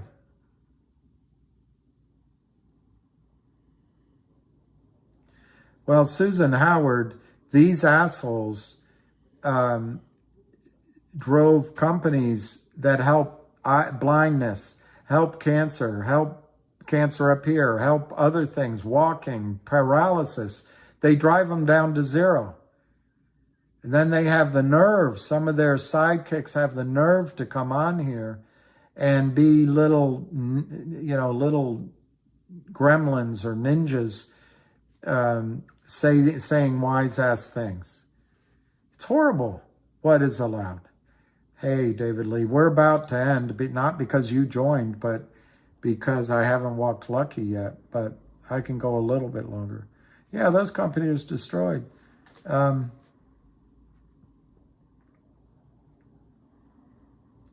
that's a good point. Chris Daniels sounds like he's a technician. There was a guy that used to come on here from Highway something in Colorado that was very good technician. So that's useful, Jay. Thank you. Yeah,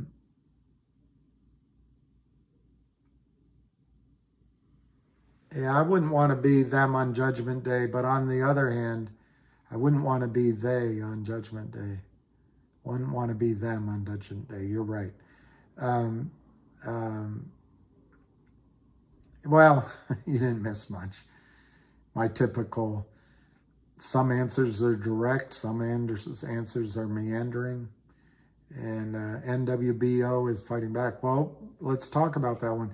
Right now, I want to just I just would love if one of these would go. Hey, TT. Yeah, I think GTII will have an announcement on Upstream, but the caution on Upstream, that the two cautions are there will be a delay in the trap. Just like with the warrant, it took a few weeks even for the pressure to build up. That'll be there. But also, apparently, there's a bit of a delay on Upstream trading United States securities. But it's all good. It's all good. It's excellent, in fact. And having said that, it's only delayed because of the criminals.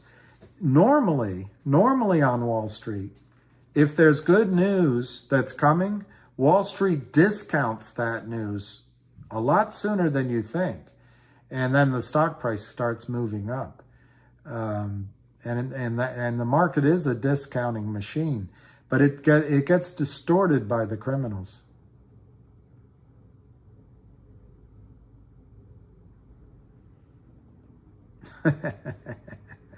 It's pretty good, Susan.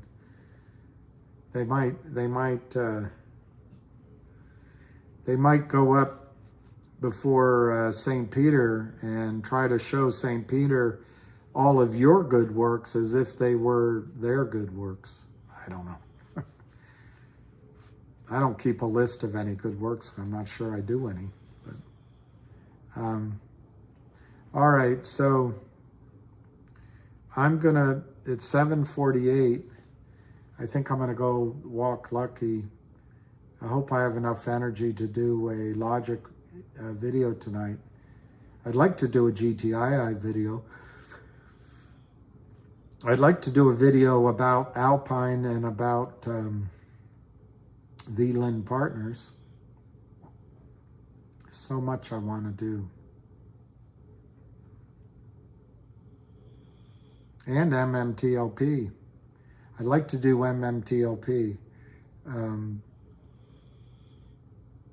I really think, I've just explained it, but there was an article on Yahoo that rattled even me, and I was like, what's this guy talking about? In all of these, you have to distrust most of what you hear. Probably you should apply that to me as well. But you don't know me, so you don't know. But, and I'm not going to say my motives again, because typically if people ascribe to themselves motives, they're the opposite. But there'll be bad actors out there because the money involved is just so massive. It's just so massive. and they don't want to go to jail. Well, TT, I think you're right. Hopefully most people can wait and see what happens with GTII. If anything, it makes some sense to maybe have 1 or 2 or 3 of them. But I'm also convinced that you can pick GTII and that's the one, or pick CRTD and that's the one.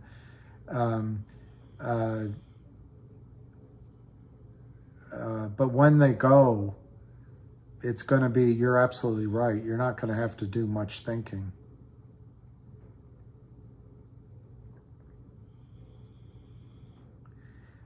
Well, John Smith Doe, I think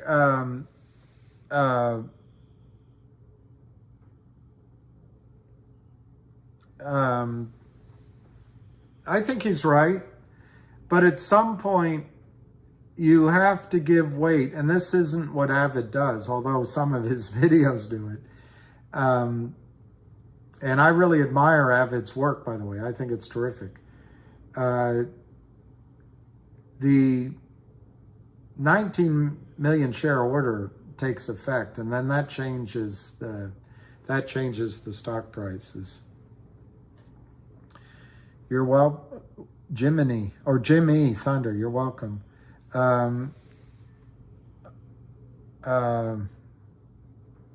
I think that's right, John Smith Doe. Chris Daniel,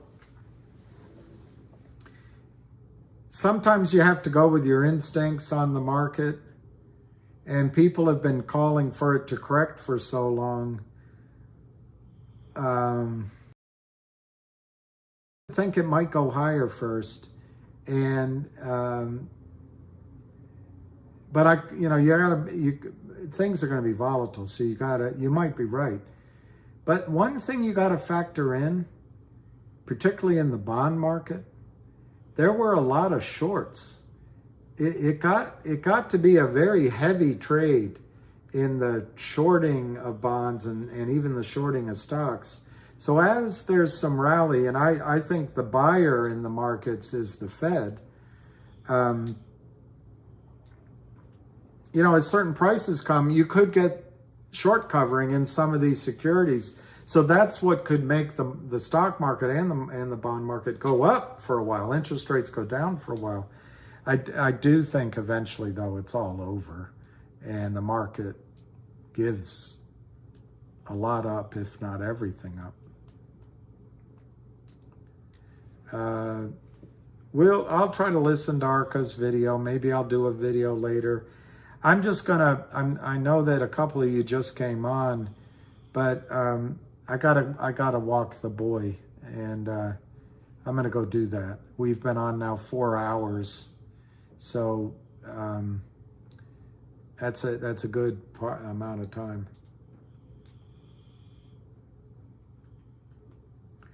Well, John Smith, I also know from Avid and from Arca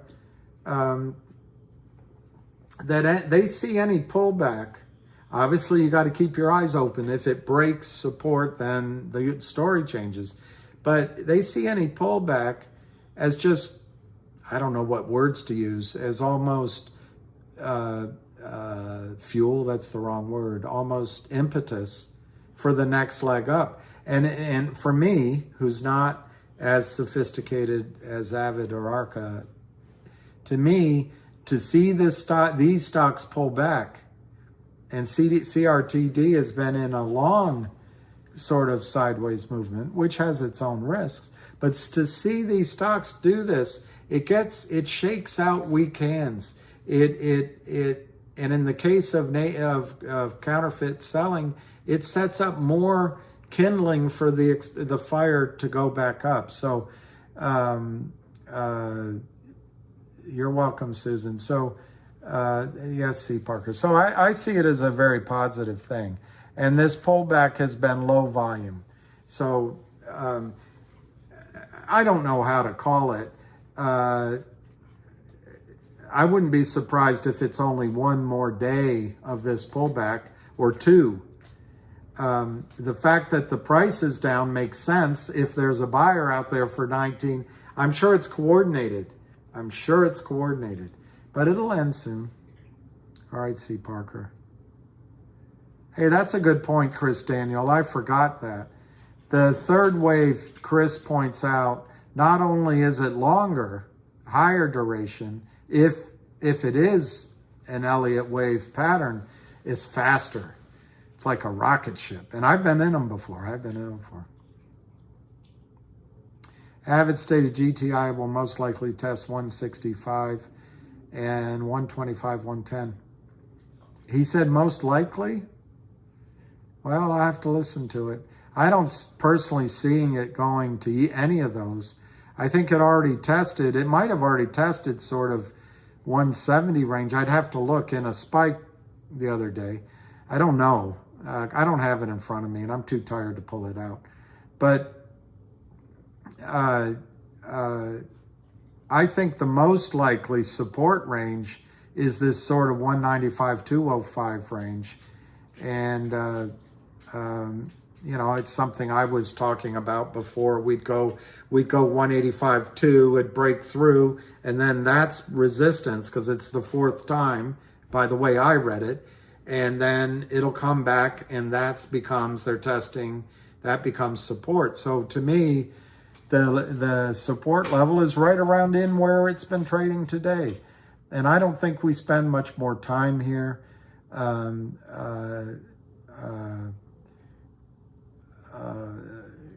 know, if this buyer of 19 million is talking to enough people, you're going to get an aggressive buyer coming in to say, hey, I want to screw the Kramers, even if he doesn't know who the Kramers are.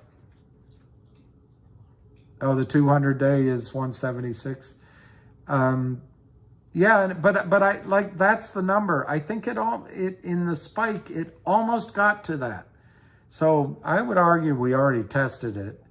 But you know, it's hard to take your own biases out of how you read these things. Yeah, not a rocket ship, literally. I've been in a trade like that. Yeah, that's what I think, John Smith. I think he said it's a possibility.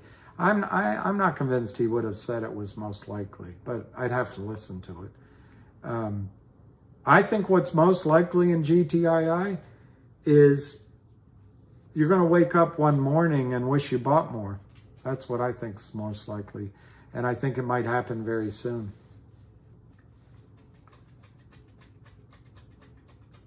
That's good, Chris. I'm sure, oh, David Lee's saying 188. Okay, well, yeah, I could be wrong. But remember, I just look for the one Wall Street old hand told me, always use a fat finger. Don't get all precise about it, because you're just trying to, because you're just measuring human emotions as a mob, and sentiment can change on a dime. Yeah, okay, he didn't say much. I didn't think he did. So anyway, guys, love you, Lucky. I'm done. So I'm going to sign off. I'm going to wish everyone a good night, and, you know, that's about it. Peace to each of you. Love and happiness.